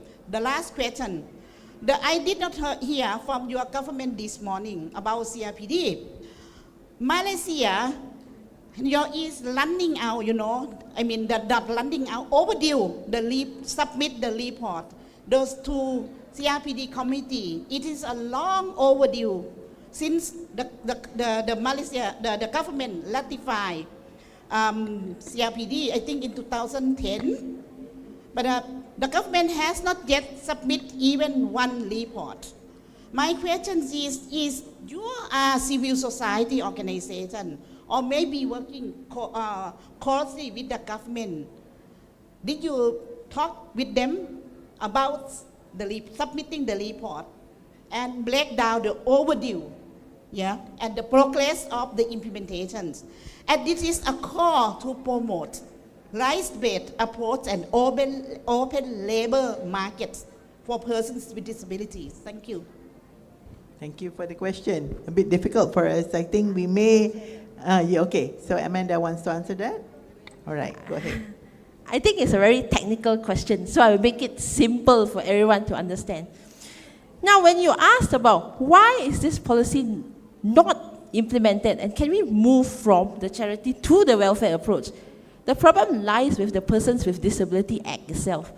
Now, the Person with Disability Act is actually drafted for the sake of being drafted, in simple terms. It does not take into consideration what a person with disability in Malaysia actually requires. We said accessible, reasonable accommodations. The definitions are very vague. And most important of all, it does not have discrimination provisions. So if a person with disability is discriminated, for example, they can't get a job, So there's no recourse for them. Why? Because the Act does not provide for that. And I previously worked in the Bar Council, the Human Rights Community. I was the co-head of the PWD working group, where we actually look at amending the current Act to provide better provisions. The most obvious one is the discrimination one. And the second one, which is important, is the Act does not provide for temporary disability. Disability is only defined as long-term physical impairments, and there are 7 categories. For people who are temporarily disabled, for example, if you've faced restricted mobility due to an accident or you have a stroke, you can't really claim yourself to be a person with disability because that Act doesn't cover that. And sadly to say, actually, Acts move with the policy changes, and whenever there is a political shift, government changes, policies change. So we were finalizing the Act when I was in the committee, and then there's a change of government, so everything has to be relooked again from square one. It is very difficult to predict, and we really need to depend on what is the current status. That's why I said it's more theoretical, it's better to focus on practicality. On your question on why the report is not submitted, the simple reason is, number one, actually there are 3 reasons. The first reason is because, like I explained earlier, the Act does not mandate a person with disability to register. So when a person with disability don't register, you don't really have the data. The current data that is reflected in the Department of Welfare is not the actual number, because there are a lot of persons with disability who are reluctant to register because of that stigma. And when you talk about data, you work with disability rights NGOs, they can't provide their data, number one, because they don't have the data. Or another reason is that it may be a little bit direct, but some NGOs who are disability-centric are basically disability-centric because of CSR and not for other reasons. So basically they work constantly to, for lack of a better word, they work constantly to outshine each other instead of deciding what is best for a person with disability. And some of them, these organizations, are not headed by persons with disability themselves. How would you expect a person who is not disabled to recognize fully the rights of a person with disability without consultation with persons with disability? That is why, because of this lack of data, when you want to talk about open labor market, it's a bit difficult. When you talk about policy implementation, it's a bit difficult. When you talk about our Universal Periodic Review report, of course, we are long overdue. Well, I myself, in my organization, we actually try to undertake the initiative to provide the first status report on the rights of persons with disability. But getting data from disability CSOs is very difficult because a lot of them told us we don't have the data, or that data is already outdated and no one updates their data, for lack of a better word, because of lack of case study. And how actually this can be circumvented is, like I said, policies and laws at the end of the day is only theory. You have to start small, you have to take small steps. Small steps is like the practical steps that other panelists mentioned. First, employers themselves need to implement measures for persons with disability, and also, and when you start small, you would realize that it's a learning experience, like I said earlier, and once you start implementing them, you learn along the way how to improve yourself, and this is actually the way forward. Okay, thank you, Amanda, for the answer to the difficult question. So I think if you would like to know more, maybe we can, you can talk more with Amanda later during lunch.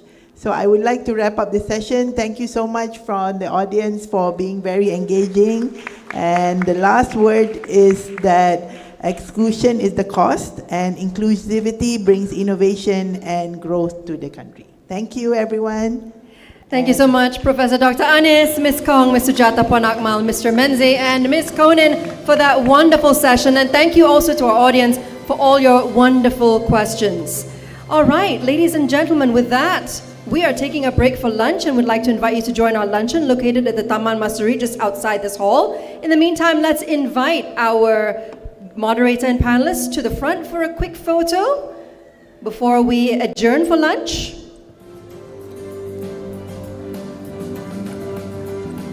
For the rest of our delegates, you may proceed to lunch, and for our Muslim delegates, you may head to the surau at level 1 for your Zohor prayers. We look forward to seeing you all again at our next session at 2:30 p.m. Thank you and enjoy your break. And on that note, may we also thank our moderator and our panelists for that wonderful session. Thank you also for your patience and for answering those questions just now. One more big round of applause, ladies and gentlemen, for our moderator and panelists.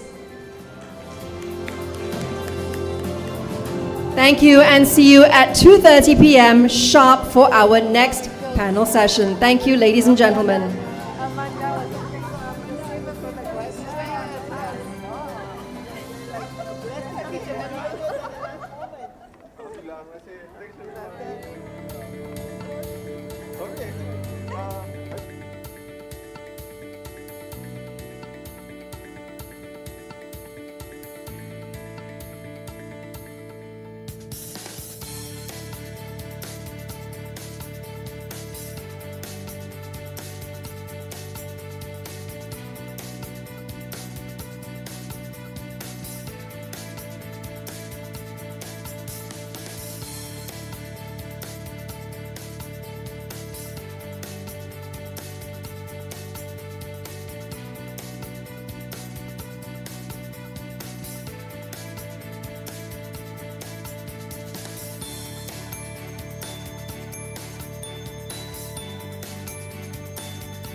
What can a single tap do?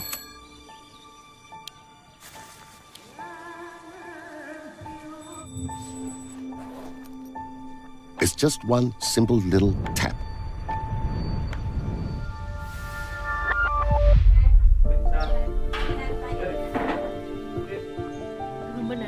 How can it brighten someone's life?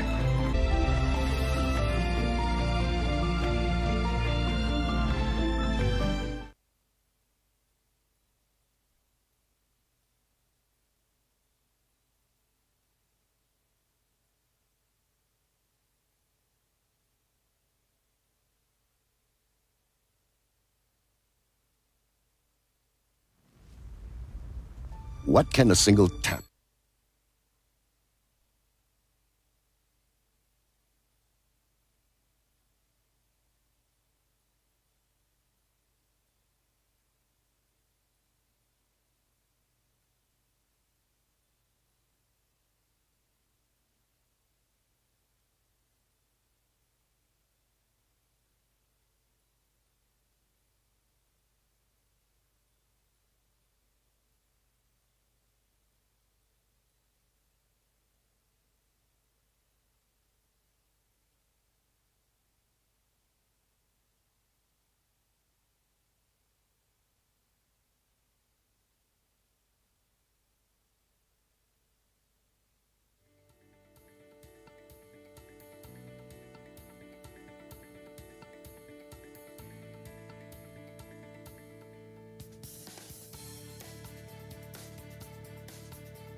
A very good afternoon, ladies and gentlemen. I trust that you've had enough time to enjoy your lunch break and also to catch your Zohor prayers. For our Muslim delegates, would like to invite everyone to kindly return to the hall so that we can kick off our next two sessions, Session 3 and Session 4, ladies and gentlemen. We look forward to receiving you back in the hall so we can start our next panel session on time. Thank you very much.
A very good afternoon, ladies and gentlemen. Welcome back to our hall. I trust that you've had a good lunch, ladies and gentlemen, and for our Muslim delegates, that you've had sufficient time to pray your Zohor prayers. We will be starting very, very soon, ladies and gentlemen, so could we please request that you take your seats, make yourselves comfortable, and if you still have colleagues who are outside, please do send them a text and invite them back into the hall so that we can begin our program on time. Thank you so much, ladies and gentlemen. I will rejoin you in just a couple of minutes.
All right, ladies and gentlemen, welcome back from lunch.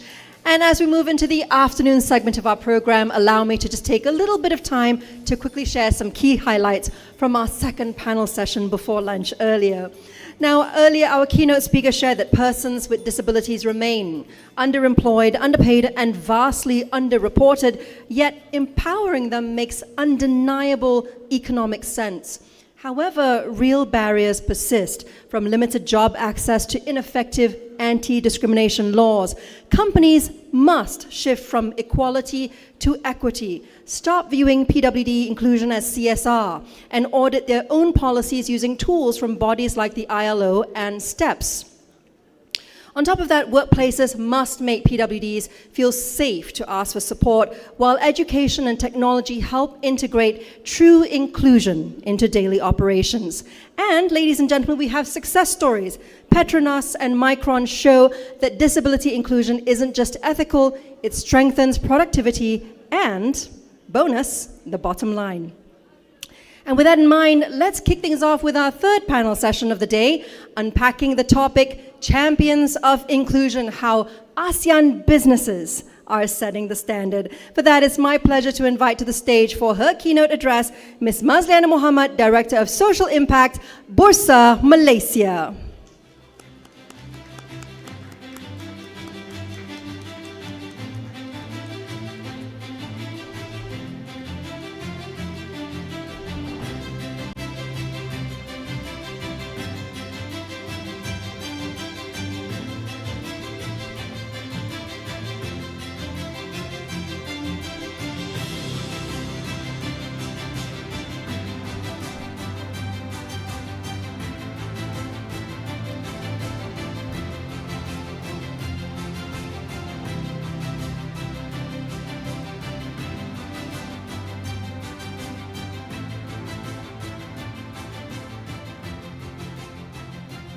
All right, Puan Mazliana, the floor is yours for your keynote address.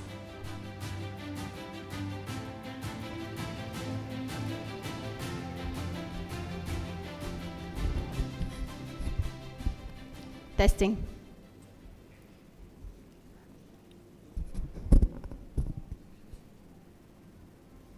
I thought we were going to sit first, so now straight to the podium. Assalamualaikum. Good afternoon, distinguished guests, fellow champions of inclusion, and partners in progress. Let me begin with the words of Robert M. Hansel, a disability rights advocate born with spina bifida, who reminds us that there's no greater disability in society than the ability to see a person as more. This truth sits at the heart of why we are here today.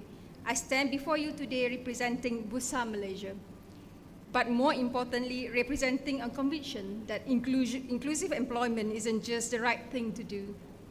It's the smart thing to do for business, for economies, and for our shared future across ASEAN.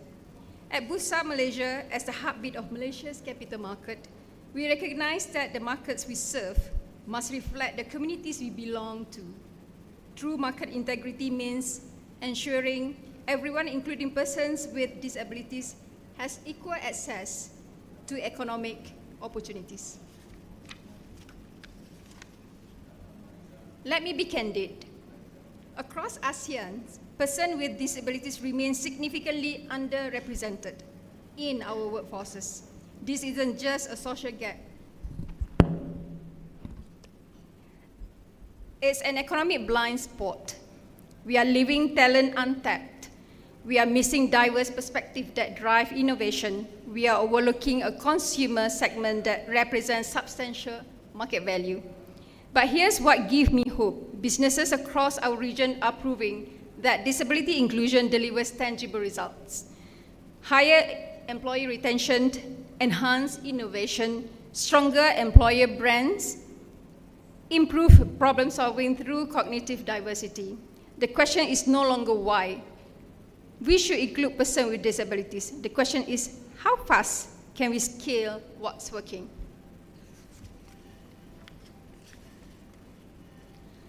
Bursa Malaysia's collaboration with UNDP for our PWD empowerment program began with the focus group discussions in June this year, where we brought different stakeholders together to discuss the challenges faced and possible solutions across 3 key areas: education, employability, and mental health. From the focus group discussion, we learned critical lessons. First, the systemic change requires ecosystem collaboration. We cannot do this alone. It takes government policy, corporate commitment, NGO expertise, and most importantly, the voices and leadership of persons with disabilities themselves, you yourself. Second, that the inclusion must be intentional and sustained. It's not enough to hire. We must create environments where persons with disabilities can thrive, advance, and lead. Third, that the private sector has both the responsibility and the capability to set the standard. When businesses lead, markets follow.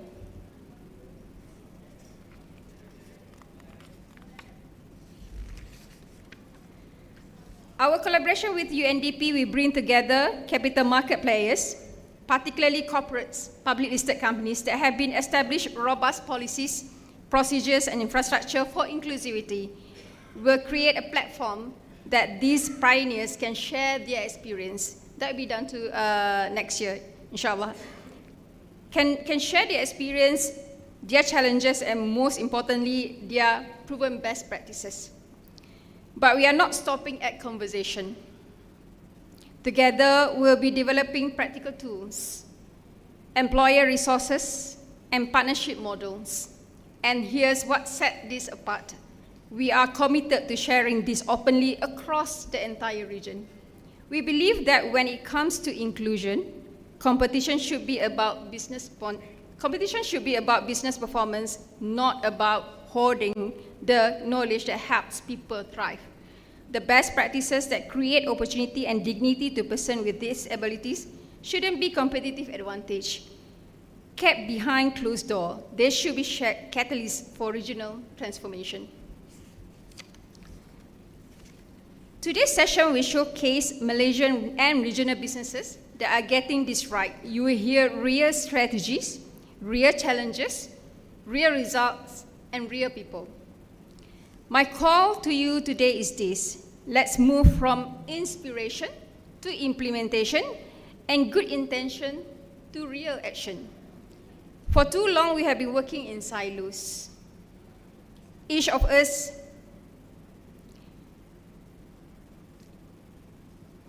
sorry, I got emotional for a while.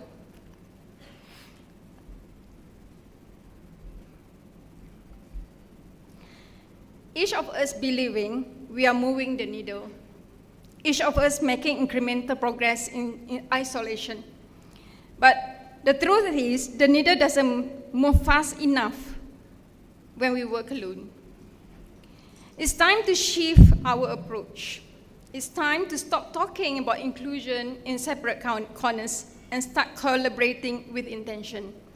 It's time to join forces, pool our resources, and multiply our collective strength toward PWD empowerment and employability.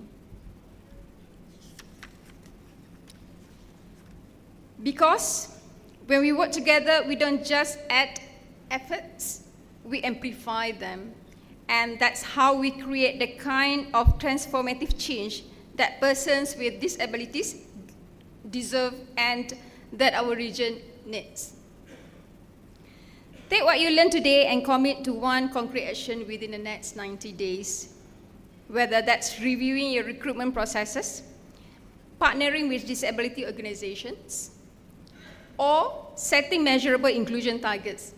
Start somewhere. For those already on this journey, share generously. We're lucky to have here from a few organizations. We have in our panelists, Petronas Dagangan, ASEAN, PwC, and a few others.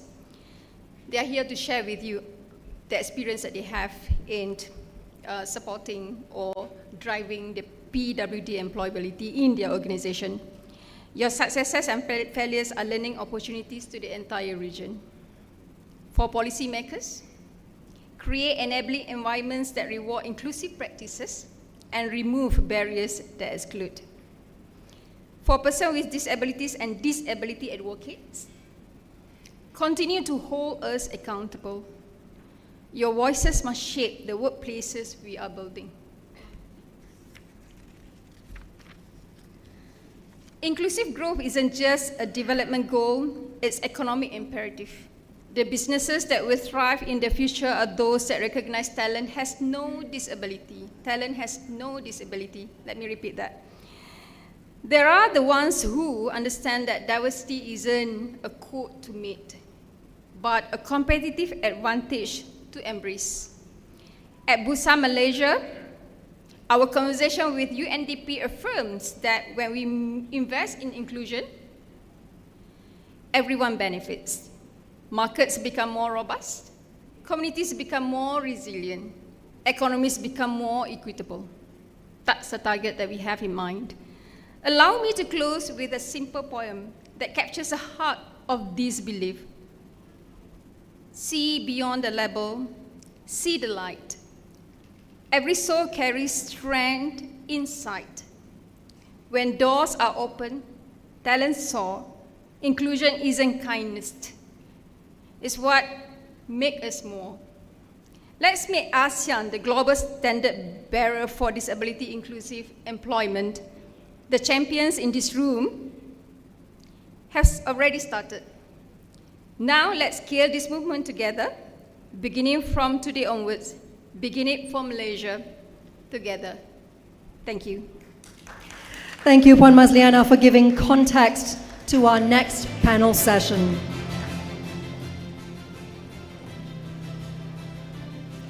And certainly what you're doing in Bursa, Malaysia, it matters. It matters to each and every one of us in this room today. Now, to chair our panel discussion for this topic, let's now invite to the stage our moderator, Tunku Putri Afifah Tunku Anur, Head of Social Impact, Bursa, Malaysia. Joining her on stage are our panelists, Tuan Nik Muhammad Fahmi Nik Hussein, Acting Chief Human Resource Officer at ASEAN Co Malaysia Berhad, Tuan Fariz Abdul Rani, Disability Equality Master Trainer and Accessibility Auditor, Creative Vision 99 Venture, Ms. Gayatri Vadavel, Head of Employment Services Division, Social Security Organization or SOCSO, Tuan Azrul Osman Rani, Managing Director, Chief Executive Officer, Petronas Dagangan Berhad, and Ms. Florence Tan, Director of Corporate Sustainability, Inclusion and Diversity, PwC, Malaysia.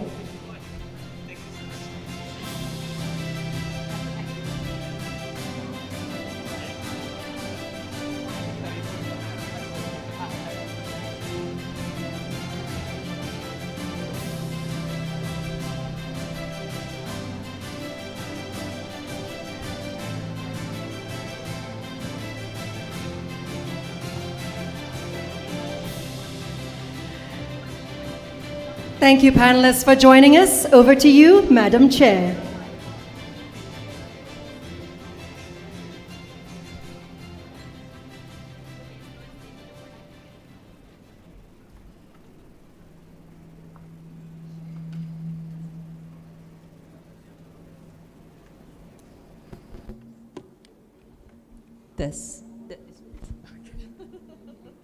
Thank you very much.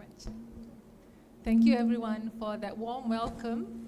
We've just heard about the urgent imperative before us that workplace inclusion isn't merely about corporate responsibility, it's about unlocking Malaysia's full economic potential. We discussed how hundreds and thousands of Malaysians with disabilities represent not just a challenge to be managed, but a talent pool waiting to transform our economy.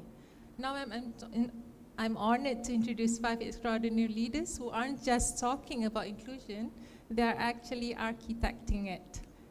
These are champions who are proving that profitability and purpose aren't competing priorities, but complementary forces that drive sustainable growth.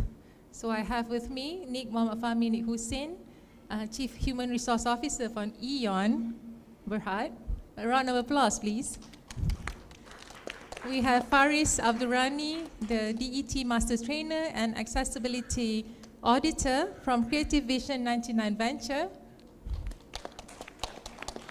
We have Gayatri Vadivel, Head of Employment Insurance from Perkeso or SOXO. We have Azrul Azran Rani, Managing Director and Chief Executive Officer from Petronas Dagangan Berhad. And last but not least, we have Florence Tan, Director of Corporate Sustainability, Inclusion and Diversity. So today we'll explore how these organizations are moving beyond compliance to genuine transformation, and more importantly, how their experiences can galvanize all of us into action. So I'll start with the first question to Faris. So Faris, you bring both professional expertise and personal insights to workplace inclusion. Can you share a transformative moment when you witnessed an organization shift from viewing accessibility as compliance to embracing it as competitive advantage? Over to you, Faris. Okay, thank you, moderator. Putri, when I started this training in disability line, it started with CSR first. You know, people are hiring disabled people because of CSR, but now it transformed into hiring disabled people because they're talking about compliance. But to be honest, we don't have a regulatory body that enforcing you to hire disabled people yet, not in Malaysia yet. However, now they are starting to hire disabled people because they see a competitive advantage where, for instance, if you can have innovation just by hiring disabled people. We did not realize all this while we have been using innovation that started for disabled people. For instance, for the toothbrush, the electric toothbrush, actually designed for those who cannot use hand properly. But now we are using it, right? It's an innovation started from disabled people. So now we do have this SDG where companies are doing this SDG towards to market their companies or organization. But one of the pillars of SDG actually is reduce inequalities. If you want to do an SDG under your company, you must also include disabled people, because if you do not include disabled people, it will not cater under the reduced inequalities. So we all knew that if you do SDG, it also affects the ESG. So if you really see this thing, it is a competitive advantages to organization or companies, and that's what's happening at this moment. That's why people stop hiring disabled people because of CSR. It's because they can see the competitive advantages when they are doing this. Thank you. Thank you, Faris. So you're just saying that sometimes we are already doing it as part of an innovation, but we're not. It actually will also benefit the PWDs, and also then you can actually hire them without realizing you're already prepared to hire the PWDs. Thank you very much. So maybe from SOXO's perspective, you have other data that could actually maybe support this finding. So Gayatri, from SOXO's employment data, right? What trends are you seeing the PWD employment across Malaysia? And what do these numbers tell us about whether we're succeeding versus where urgent intervention is needed? Okay, first of all, thank you for the invitation for this forum. I think it's a very significant forum for us all to be in.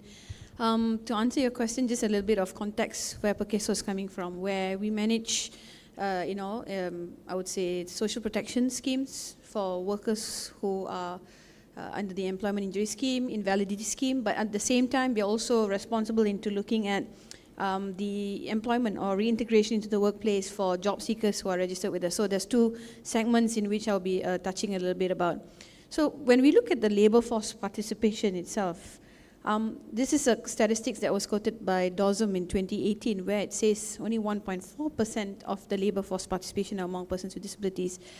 I think that number needs to, to be probably dissected, because to answer your question, there is no single window that actually tells us what is the actual number of PWDs. Let's just take it as an instance where WHO says between 10 to 15% of the whole population is, usually persons with disabilities. But when we take a step back, either when you look at SOCSO's data or the data under the Ministry of Welfare and Jabatan Kebajikan Masyarakat, we see that it's about 800,000 in average of persons who are registered under the persons with disability.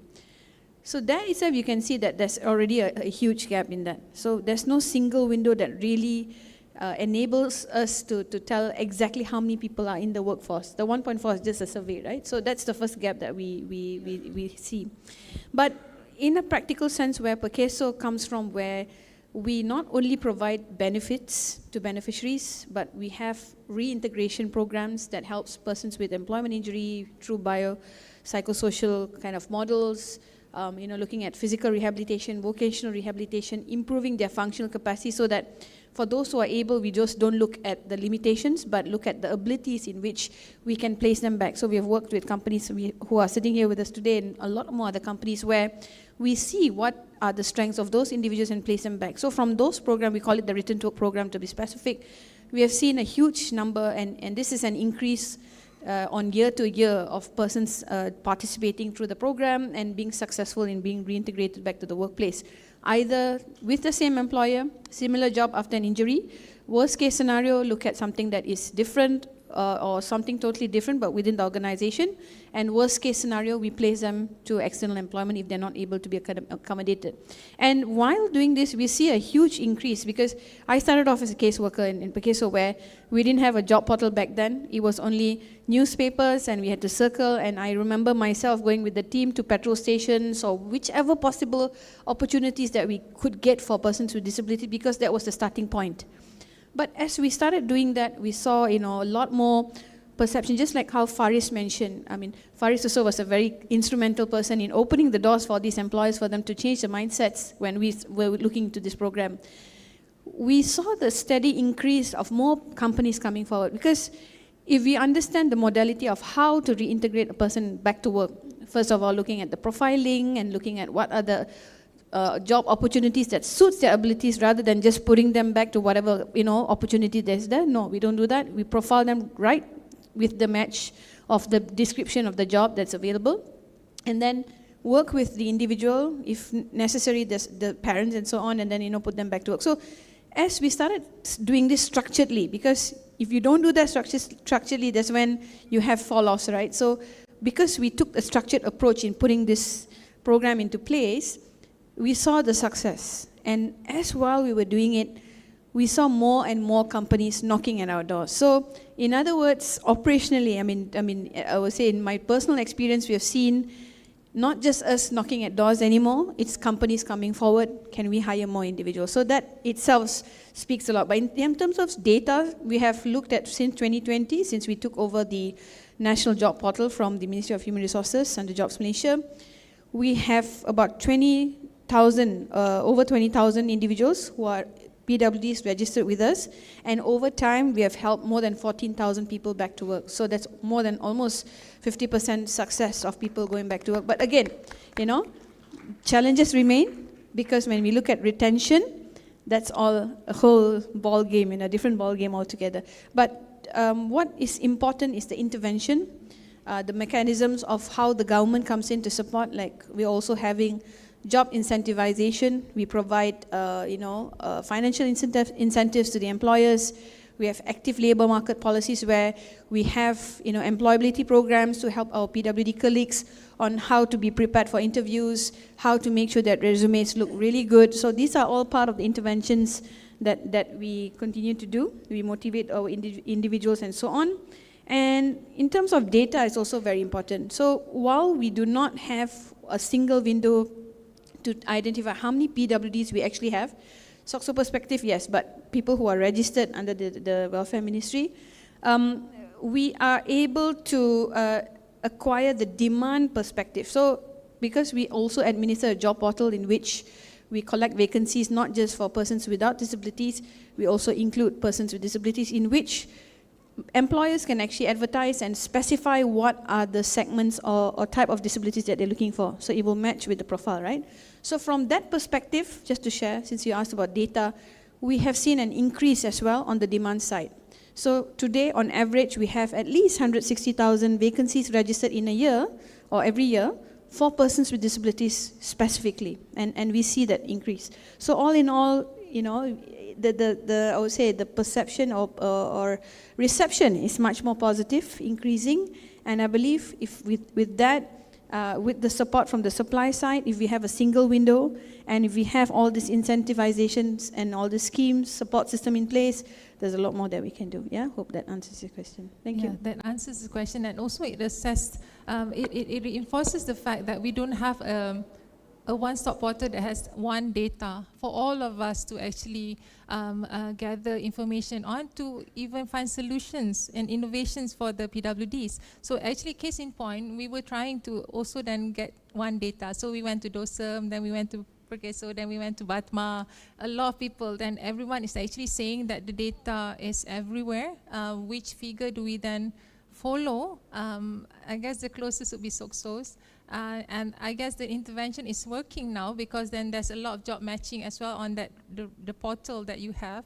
However, they are also not being called to work because of all the other challenges as well. So perhaps I'll move on now to Azrul, coming from the energy sector, right? So as a CEO of a major energy retailer, you're setting tone from the top. What catalyzed Petronas Dagangan's commitment to PWD employment, and how have you embedded this priority into your broader business strategy and KPIs? Thank you for the question, Putri. And firstly, before I begin, I also want to take the opportunity to congratulate and thank everyone who's organizing and attending here for such an important topic that's gaining more and more traction globally. And I think it's something that we as Malaysians in particular should be happy to be part of this journey. I think when I reflect back on my journey becoming the CEO was exactly 1st January 2020. As you all aware, very, very soon after that, COVID happened. I think COVID changed a lot of things. It changed the way we look at things. And in particular, what stood out was the fact that people who are more marginalized, be it PWDs or people who are of a certain level of poverty, they were struck the most by the impacts of COVID. And that gave us a realization that as an organization and as a community, it becomes our sense of responsibility to do what we can within our ecosystem to understand where we can create influence and encourage more participants. This is one of those things where I look at it as beyond competition. It is about if we can get all the oil companies, all the other Bursa-listed companies to join hands and increase the awareness as well as the availability for employment, meaningful employment for PWDs. I think it's only going to make Malaysia stronger in the eyes of the world, as well as it's the right thing to do in any case. I think for us, we started by the tone from the top. I chair the Sustainable Action Council within my listed company. We have a board. We have a board sustainability and risk committee that's chaired by another gentleman. And we track a lot of the KPIs. We didn't want to start with something so grandiose, so unattainable. We started with a very basic intent, which is to educate our people in terms of the importance. And that's where I was able to have the privilege to also know Faris, where he was one of the consultants that we engaged. We also engaged Perkeso in terms of making some safety assessment in our ecosystem. We also engaged several other institutions such as INOCU, who are also looking towards increasing the visibility and employability of those who are disabled. So with the education, then slowly we start to monitor other parameters as well. And I think it's still a journey. I won't say, we are there. It is something we're committed to for the long term. And we're heading there slowly but surely. Thank you very much. That coming from a giant saying that they are not, moving things. And I see before the session we had a chat, and they already have, already have 115 out of the 5,000 employees, made out of PWDs. So we are not even there yet. So we're going to learn a lot from Petronas and all the other players here. So we're going to get there one day, slowly but surely, definitely. So start small, that's what you're saying, and also create awareness, right? Okay, so we're over the round one of setting the foundation on PWD employability. So a lot of things that we're listening now is actually saying that there are a lot of barriers actually in getting the PWDs on board, especially in corporates.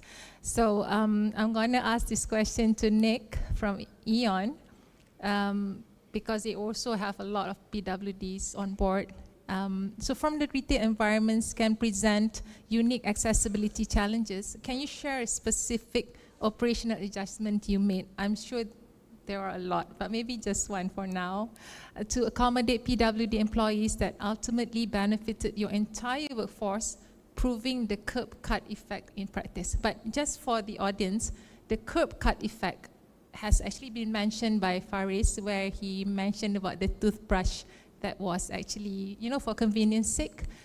So the curb cut effect describes how a feature designed for one group. For example, the curb cut originally intended for wheelchair users, but now actually benefits strollers, people with luggage, children on bikes, and the likes. So over to you, Nick.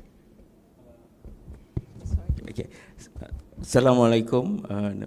May peace be upon everyone. I think that's very much needed in today's world. And very good afternoon. Thank you, Putri. I want to first start by saying thank you for inviting myself and Eon to be on the panel. If I may just take one step back before I answer that question, just to put it into context. So it's Aeon, as some people would call it, the Japanese supermarket or store, or Eon as it's rightfully said. We've been in business for the last 41 years. It's a Japanese company that has its mall and store operation, and into context, we have about 10,000 over people. And working with PWDs is a norm because within the Japanese culture and structure and setting, it's already been in practice. So in Malaysia, we dovetailed that, kita ikut, we followed that, and we made sure that it's not just a tokenistic in gesture, but it's also something that's built into the corporate culture. So, and to answer that specific question about the curb cut effect, now, what we've done particularly is that in the retail industry, when you are at store, for example, today, especially now when lowering your barcode scanning, checkout counters and all that, that has been something that it was done purely out of initially convenience, but has turned into really measurable impact in terms of how fast a customer will be able to scan and check out things. Now, we've worked with PWDs, and they're part of our culture of operation that everyone's input is taken into account. And once it eases the business into operation, it really puts into operation throughout the entire nation. So Eon has about 27 malls in 34 stores. We purchased Careful and made it into Eon Bake, and so that's also gone into a store operation. So once the ability to make sure that it helps operation, so that's a very strong example that we've done. Another is, of course, in a property development, when we own the property and we're helping with all the other facilities for wheelchair users particularly, it has also enabled customers to enjoy that slight ramp up and walk in without interrupting our wheelchair-bound customers. So really, one of the things that we're very particular about is to make sure that the understanding is not just for the ease of our of PWDs, but also generally it's the right way to do business to ease our customers, and which also includes our PWDs that's serving and also coming in as customers. Wonderful example. So a lot of people think that when we do that RAM, right, it's just for the PWDs. it's actually benefiting the old people. The old people do not have to take the stairs. Lutut sakit semua kan, dah tak cukup gel. So wonderful, wonderful thing that you're doing at AEON. Yeah, a lot of things. So you're also saying that actually it starts from the culture. It starts from the culture. So if we actually get everyone on board and understanding the differences that we bring together, then we will be able to make sure everything is inclusive as well in all that we do at the corporate level, not just because it's also, they're just saying that it's not just tokenistic, right? It's not just because of the money, it's not just because, it's actually, just like actually Azrul said, it makes perfect business sense. Absolutely. I mean, if I just may. Sure. So absolutely, I mean, technically, I think the idea is that how do you understand the emotions of working in an environment that nurtures you, right? So my background has been in civil society development. So I started off in public health way before I worked in retail, and from that went to education. So I actually only joined AEON similar to Azrul in the very beginning of the MCO-ish kind of period. And so, and I came in as head of transformation. And as head of transformation for governance, it was an idea to look at how can you make sure that it's gone beyond that semblance of tokenistic. Back when before joining retail, I was working in civil society, particularly with people living with HIV and AIDS. And we used to call them PWAs. But now, the idea of that movement has moved. But in this context of PWD, it's really understanding the narrative of mindset, work, and environment. And so for us, the knowledge, the attitude, the perception, the behavior, and the nurturing component has to be put into place. Yeah. And that's really the holistic workplace that we're trying to create in AEON. The organizations are like very lucky and blessed to have both of you on board. And I'm just seeing that maybe perhaps the condition or the criteria for people to actually move to the other side, the PWD world, is actually to be employed at the onset of COVID. So moving on now to Azrul. I'm looking at various, right? So when I look at, so now gas stations or even, pelantar minyak, right? So a lot of HSC is used. So the energy and retail sectors often cite safety concerns as barriers to PWD employment. So how has your organization addressed these concerns while maintaining both safety standards and employment opportunities?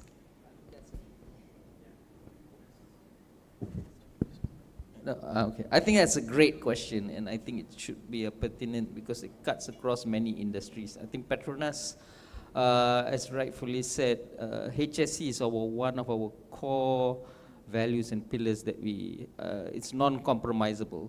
We have ZETO rules or zero tolerance rules in terms of safety standards.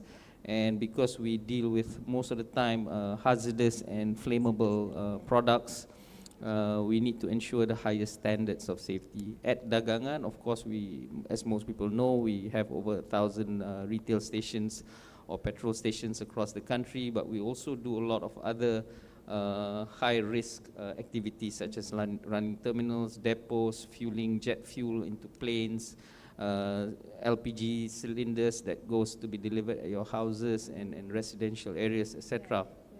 So that we do know that there are certain standards that need to be met. So therefore, when we look at employment in particular, for people to work in our environment, it's selected. It is not cut across where everyone is able to do all the jobs. For example, as I mentioned, the jet fuel people who actually have to hold heavy hoses to fuel up the planes that you see at KLIA or Subang Airport. That's a relatively physically demanding job. So clearly, if you have certain disabilities that prohibit you from being able to conduct those activities, we would have precluded. But we are a large enough base that we do know that there are many opportunities out there that may be suitable for some people, and that's where we want to give the opportunity for them to be able to simulate into our system. So of course at the retail station side, amongst our ecosystem, that's some of the lower hanging fruits. We also have call centers, we have a digital application in Settle, that may be less demanding, and for certain people with disabilities, it may suit us as well, including those with neurodivergent tendencies. They do have certain criteria, and we have been, with mixed bag, I think we have been successful in retaining some, and some we were still finding our ground in terms of retention of some of the people that we've employed. But like I said, it's a journey. I think it's something we are committed to do long term. I think that's more important, so that over time we get better and better at it. And as more and more people are exposed and aware and culturally sensitive, understand the nuances of expanding your ecosystem, I think things should progress for the betterment. So you're also saying that a lot of people are saying that when we employ PWDs, we have to bring down our standards. That's not the case at all. It's also about matching the right ability and experience, or even skills and even education level to the right job. So actually it applies to all of us. It's not just about PWDs. But then actually with all the high standards that we have protecting the vulnerable, you protect everyone. It's not just for the PWDs. So this is interesting, right? So now Faris is the assessor. So we will go then to him to see whether what these two gentlemen have been saying are correct or justified. And as someone who conducts accessibility audits, what's the most common barrier you encounter that businesses don't even realize they've created? And what's the simplest fix that yields the greatest impact? Wow, so Alan, bomb. Over to you, Faris. Okay, thank you. Usually we'll look at the ramps, you know, or maybe toilets or car parks, even car parks. Yeah, yes, those are the things that usually people will look at first, whether it's available or not. But people often miss out. There are other barriers, such as communication barriers. Okay, that's why we need to have a really good signages in your offices or in your buildings. Have you ever encountered this problem? You are looking for a toilet but you cannot find one because there's no signage available. Imagine if the signage cannot be read by neurodivergents because it's too complicated. Or having someone in the office, when you try to communicate in the meeting room, but you have employees who has hearing problem. But you keep talking in the meeting room, telling them what to do, but this staff, they don't know what happens in the meeting because you do not have this accessible information. So this type of staff with this type of impairment will understand. Or even if you have a staff who is having visual impairment, you are sending information in the printed documents. These people will not be able to understand or to know the next what are the tasks they need to do. So that's why having this people like look at this thing, they don't realize these are the things that other disabled people also need. In Malaysia, we recognize 7 types of impairment, but usually people will only know what physical, hearing, or maybe blind, right? But there are neurodivergents, there are speech impaired people. If you have someone who is blind in the office and you wanna send out the information in the office and you put it in the printed format, they won't be able to understand it. Even if you have a computer in the office, which usually is standardized, without additional apps for them, without any software that able to read the text. And I mean text to speech, you know, text to audio, or speech to text. They need all that. Those are the things that people do not see. It's when we do an access audit. So the simple fix, if you have someone like that in the office, you have to be aware that sending information in printed format also need to be in audio forms. Okay. Have you ever realized when you are in the lift, you see the buttons have small dots? We call it braille, right? If you are blind, you can press whichever floor you want, right? Let's say you want to go to the 10th floor, you press number 10. But how do you know you already reached number 10 if you are blind? Right? How? You have to listen which floor you are at now, right? But 80% of our lift, especially in Malaysia, we do have this braille, but we do not have this audio announcement. So those are the things that people cannot miss out. I mean, people are missing out. People miss out about accessibility. So the simple fix is to put it in the audio form or in the a printed form so those who cannot hear can read, or who cannot see can hear. How about emergency? Let's say there's a fire in the building. We do have a siren, right? Those who can hear, they immediately know there's a fire, that they can run away and save themselves, right? If that person is deaf, they will never know there's a fire in the building. So while other people are running out from the building to save themselves, these people, they wouldn't know if you do not have blinking lights to indicate there's a fire in the building. It worse if that person is in the toilet while that emergency is happening. I always make a joke with my friend when we, every time when we try to use the lift, we will see this signage, in case of fire, do not use the lift, use the stairs. So I wanted to write down with a marker pen there, how about me, right?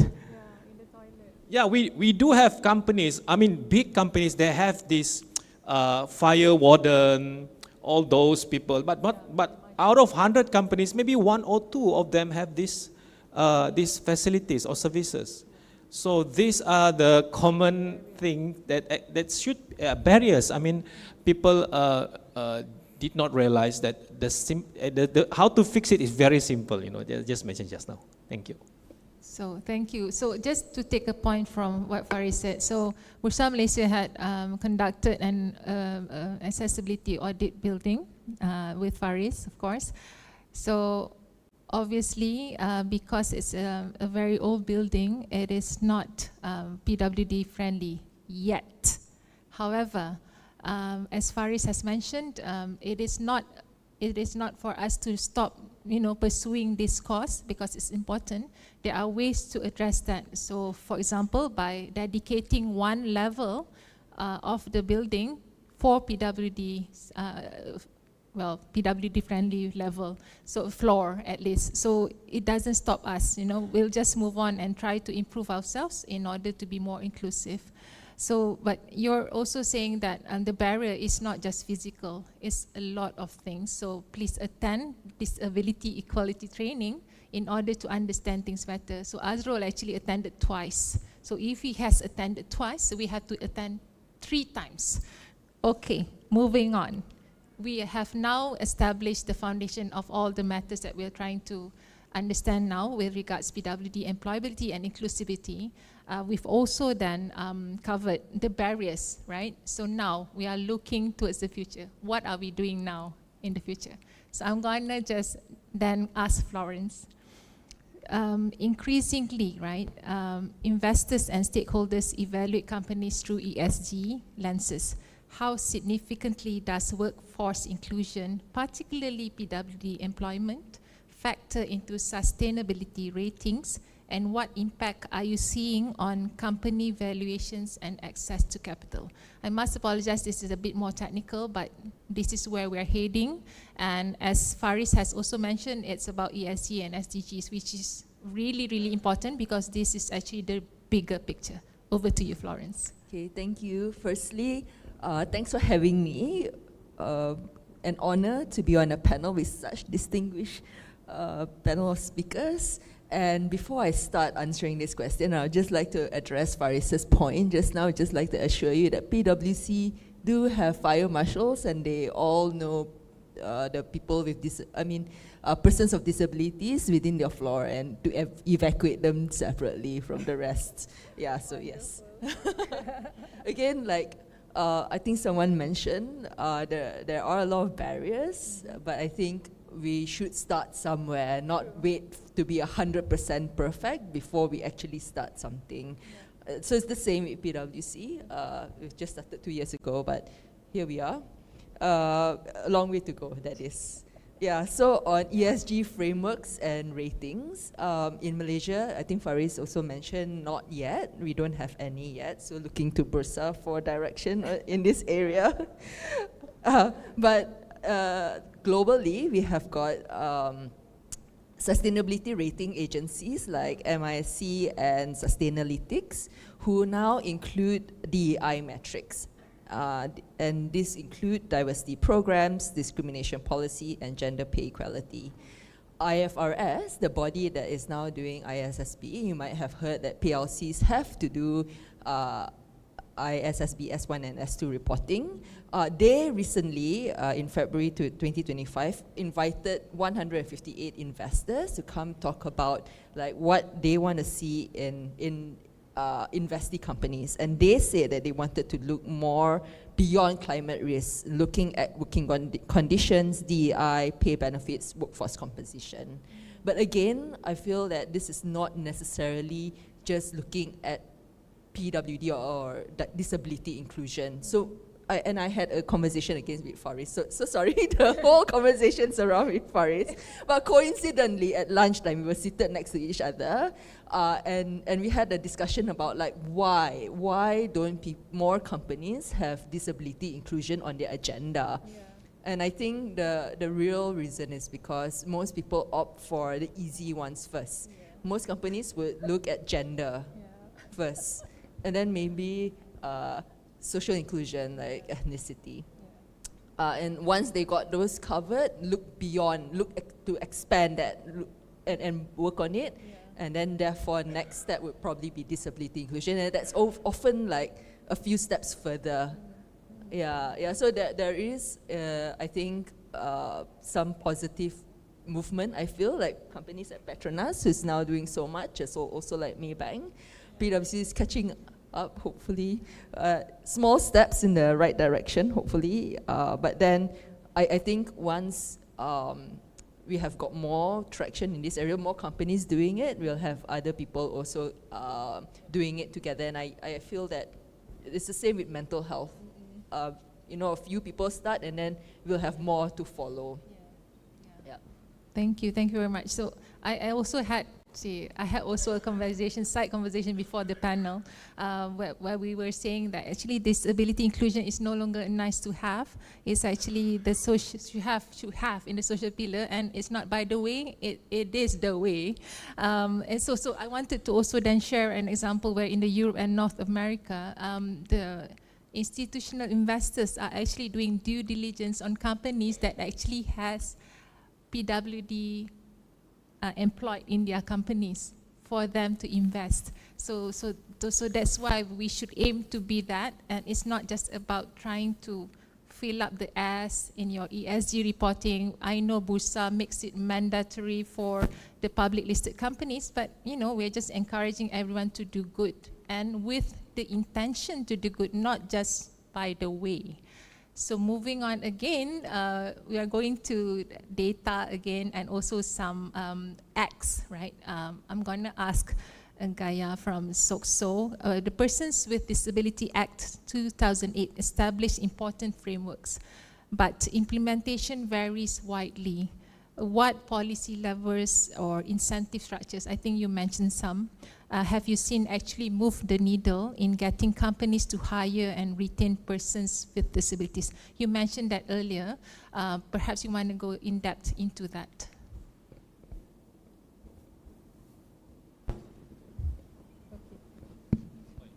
All right, in terms of the Persons with Disability Act 2008, as you may be aware that it's an act that, it's very much promotional based in terms of when it talks about, when we talk about going back to work and stuff like that. So when I first started work with Pakeso and when I went through the act, I was kind of like thinking, why isn't it following the Japan model where you have compulsory participation of PWDs to be integrated in the workplace with percentages and so on. But I realized the Act actually has a lot of things that we can actually optimize using the promotional method, So among the things we have in terms of you asked for about financial and also policy structures. So in terms of policy structures within the Act itself, you have a number of initiatives, including the double tax deductions that's provided by the government. And not just that, but even within SOCSO itself, I think many of you probably are not aware of what are some of the incentive structures that are already available to support and integrate persons with disabilities into the workplace. I just name one or two. I don't know if we have workplace modification assistance for persons with disabilities or beneficiaries. This is for Pakeso kan, so beneficiaries. We have even car modification, in which we pay for those car modification apart from other assistive devices. So tadi Faris mentioned about what if we have person with a visual disability who needs a particular software to be able to be reintegrated to the workplace. Yes, Pakeso does pay for them, for those assistive devices or support systems that we can capitalize on. And these are all things that is already there that I think is quite underutilized in many sense. And it's again awareness of what is available. Because with these structures in place, we have the tax deduction and everything, banyak sebenarnya dah ada. I'm sure there's more than what I mentioned. Yes. But it's just not identified, or many people are not aware. Yeah. So how are you making more people aware? I'm sorry to be the the barrier of feedback questions. Yeah. So I think it's a lot of awareness. I also will share with you another. So now looking back at the policy to answer your question. So what we do is, first thing, especially if the company is new to wanting to hire a person with disability, this is one of the guys we engage, to help us to make them understand, because for us to reintegrate someone to the workplace, we need to understand the person with disability, what is the strengths, how we can fit them, to possible matches like I mentioned just now. And then you also have to kind of like stimulate or condition the co-workers, for them to be ready. So that's the second part of it. And then looking at what are the possible options and so on. So we have started this even with the public sector, just to share with you, because now that we are kind of like stabilized with the private sectors, it's increasing, more people are coming forward, we see more people being integrated. We also have to walk the talk in terms of the ministerial perspective. So we started off, with us using the same method, because we realized that we cannot just put a percent, the ministry has a 1% circular, which is again a circular, it's not something that is compulsory. So by us just putting that 1% there, does not mean meaningful employment. Yeah, decent work is in front of me, and we don't want to just put somebody just for the matter of being employed. It has to be something decent, and it has to be decent employment. So we realized that, okay, we put the 1% aside, we need to follow the same structured approach. So we started doing DET with the public sector ministries.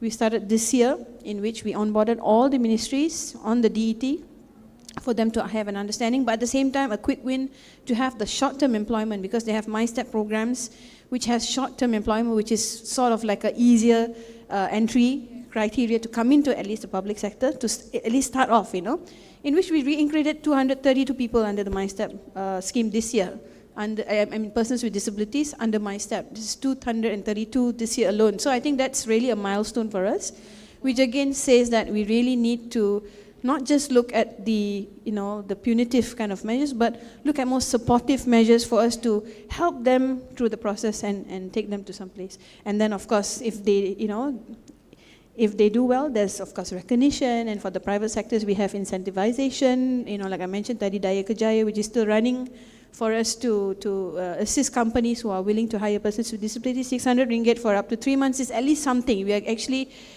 just like what Florence mentioned and all our colleagues here mentioned as well, to just start thinking about how we can open the doors. One person, Padmawati, who is now a Hakam Commissioner for PWD, who unfortunately is not able to join us today. She actually she was ferociously following up with a car company, saying that, hey, if you modify my car, you're going to do good. So from the bottom of the heart of this one Japanese company, her car got modified. And this was way back in 1960s, 70s, okay? This was way before incentivization or whatnot. So I guess the story about Japan having it as part of the culture is true, because they actually walk the talk, right? So a lot of us have to emulate that. I actually wanted to ask you, there was a KIV question for you, tau, Gaya, whether, what's the other companies in ASEAN that we could follow? But actually, we already been talking about Japan, so maybe you already have inevitably answered the question. Thank you very much. So I'm going now to Azrul, looking toward 2030. I know you said slowly and surely, but I'm sure there's already plans for up to 2030. What does an inclusive workforce mean for Petronas Dagangan's competitive positioning? And how are you measuring success beyond just hitting the numbers? Sure, thanks. I think the way I look at it is people are people and people are resources. And resources applied correctly and harnessed well will in turn contribute back to the company and also for society. So in general, the more inclusive your organization is, the more you are able to cast the net to get the best resources into your organization. You should, in theory, have the best chance of meeting all your business goals and targets as well. In getting to that, there are a lot of prerequisites. I think firstly, education, as I mentioned several times, need to offer a certain level. And there are many other elements that we need to look within our system as well as our ecosystem to cast the net wider. So for example, as more of a posting of a question for food for thought, right? For organizations as we go into procurement, should we not look in terms of procuring from like-minded organization as part of one evaluation criteria for people that have invested and also spearheaded sustainability, whether it's PWD, gender diversity, all elements that should be considered and evaluated objectively. I think once you get all that as one example of a ball rolling, then you get the system that sort of feeds on itself and grows. And it takes more than one organization to be able to do this. I think it's really, that's why I really applaud everyone for being here. I really applaud all my fellow panelists, Bursa Malaysia for also sponsoring this event. These are some of the things that needs to happen on a regular basis so that we elevate our understanding and in Bahasa Melayu, peka lah, sensitivity to what's really happening out there and what can we do as responsible corporate social entities to do our part in moving there. And I think as Petronas, we are committed to doing that. We can't really disclose yet everything that are currently being evaluated, but there are many things that are being evaluated and hopefully more will be disclosed in the future. Thanks. Okay, we're looking forward to, you can add, I know I wanted to bring it to you because we were talking about procurement, right? Please go on, Florence. Okay, so this is not what we discussed, but then so procurement and supply chain. So that reminded me. So what we do, we not only hire people with disabilities, but we also onboard social enterprises or non-profits as our vendors, so that then we also buy from them. We encourage our people, like if you got like an away day or a town hall, you're thinking about gifts, buy from with impact. Yeah, they're sometimes a bit more expensive, but you know that it's more meaningful. So we've onboarded social enterprises who are women founded or they employ people with disabilities. So I think when people buy, they find also like, yeah, I'm contributing. And we often also have sales day in our office and we invite these social enterprises to come. They often make a lot of sales. Yeah, we try and kind of promote as well. Yeah. Sorry. So actually, Bursa, I mean, when I do my events, I also then bring in our PWD's enterprises. For example, on Friday, we're going to have International Volunteer Day. So we always bring coffee vendors from them. So then Bursa people will also know the vendors and they can actually call them for their own personal functions and whatnot, right? So this is all about, creating awareness and, supporting each other, right? So that's fun and very good to do, actually. Okay, so No, now I've actually lost my train of thoughts. Thank you very much. Now I'm just thinking social enterprise and the things that we need to support. So the other things is also about why are they so expensive? I wanted to say thank you for reminding me. Why are those expensive? Because they are not like retail giants. They don't buy bulks, right? So you have to support every single thing. So stop complaining and just pay it. Management, listen. Okay, so now we're at the last end of our round 4, thinking, practical implementation and call to action. So Florence, it's you again, sorry. So PwC advises organizations on sustainability strategy. When clients ask about the business case for disability inclusion, what data points or examples do you share that most effectively demonstrate both the social and financial returns? I'm sorry to be asking about data aja, but that's PwC, and because you have the data, we need to share it. So over to you, Florence. Okay, there isn't Malaysia specific one. The one that I found is a valuable 500 data that says that spending power-wise, people with disability together with their family and friends are able to spend up to $13 trillion. So businesses that invest in accessible workplaces and inclusive culture we will be able to tap into this market. So like for instance, Aeon, your examples around disability, then people with disability can come over to Aeon malls and shop from there. Yeah, so that's I think a great example of this business opportunity and a data point that you've mentioned. Another thing that I've also wanted to bring up, in which we don't have data on, is around many countries are heading into an aging society, Malaysia included, and with a shrinking data pool, and even able-bodied people will one day be disabled. And I was just talking to a partner, and that's a senior person in PwC, about how she had a tear in her knee. And now she's sharing about like how she understands about the importance of accessibility. Where else a few weeks ago she would be like, oh no, I can go anywhere, anytime. But now she has to really think about like, how do I get to a place now, right? So I think that's really important for business to think about, one, there are people whom they recruit and hire. Now they've got a smaller pool, for instance. And with a smaller pool, there's higher hiring costs. Right? And also then, who do you sell to, your customers? They will be from an aging society and increasingly people with disabilities. Yeah.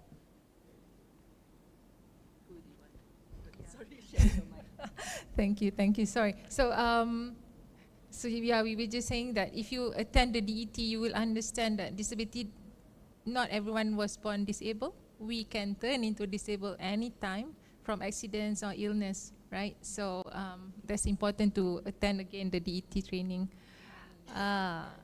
So now we're going back to Faris. So when you train persons with disabilities or for employment, because just now Gaia was also saying that it's a lot about matching the ability and skills and readiness for employability, especially at corporate. So what's the one myth about workplace readiness you most need to dispel? Yang tak betul lah. So both for the candidates and also for the employers. Okay, thank you. Puan Gaya was sharing about last time the return to work officers used to knock on companies or employers' doors just to get disabled people to work in their place. And nowadays the companies are knocking SOCSO's door to find where are these candidates. But also there are companies who willing to hire, but they don't look out for disabled people because they think they're not ready yet. For disabled people, for persons with disabilities, they do not apply for a job because they thought that they are not ready yet. I need to be ready, 100% fully ready, I need to have all this, then I will apply for a job. So when these two, employers and disabled people, they do not have they have this myth of I need to be ready 100%. But actually no. Just for those who are here, you must understand this, that hiring disabled people is ongoing process. That's why I was we were talking in the holding room just now about why some of the employees, disabled employees, they can work in the company for 30 years, like in Aeon. Right? The retention rate is very high. I mean, how can that happen? But some of them at the beginning of the hiring, they already drop out. They cannot stay longer than 2 weeks, because again, you cannot expect the company to have perfect facilities for you or support system, and also company also have to understand that it is an ongoing process. Okay, if you want to hire someone like me, you must know that maybe the table that you have in the office is not suitable for me. Of course, all the tables are standardized for all staff. But maybe for someone like me who is on wheelchair, maybe it's too high or maybe it's too low. But it's something that you need to be, the support system need to be there slowly. So it's an ongoing process. Once the staff or the candidate or the disabled staff already felt comfortable, they do not have to think to find another job. When the company already have given a lot of support to them, they will think twice to find another companies to work with. So they will like, if I resign from this company, I don't think I can get the same support from other companies. That's why you can see a really high retention rate in companies like Aeon, or even in Petronas, or other companies, even in PwC. So the myth of I must get ready 100% before I apply for a job, or the myth of company, we must prepare everything before we hire, we don't have to have that kind of thinking at this now. Okay, at this one we don't have to think that way. So you can hire someone, and then you can ask that person, what can we do to support so you can work here comfortably and safely? And disabled people also, all they need to do is to get a skill. Then of course you will be hired based on your skill. And company also must hire disabled people if it matches the JDs, the job description. Do not hire disabled people because you see them, because you want to do CSR. No. That's why the retention rate will be very low, because you want to hire them because of CSR, because you just kasihan want to hire. No, you hire if it matches the job descriptions. If you do like this, if you continue with this myth, you will be missing a lot of talents. Can you imagine if we do not, I mean, if people like Stephen Hawking, people do not know him, can you imagine a lot of things, people in this world will miss a lot of things about astrophysics, is it? Can you imagine there's a lot of disabled people who are talented but not being hired because companies said we are not ready yet. You are missing these talents. Can you imagine a lot of talented disabled people are staying at home because they don't want to apply for a job because they don't know whether they are ready enough to apply for a job. So these are the myths that usually happens in our society. Okay, thank you. So then we have the last question to the CHRO of Aeon, who can then answer whether those are correct as well. But my question to you is actually, what advice would you give to other HR leaders who want to build inclusive hiring pipelines but worry about the cost, complexity, or even perception? That's a very heavy question. At the same time, it's also very light. As a advocate strategies to think of, I would say I would cut it into two. Now, controversially, someone like Simon Sinek talks about the what and the whys, right? And that you heavily put onto the why rather than onto the what, because it's the why that keeps the meaning going, right? So I think to answer that question, I think you have to do both. You have to be clear of what is it that you want to achieve in terms of your aim and objective. Because if to add value into your employment, it is to create that opportunity for inclusivity, then you have to make sure it holds on to your numbers, right? The why remains heavy because it is really creating opportunities of work. It's the worth of a person. In simple language, I always feel that it goes back to the intention, create opportunities for everybody to be part of a team in the environment. So I completely agree that you don't hire someone for tokenistic reasons, but at the same time, I also think that you need to hire people for the value that they can contribute. And that should cut across everything and anything, in whether it's academic, and it's gender, and it's race, and it's the ability to be part of the team member. And so at EON, because, and this is interesting, because it is a KPI, it is put onto the company scorecard that you have to hire a certain amount of percentage, 2% in our scorecard. And so that number becomes heavy, and that numbers become a determination. But we are also determined to not just look at the numbers. We wanted to create an environment where people feel safe and happy to come to work. And something I want to talk about, and I don't think we have time, but we look at PWDs working and we see it in a context of place di tempat kerja sahaja. But we need to also go beyond that. We need to go beyond the coming to work, the going back to work, and how safe is that, and how easy it is. Like, are they taking public transportation? Are they being dropped off? And those kind of things plays an important role. I mean, we go to work and we worry about traffic and heavy rains, and it's a different dimension. So I'm sorry if I'm not answering the question in a straightforward way, but I just want to say that it's a very heavy question, but it's also light in the sense that if your intention is to create value into your workforce, then start with that strategy first.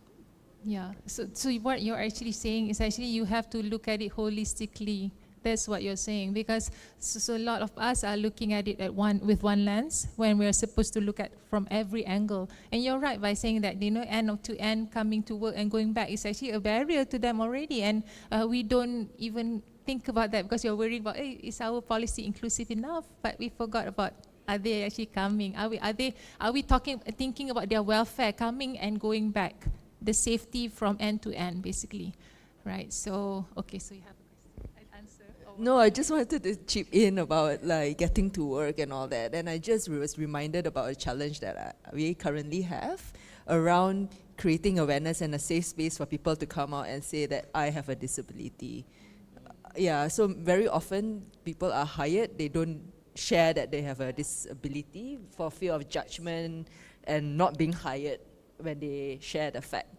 So then I feel that we are also in that journey to kind of create a safe space that one day that people will come up and say, yeah, I have a disability and be proud of it. So, and that goes back to data and numbers. So we can say, I do have some numbers, but like it's anonymous. I don't know who exactly are some of them. I have some, but I think there is still a gap to close.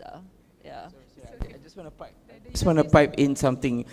So based on that, being able to call out your disability. So sounding like I'm blowing my own, sounding like I'm blowing the trumpet, but we have Best Employee Program, and recently someone from PWD won this, and this is a really fantastic opportunity because the Japan trainee program takes you to Japan, takes you to Japan, and you get trained and you come back and you do more.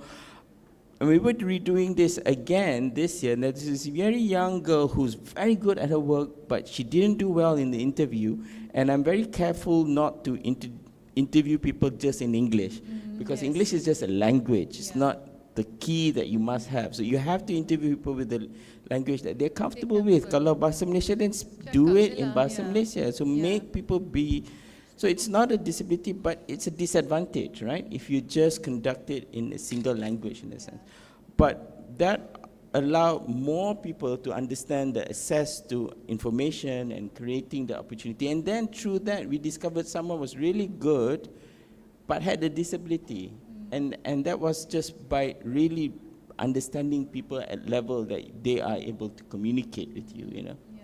So that's a lot. There's a lot to nak kupas banyak ni. There's no time. So, and then all of us are so passionate in helping everyone to support the PWDs.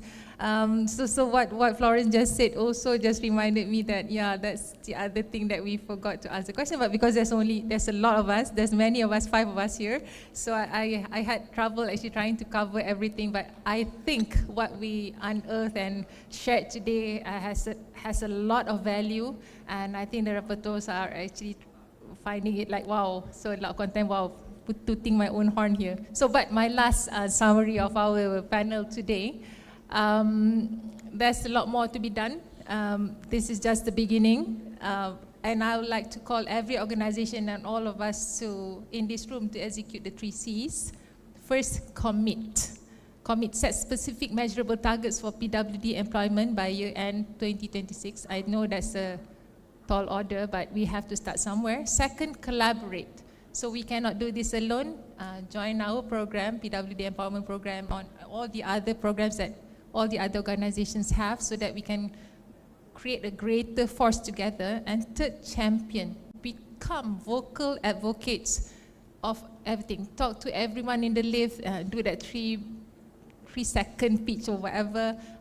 When your competitors see your success, or even your adversaries, they follow, right? Market forces reward first movers, but it's not just about the numbers, it's about the movement and creating a greater force together, individually or corporate otherwise. So thank you for your leadership. Thank you everyone on the panel today. Now everyone, let's get to work. Thank you very much. Thank you so much to our moderator and our panelists for that great session. So many things untuk dikupaskan, absolutely, and so much more I'm sure we would love to have heard about. But that's all the time we have for that. Could we please invite our moderator and panelists to the front of the stage for a quick photo, and of course, a huge round of applause from our audience for that. Could we also please invite our keynote speaker just now, Puan Mazliana Muhammad, to join them for a group photo?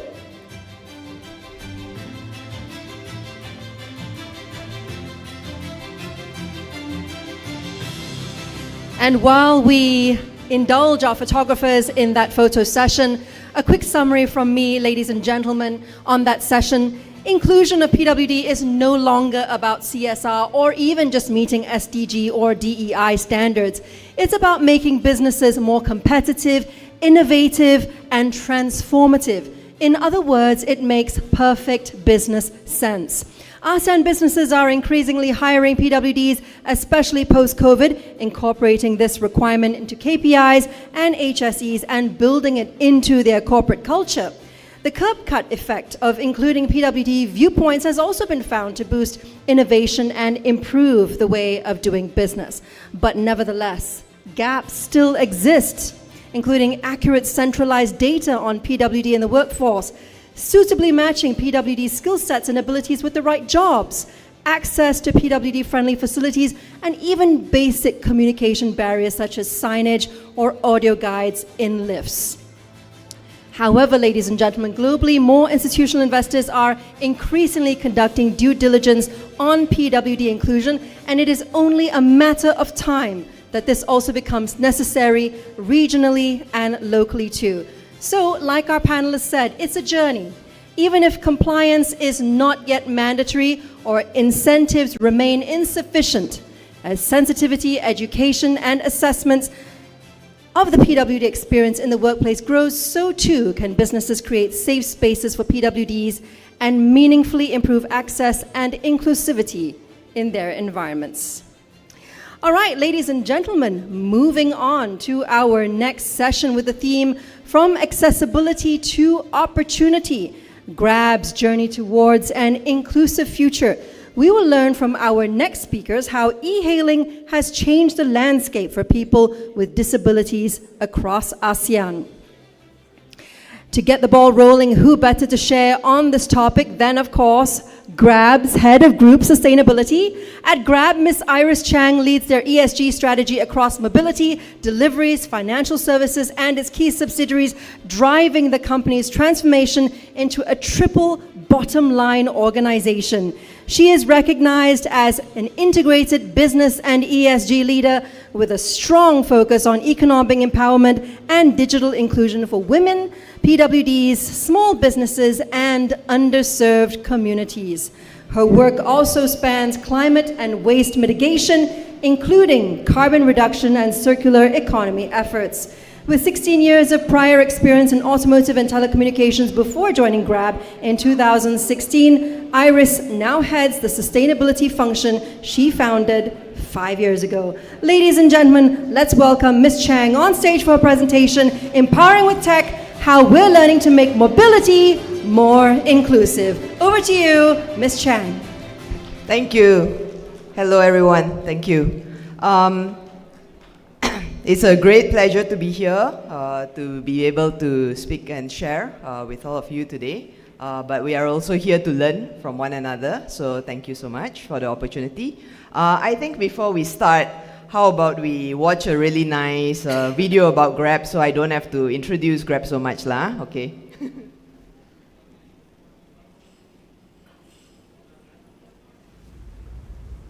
What can a single tap do?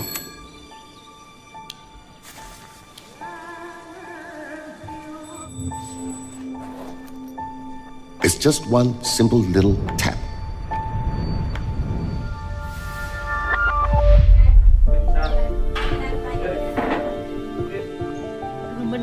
How can it brighten someone's day?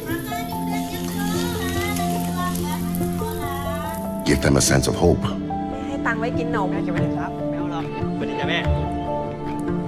Can a single tap actually improve lives? Seriously, can it? How can a single tap give people reasons to smile, to feel good about today and perhaps even better tomorrow?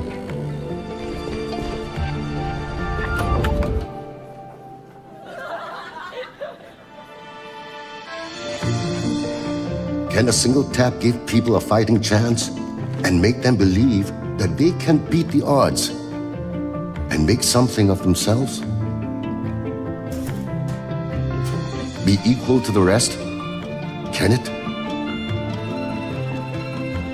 Do you really think a single tap can really do all that?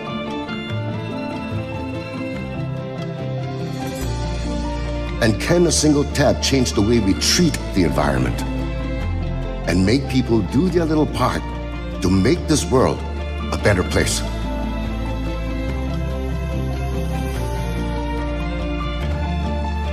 Can it bring joy?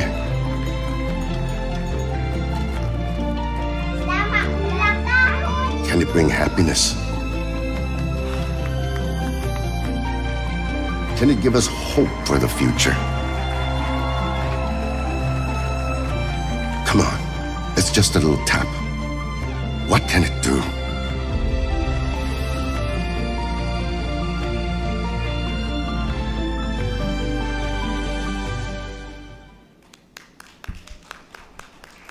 Okay, thank you. So, I have been with Grab for 10 years now. So, it's a long journey, but I'm going to quickly walk you through what we have been through in this 13 years that the company has been. So, actually, Grab was founded here in Malaysia, actually in Segambut, our little kampong down the road.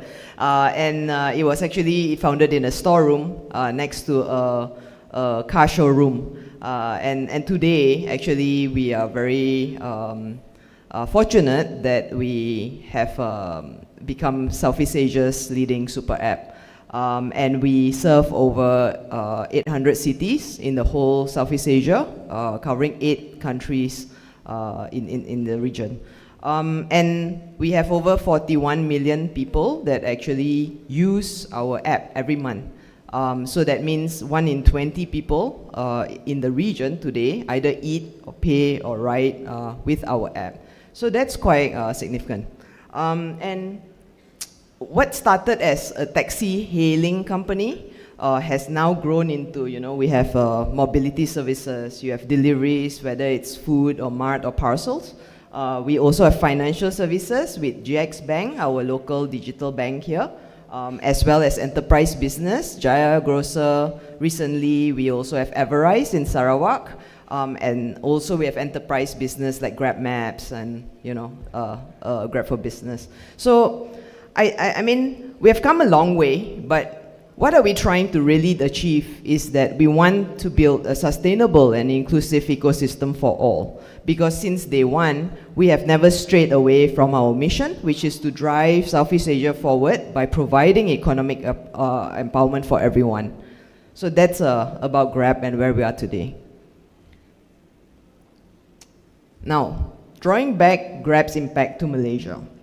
In 2023, we worked with an economic impact company called EconWorks, where they have calculated and estimated that in that year, in 23, Grab has channeled 9.9 billion ringgit to the country's GDP. And that's quite significant because it represents 0.5% of the GDP of that year. And on top of that, like, I think, when we also look into the effects, the butterfly effects of like the impact that we are able to channel through our drivers, our merchant partners, and the suppliers. Basically, 1 in 64 individuals are able to have an earning opportunity because of our ecosystem. And that has channeled equal to 3.7 billion in additional household income. Now, all of these are, important, but I think more important actually is the number of earning opportunities that we have since created. And it is estimated to be about 200,000. And of all the 200,000, actually, I'm personally most proud of is the 3,000 persons with disabilities and 20,000 women that are today earning an active income on Grab. And this, why we are exceptionally proud about this is because as a business, we have a lot of drivers, but these are the ones that we see really need us the most. And they do face additional challenges, as the previous speakers have shared, even in terms of whether it's ride-hailing or just in general ability to earn an income and find jobs, right? So we are exceptionally proud about this, and our data actually also reflects that because a lot of the persons with disability drivers that we have on our platform, majority either they are deaf or physically disabled, they actually drive, above average number of hours than the other drivers. So it really shows that they do, value this safe and flexible job opportunity that we provide on Grab. And these are some of our key focus areas for our partners because they are really at the heart of our business. The first one is actually being able to continuously provide them with access to flexible job opportunities whenever they feel like, or whether it's supplementing their income or maybe it's they are in a transitionary state between jobs. We would want to be there to be able to provide them this safe platform to do that. The second part is about enabling and breaking the barriers to equal access for persons with disabilities and women. As we shared, there's many systemic barriers, and we want to help them through it. And the last one is actually empowering traditional businesses to participate in digital economy. So these are your mom and pop stores, your wet market sellers, or your hawker, centers. So this is what we really aim to do. Now, refocusing back to persons with disabilities. We have a flagship program. It's called Grab Access. It's in 5 countries across the region right now.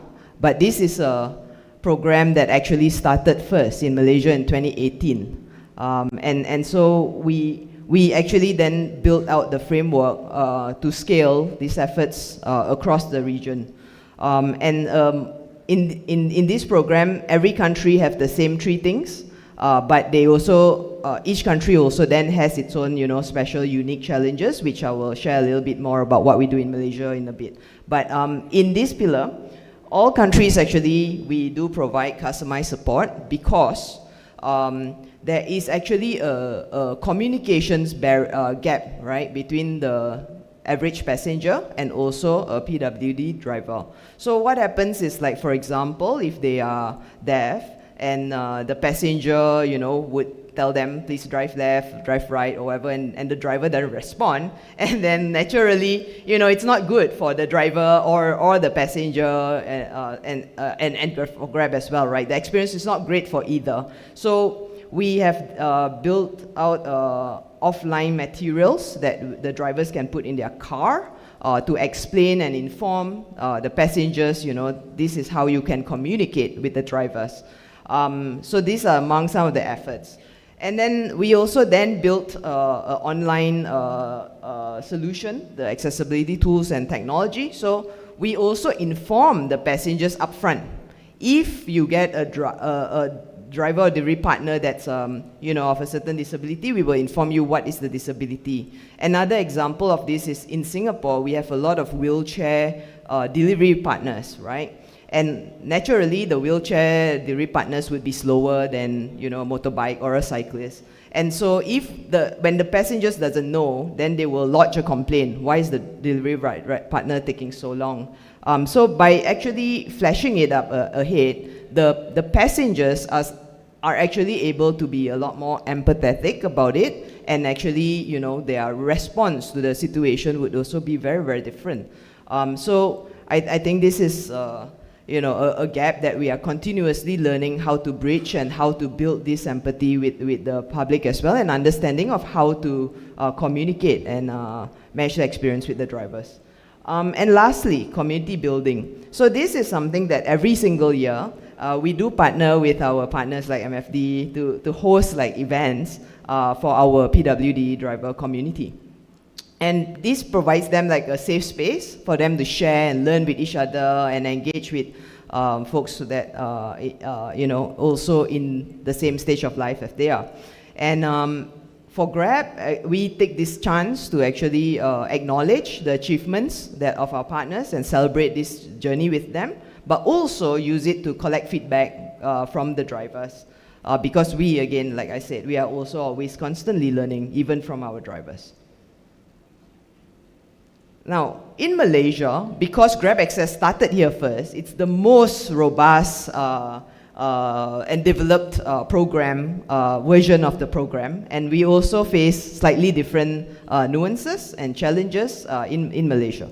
So here we actually have a really great partnership with the PPEOFM and the MFD. What we consider them as advisory and partners, top partners when we collaborate. Some examples of this is, aside from them helping to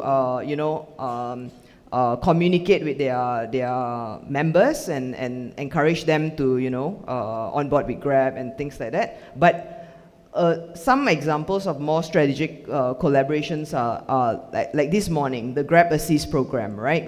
We co-develop and design what needs to be trained to the drivers so that they know how to then manage the passengers who have disabilities. So these are some of the engagements that we work with the NGO partners. The second one is actually on government advocacy and engagement. And this is quite an interesting case study, actually, because a couple of years ago, there was regulations rolled out, as you know, called the PSV licensing that is a requirement for all e-hailing drivers. Now, in this PSV licensing, there are a couple of requirements, which includes mandatory health checkup. Your vehicle needs to be, checked according to a certain framework and guideline, right? But for quite a few of our PWD drivers who have been with us even before then, they had challenges getting their license because, you know, their health checkup conditions as well as then their cars needed to be modified isn't part of the existing cookie cutter framework. And so the Grab Malaysia team really engaged and worked very closely with the government to actually build processes to customize, you know, how a medical checkup needs to be and how, you know, vehicle inspection needs to be, and then some of these PW drivers then are able to now get their licensing. But the goal of this is not that we want to build special processes, but we really want to, at one point, get to policy to be changed. Because once the policy is changed, it's actually going to benefit the PWDs for long term. And we don't have to worry about all these, you know, small edge cases where they were not really considered in the original process, right? So that's the goal that we are seeking to get to. And lastly, we also do provide driver partner benefits because, as I said, like there are more systemic challenges we face. So for example, we subsidize 100% of the PSV license. We provide additional free fuel benefits that above and beyond the regular drivers. They don't get all of this. And they get lowered commissions for deaf driver partners. So these are some of the things that we do provide. Okay, well, this is my last slide, but I want to say that this is just the start of our journey.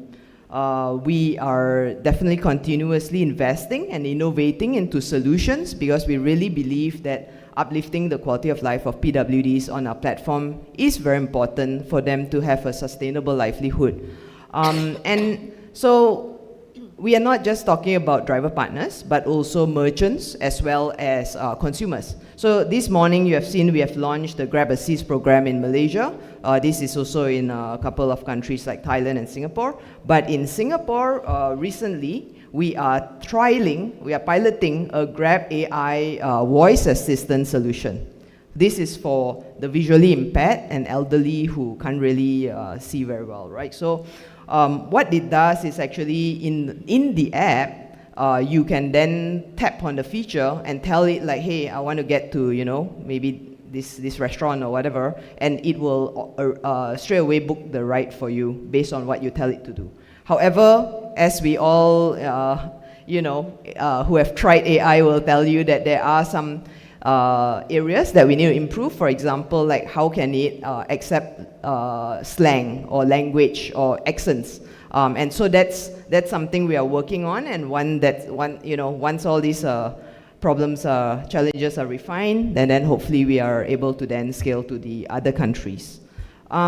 So I guess I will stop the presentation here, but largely what I also want to say is it's a learning journey for us, and we are very open to collaborating with any like-minded organization who is seeking to also advance the cause here.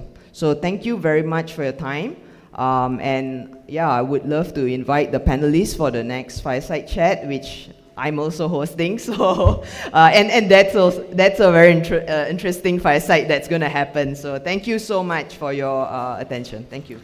Thank you so much, Ms. Chang. May we invite you to remain on stage to moderate our next panel session. Joining her on stage, let's call up our panelists, Ms. Tiong Siew Queen, Persatuan Pemandu E-Hailing OKU Physical Malaysia, Dr. Lim Pui Tiak, Chair of the ASEAN Disability Forum, and Yang Berbahagia Datuk George Thomas, CEO of the Malaysian Association for the Blind.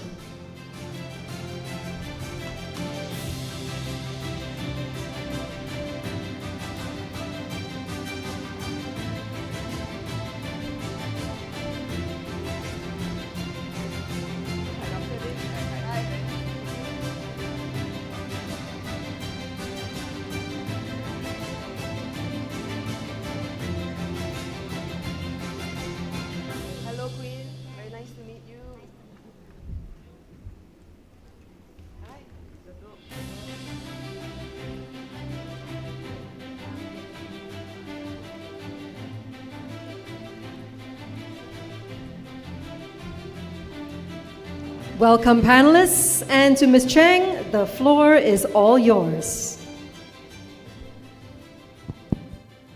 Hello, hello. Okay, great. Okay, so this really interesting fireside chat, why I'm so geared up is because actually we are super fortunate that our 3 fireside panelists represent 3 very different views. So Dr. Lim represents the policy view, and Quinn represents the lived experience of our Grab driver partners view, and Dato' George here represents the advocacy view. So it will be quite interesting to learn from these 3 fellow panelists here. But before we start, I guess we can get a brief 10-second introduction about yourself. Maybe we can start with Quinn.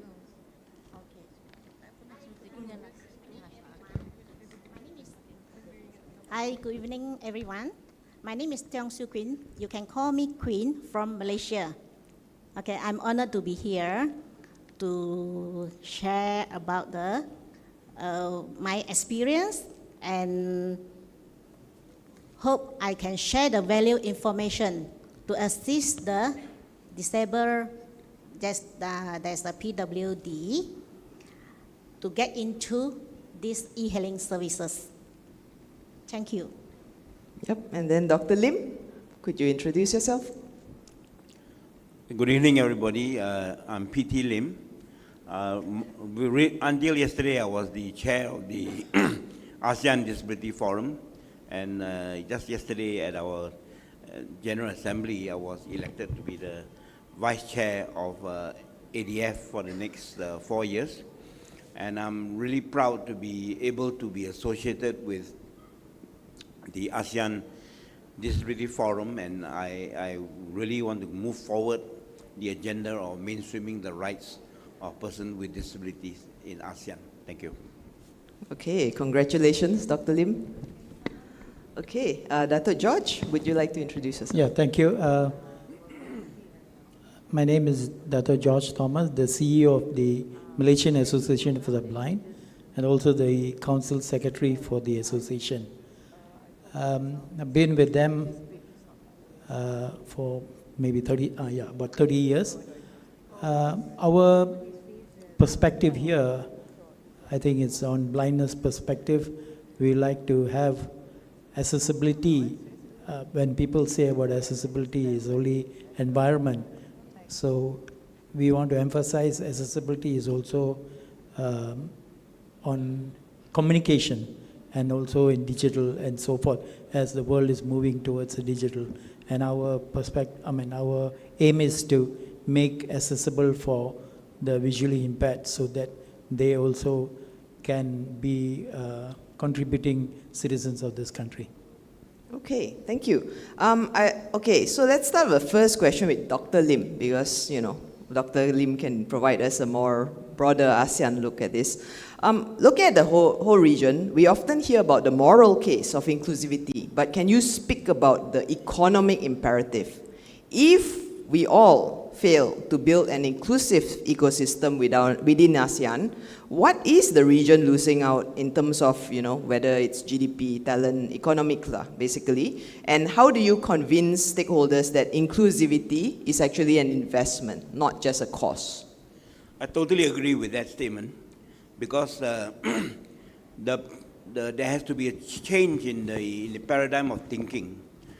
We need to look at persons with disabilities and their community, and they have their whole ecosystem of not just themselves, but their families, the community that support them, as well as all the influences that they would have for people with disabilities. Because at the end of the day, what they should be seen as is, number one, they are also a consumer group.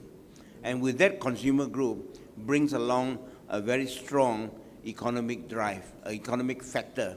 I will not bore you with the statistics, but for a very simple reason that at the end of the day, once you equate people with disabilities and their whole ecosystem as consumers of services, consumers of professional outreach programs, consumers of advocacy program. All this can be translated into the fact that they command an economic dollar value. And as persons with disabilities become better educated, better integrated into the community with earning power, able to command a living standard that is way above the normal poverty line. And I know the argument is that sometimes persons with disabilities live below the poverty line, but at the end of the day, we need to realize that people and persons with disabilities and their whole ecosystem contribute to the economic growth and sustainability. Every dollar that is spent will help to multiply into the whole economic circle of influence that is out there. And inclusion is something that not only is it a human right perspective, but it will also advance the agenda of economic progress and inclusion for the community where we all come from. And I think the fact that many service providers, like your hotels, your airline industry, your transport services industry, realize that there is an economic value that they can extract from persons with disabilities, because they need services, and they need services to make sure that it is inclusive, and so that they can take advantage of all these programs that is out there. So economic inclusion as well as inclusivity goes hand in hand together for persons with disabilities. Thank you. Thank you. Okay, we'll pass the mic to Quinn. So Quinn, you represent like the heartbeat of this discussion, right? Our Grab drivers who are earning on the platform. And today we have around 3,000 active PWD driver partners on Grab. But we think they are just the early adopters, and there's a lot more people that may benefit, right, coming on platforms like ours. What do you see is the biggest hurdle preventing this next wave of potential drivers from participating in such economy, like gig economy, and how can stakeholders in this room, whether Grab or regulators or NGOs, like work together to remove that barrier? Okay, actually, we are the PWD drivers still facing the big problems. Okay, so the main now in Malaysia, there's A1 license. Okay, A1 license actually is for the disabled drivers use modified car.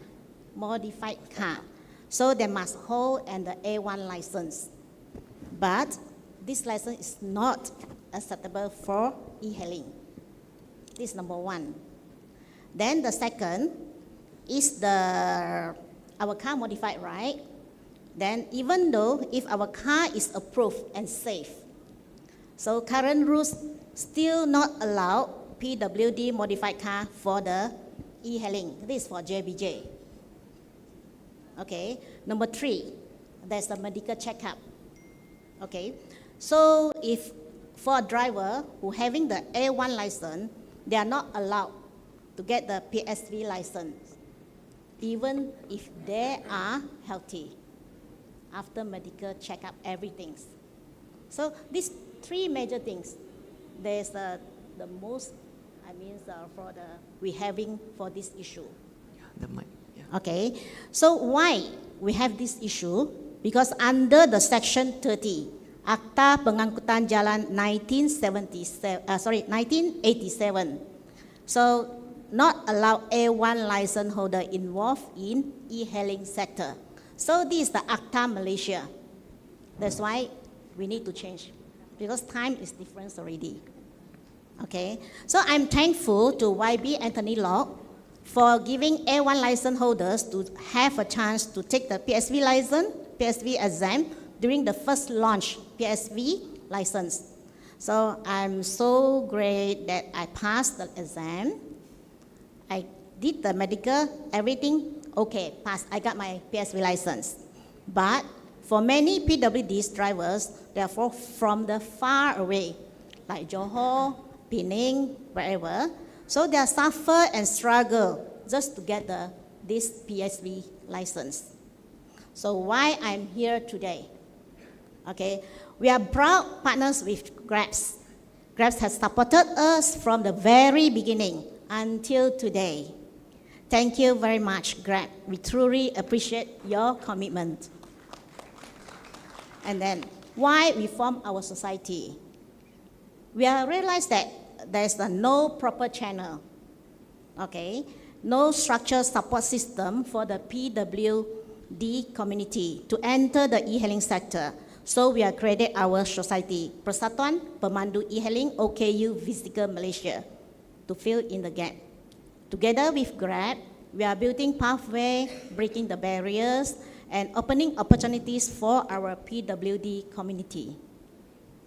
Yes. Thank you. Thank you for that. Okay, Dato' George, you've worked with many corporates who want to help, but sometimes or often they get it wrong. What is the most common mistake you have seen corporates make when they design solutions for the blind? And how can they correct this approach from day one to avoid falling into this trap? Okay, first of all, when people talk about accessibility, they look at the environment only. Very few understand, still don't understand that digital accessibility for the blind is very essential. And I would say that this is because the corporates who want to help come in at a later stage, they do not consult the users, the visually impaired, early when on design stage. So they make beautiful apps and designs which is very, very impressive, but it's not accessible and not practical or usable by the visually impaired. And this, I would say, is also very important, that they need to work with the blind or with the associations so that they are able to develop these apps or solutions that are user-friendly to the visually impaired. And I think a lot of them are still unaware about the WCAG 2.2 guidelines, which is overlooked, which need to be emphasized more. In fact, most of the public sector websites or digital information is still not accessible to the visually impaired. But this is one of the ways that the corporates and the public sector need to work with solution providers or solution users, the blind themselves. And I believe this, with the banks now being more accessible, working on it, I believe now they are having access or making applications which are more accessible.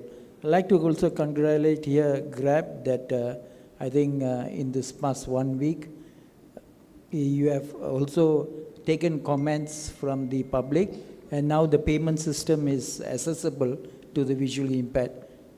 I think previously the visually impaired had to off the phone or off their voice reader and slide to do the payment. But now I think there's no more app for the slide, so you can straight away do it with the voice this thing. That's commendable. Thank you. Okay, thank you for that. Maybe continuing to that conversation, Dato' George, have you seen any technological innovations or solutions that you feel have significantly improved accessibility for the blind community? Are there any examples of mine? Okay, one is which I saw, the AI assisted voice activation, which is great, and I hope it will be perfected in a way that the visually impaired are able to add on to the visibility so that they are able to access all the applications. Because now, okay, like what they say, we are users, or the visually impaired are the users, so the apps need to be the same. But with technology growing, I think one day they can be also Grab drivers also, with assisted driving and so forth. Yeah. So technology is improving, but I think we have to also keep keep on to it. But the main thing is, I think, improving the AI assisted driving, as well as I think making accessible, especially labeling all the buttons and so forth, so that it is more accessible and user friendly for them. Okay, thank you. Maybe Dr. Lim, one more question for you. How would you assess the current state of labor workforce participation for PWDs across ASEAN? And what are the key challenges that stakeholders can address together to encourage more of them to work? Yeah. I think in our constant dialogue with organizations of persons with disabilities and the persons with disabilities that they work with and they service, we found out that there are three very important issues that they always think about. Right at the top of the agenda is what you're talking about, the employment, the employability, the right to have a sustainable means of livelihood. That is always at the forefront of everybody's mind. Second issue is education. A lot of our persons with disabilities believe that education is the key to allow them to have a higher level of living, simply because with better education, better skills, they're able to get a higher paying job, they're able to be included in the workforce, and to be able to earn their means of living. The third issue that they always think about very seriously is gender equality. Because women and children with disabilities are always at a very lower rung of the ladder, social ladder. And a lot needs to be done to elevate the status of not only women and children with disabilities, but to make sure that they can gain their rightful place in the community. So let's focus on employment, because there's no, what I would say, a one-size-fits-all solution for employment in the community, in every country of the now 11 countries in ASEAN that we are working with. Because of the economic progress varies from each country, from one to another, there are different opportunities and open doors in which persons with disabilities can be gainfully employed and be allowed to earn their means of living. We have a very good example today talking about Grab. Grab not only benefits the users, but also benefit persons with disabilities who can be, like Queen herself, a driver of Grab, and others who are able to tap on the Grab platform to earn a living as food or other modes of delivery service for the community at large. So there are ample opportunities out there, where I think the main thing is how we can be able to match the abilities of persons with disabilities to what is out available in the job market. So I would say that the employment of persons with disabilities in ASEAN as a whole is still very lacking. There are a lot of opportunities out there where persons with disabilities need to have their skills upgraded, all right, so that they can be able to find a suitable job in the current environment that we're in. There's so much talk about AI and how AI can be harnessed to be able to enhance your employability. A lot of my friends with disabilities are able to get a higher level of education, and with that sharpening of the saw, these people can be able to use their saw to saw a little bit deeper to be able to find job in whatever environment they are in. So there are numerous stories of how, I think the earlier panel talked a great deal about inclusion and how companies are able to modify the environment, to make reasonable accommodation so that persons with disabilities can be employed in the open employment setting where they can mix around with the average day-to-day persons in the workplace that they are from. So I would say there's still a lot of opportunities. But what I'm more concerned about is a great number of persons with disabilities because of circumstances in life, because of the nature of their disability, they are not able to rise above their limitations. So we need to give them some kind of assisted employment opportunities. So that is why we have what we call sheltered employment, protected employment, whereby I think creativity can come in to make sure that these people can be meaningfully kept occupied doing some work and able to earn some form of living. I can only share what is in Singapore, in the sense that in Singapore there's a whole ecosystem of how people with lower earning wage can be assisted to be able to get a salary that is equivalent to perhaps a little above the poverty line. Persons with disabilities who are employed and given quite a low salary, the Singapore government would top up, all right, to top up their salary with two components. One, cash component, so that they can have a little bit more spending power in terms of cash. And the other one is the nest egg, the contribution to the CPF, what we call workfare contribution, so that as they progress, as they grow older, they're able to use the nest egg will get bigger, larger, and able to use it to be able to buy their own house, to be able to live in the community that they come. So the whole ecosystem of support is out there. So I'm quite happy with the state of play in terms of the persons with disabilities who are well skilled, who are able to rise above their limitations and able to command a market salary so that they can earn and survive in the environment. But I think a great majority, the problem is not just them, but the people who are at the lower rung of the economic scale where they need to be supported. And employers, I think there are a lot of incentives for employers to be more, what I would call, be more opportunistic in reaching out and give opportunities for persons with disabilities to be employed. For many years, I was working in an organization that do a lot of placement of people with disabilities in the job market. And we have a lot of wonderful stories about how companies creatively are able to make sure that they place persons with disabilities in their workforce deliberately, so make sure that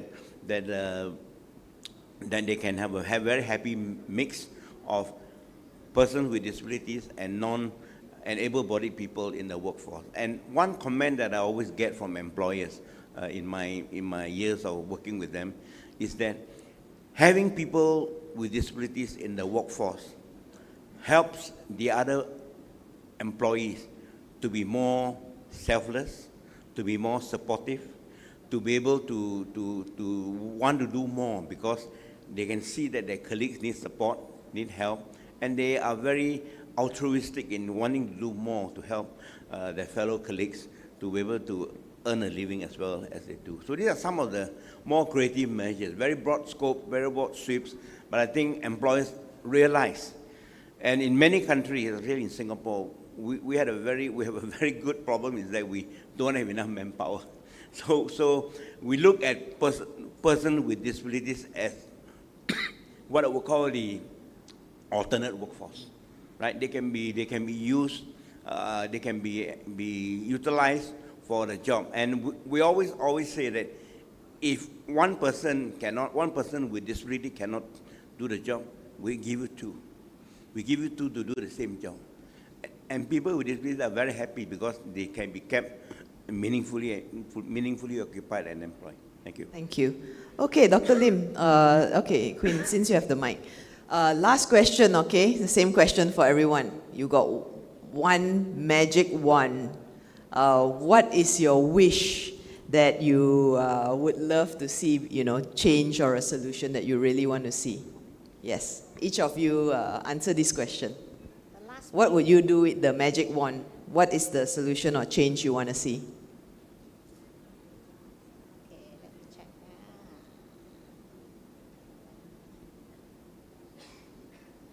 Okay, with this, our society, Persatuan Pemandu E-Hailing OKU Physical Malaysia, we want to work with Grab to create an easy one-stop service for people with disabilities. Many PWDs live far away and cannot travel long distance. Some is from Langkawi, Sabah, Sarawak. We also have our person with disability who wants to be involved for the Grab drivers. So this biggest goal is to change the e-hailing act, the ACTA Malaysia. So this one we really urge, and we hope that Grab with us together and then go to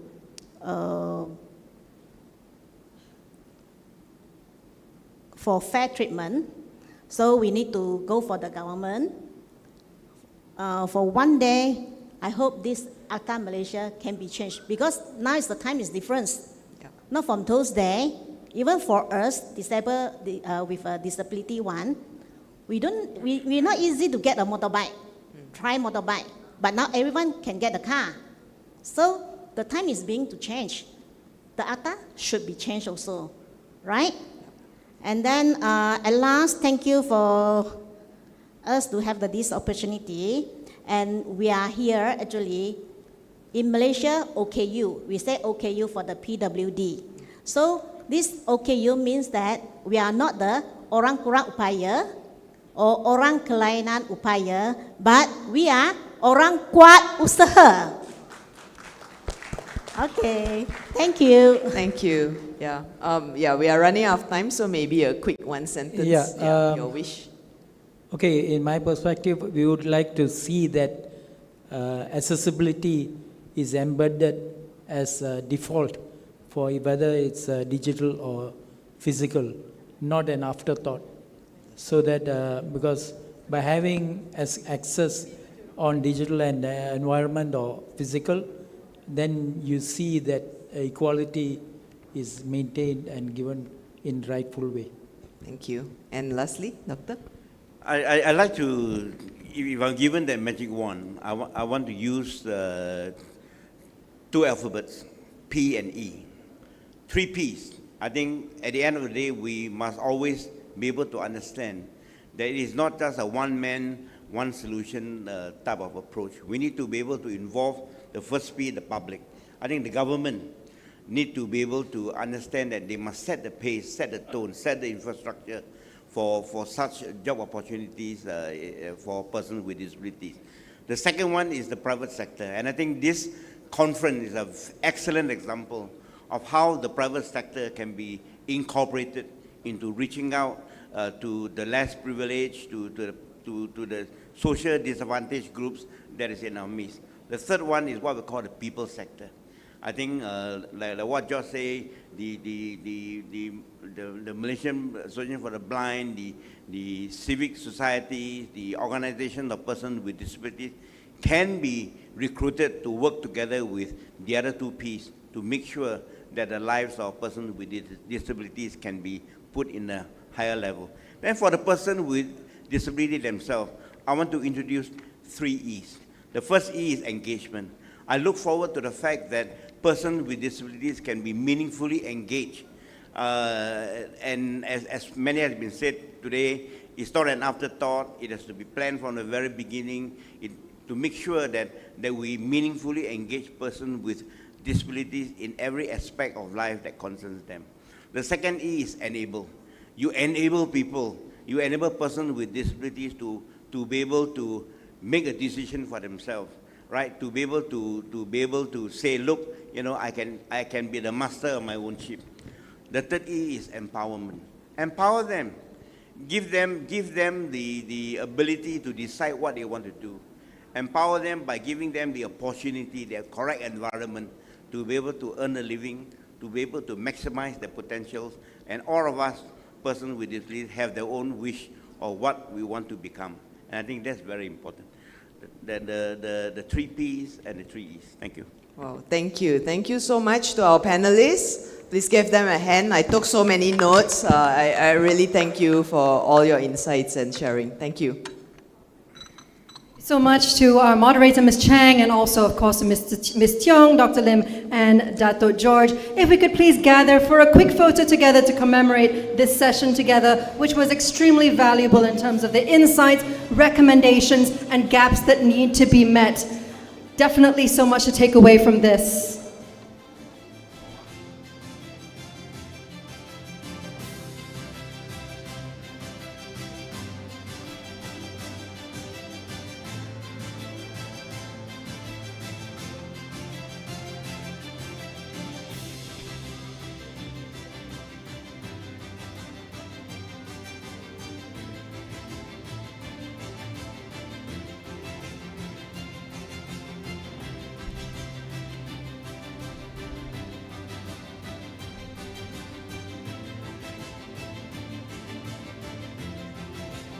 Now, if we could kindly request for our panelists to kindly remain on stage as we invite up on stage for the last segment of our program, the President of the Malaysian Federation of the Deaf, Tuan Muhammad Nur Hisham bin Alwi, for his closing remarks with our panelists on stage together with him.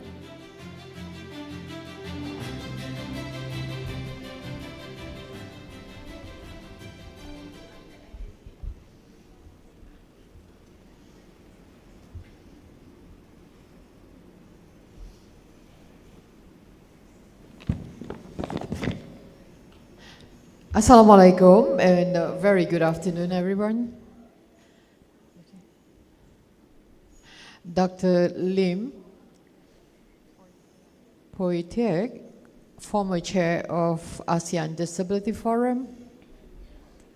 Mr. Sazali Sha'ari, honorary advisor from Malaysian Federation of the Deaf.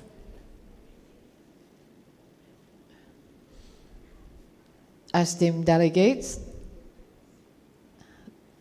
ladies and gentlemen. It is my honor to represent the Malaysian Federation of the Deaf, and on behalf of our members and also through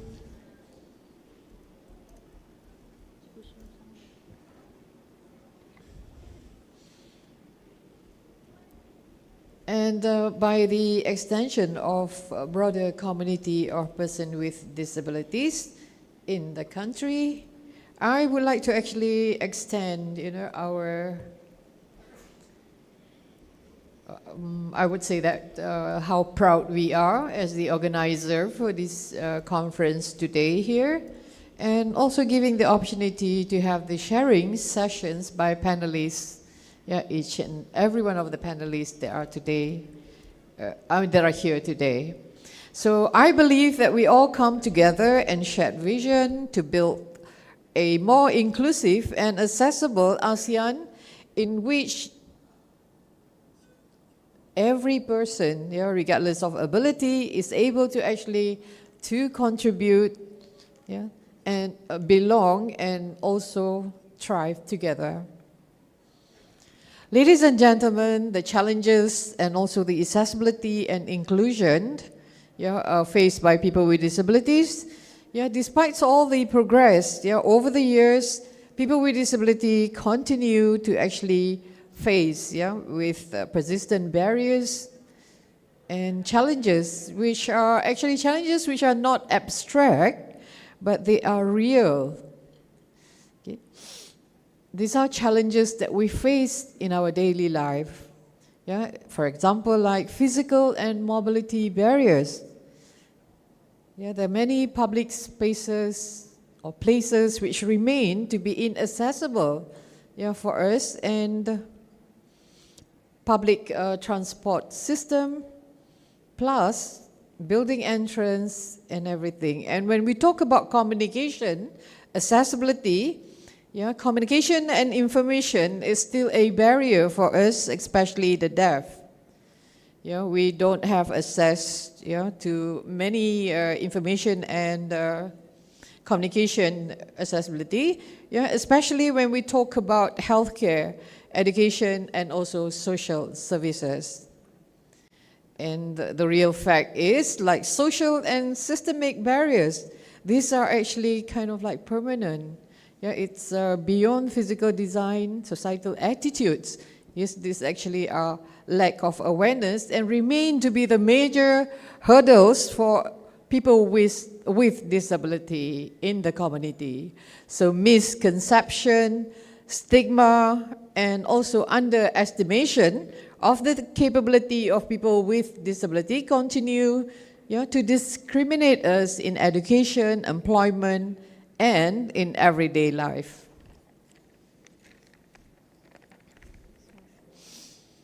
So in summary, accessibility, not just about ramp or elevators, but it's about communication and also about dignity and equal opportunity for people with disabilities. So in the situation of people with disability in our country, it's we look at the data. When we talk about the data, it all falls again to numbers.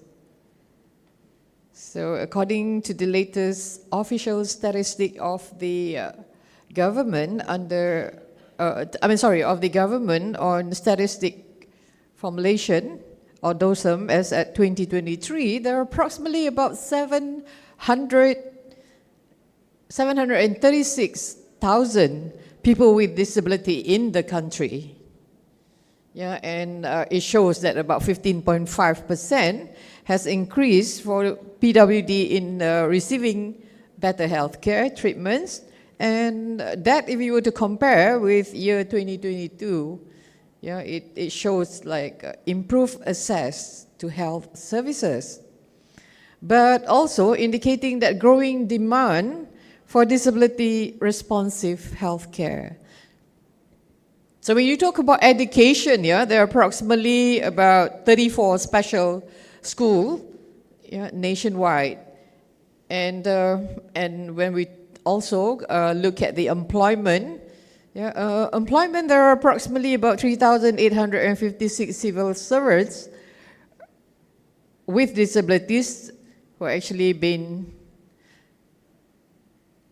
recorded, and the data been kept over the years to prove that these are the numbers that we have people working with within the government sectors.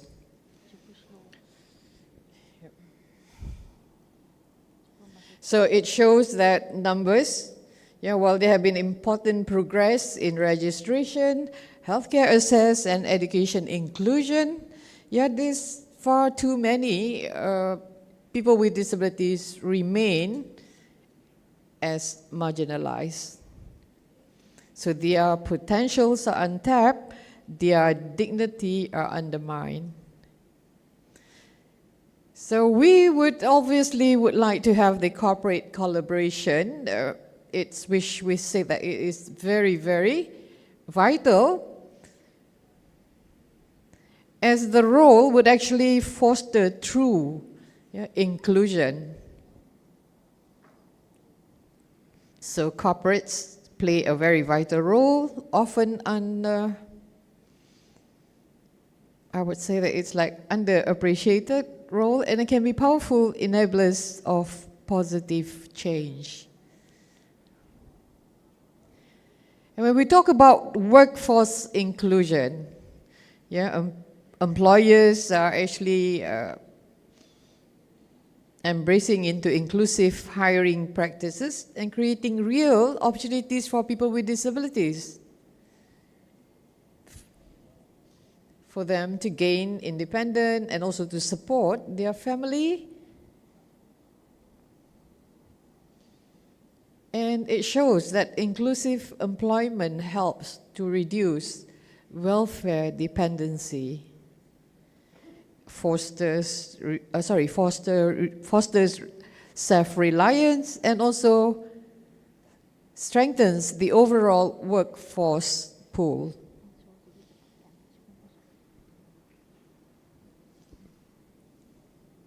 So if we were to see the example of the world's first signing store in Bangsa village, where it's been operated by entirely deaf and hard of hearing baristas.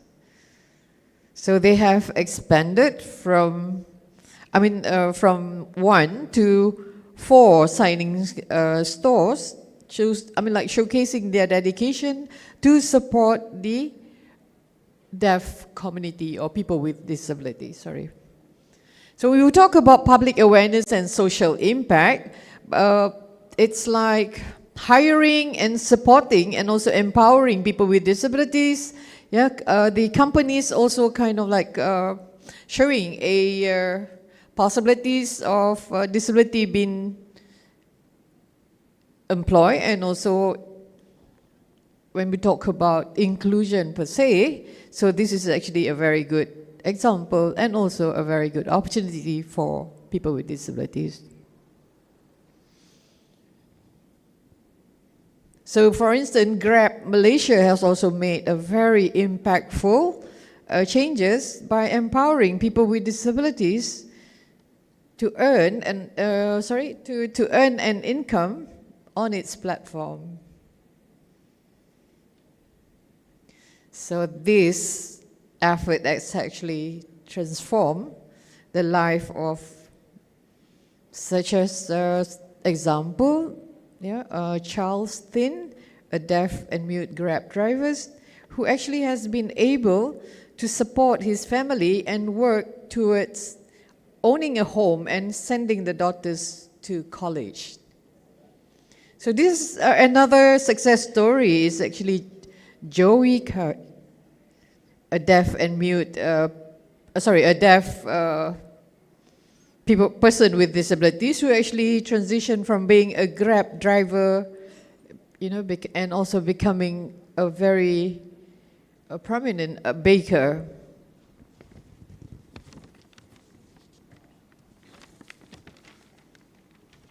At Jaya Grocery, and also completing bakery training sponsored by Grab. So this journey has actually highlighted the opportunities for a career growth within the Grab ecosystem. So up to date, Grab Malaysia has empowered approximately about 3,000 people with disabilities with the earning opportunities on its platform since 2018, growing its partner base to promote 5,140 active PWDs across Southeast Asia. So making accessible services and customer experience, lots of corporations and businesses actually making or leading the accessibility efforts in public,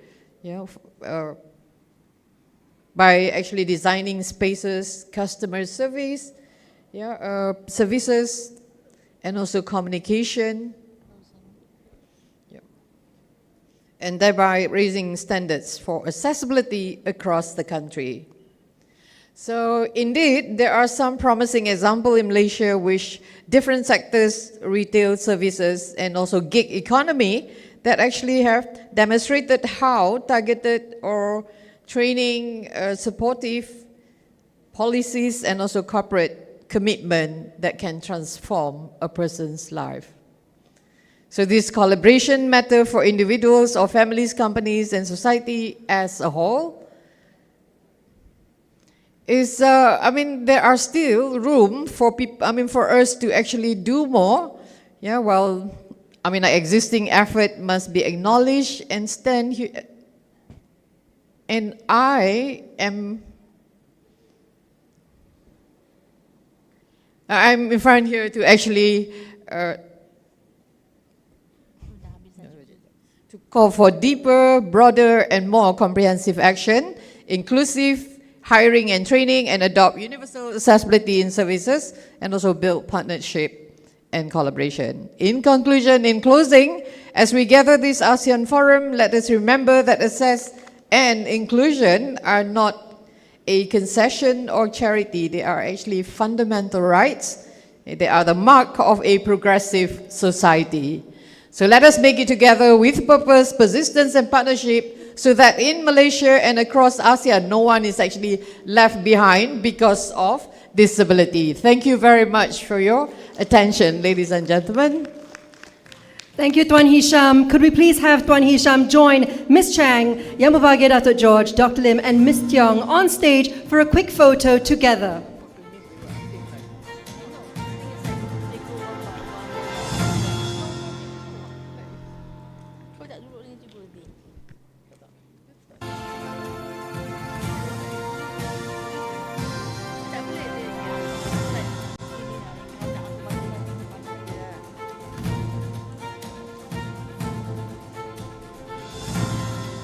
Thank you so much to our moderator, our panelists, and of course to Tuan Hisham. You may now return to your seats.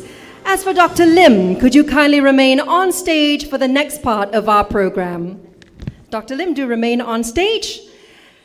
And now, ladies and gentlemen, as the first day of our forum nears its end, I'm so proud to share that the ADF, which had just concluded its Congress on December 1st, would like to take this opportunity to announce the inauguration of its incoming elected executives for the 2025 to 2029 term.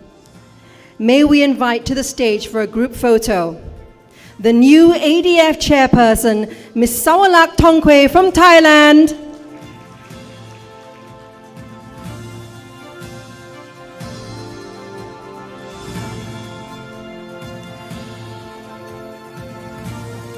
Joining her already on stage, our new Vice Chair, Dr. Lim Pui Tiak from Singapore. Our new Secretary General, Ms. Maulani Agustia Rotinsulu from Indonesia. Our new Treasurer, Tongchan Intachak from Laos. And our Honorary Advisor, Mr. Lauro J. Purcell from the Philippines.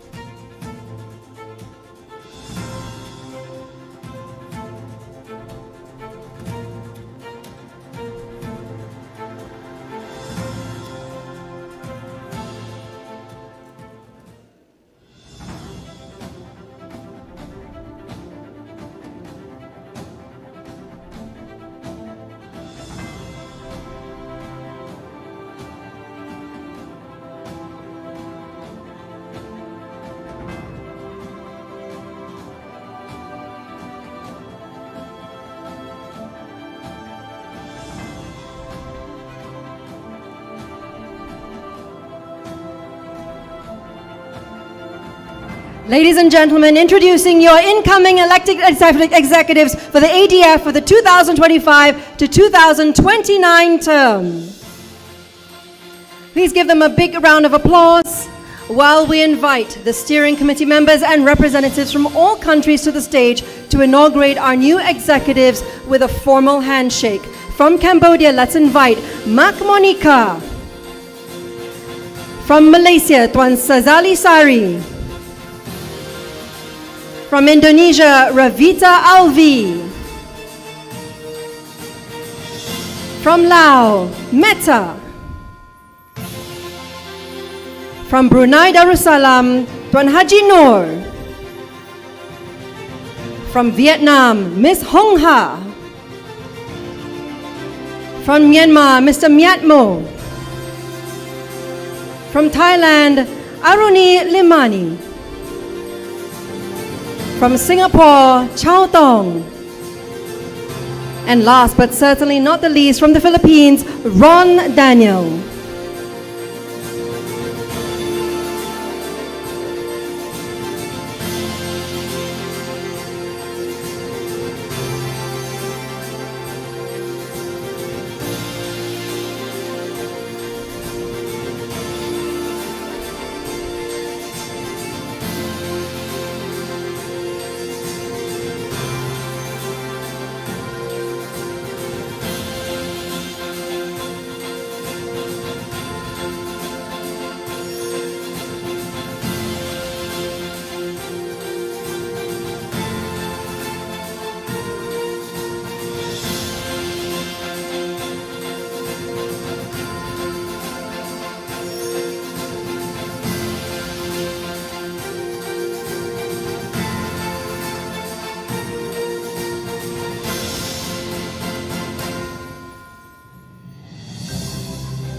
There we have it, ladies and gentlemen, our incoming elected executives for the 2025 to 2029 term, accompanied by the steering committee members and representatives from ASEAN countries.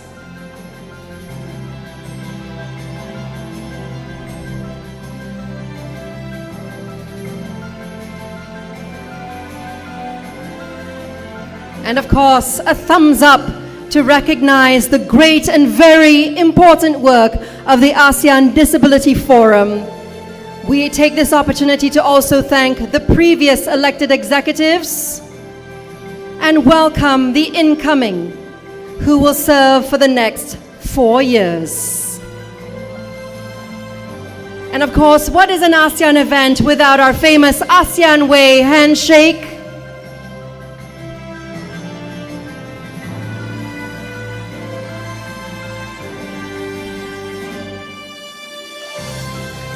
Congratulations, a big round of applause for our new appointees. May you have a fruitful and productive term ahead. We thank you, and you may now return to your seats, ladies and gentlemen.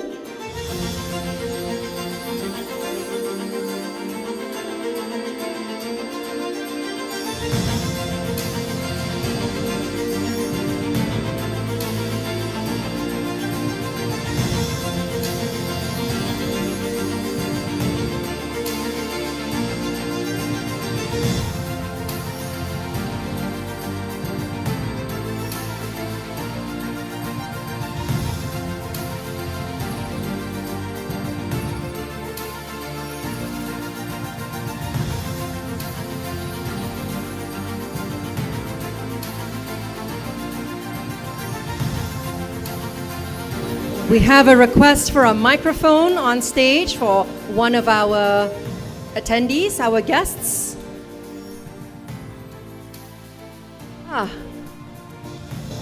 Of course, from our new incoming ADF chairperson, Ms. Sawalak Tongkwe from Thailand, who would like to share a word or two with our audience. Thank you, everyone. Today is very excited moment. I am delighted to address you today as the newly elected chairwoman of the ASEAN. The DFAT officially announced today a comprehensive 3-year partnership with the ADF from 2026 to 2028. It is an honor to embark on the journey at such an International Day of Persons with Disability moment with amazing persons like us. So as a newly elected chairwoman, I would like to acknowledge our immediately past chairperson's contributions. My heartfelt appreciation goes to PT Lims, my long-time friends, alongside with the past executive members and the dedicated secretariat team. Your hard work and contributions over the past 8 years have indeed shaped the ADF of today and will impact our futures. I would also like to extend my special thanks to Cecily Charlie. Your great efforts and MCD team for the successful organizing of this year's conference. We have meaningful work ahead and look forward for it. I myself promised I would try to do my best effort to strengthen voices of persons with disability in our region according to the Convention on the Rights of Persons with Disability. Thank you very much. Thank you. And next year, see you in Philippines. Thank you. Yeah. Thank you so much, ladies and gentlemen. Our incoming ADF chairperson, Ms. Sawalak Tongkwe from Thailand, accompanied, of course, by her new vice chair, Dr. Lim Pui Tiak from Singapore. Big round of applause to them both.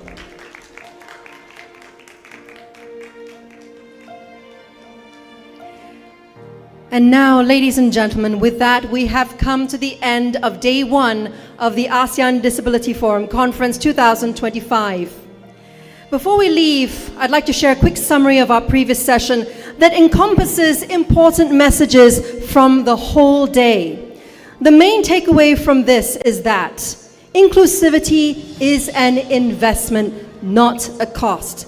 And when we realize that PWDs are also a consumer group, and once we can change our mindsets and mainstream the understanding that PWDs command economic value, services and accessibility for all can improve. It is not without its challenges, of course, ladies and gentlemen, but with technology, with AI, your advocacy, and of course, public-private partnerships, consulting with PWDs during planning and development, all of these initiatives will allow PWDs to better able to participate economically, not just as consumers, but as freelancers, business owners, or gainfully employed individuals. And I'm sure with all this in mind, there'll be plenty more to look forward to in tomorrow's program. Our sessions tomorrow will begin at 9 a.m. with a look back at day one, taking into account all insights and recommendations shared by our speakers, followed by panel session 5. We'd like to request that you be on time for registration and of course coffee at 8:30 a.m. Now for those of us who are parked in this venue, please do bring your ticket or payment card to the reception for validation to receive a 12 ringgit flat rate on your parking. For all of you, thank you so much for being such a wonderful audience. I'm Shani Imanli, your host, signing off for today. See you tomorrow and have a great evening ahead.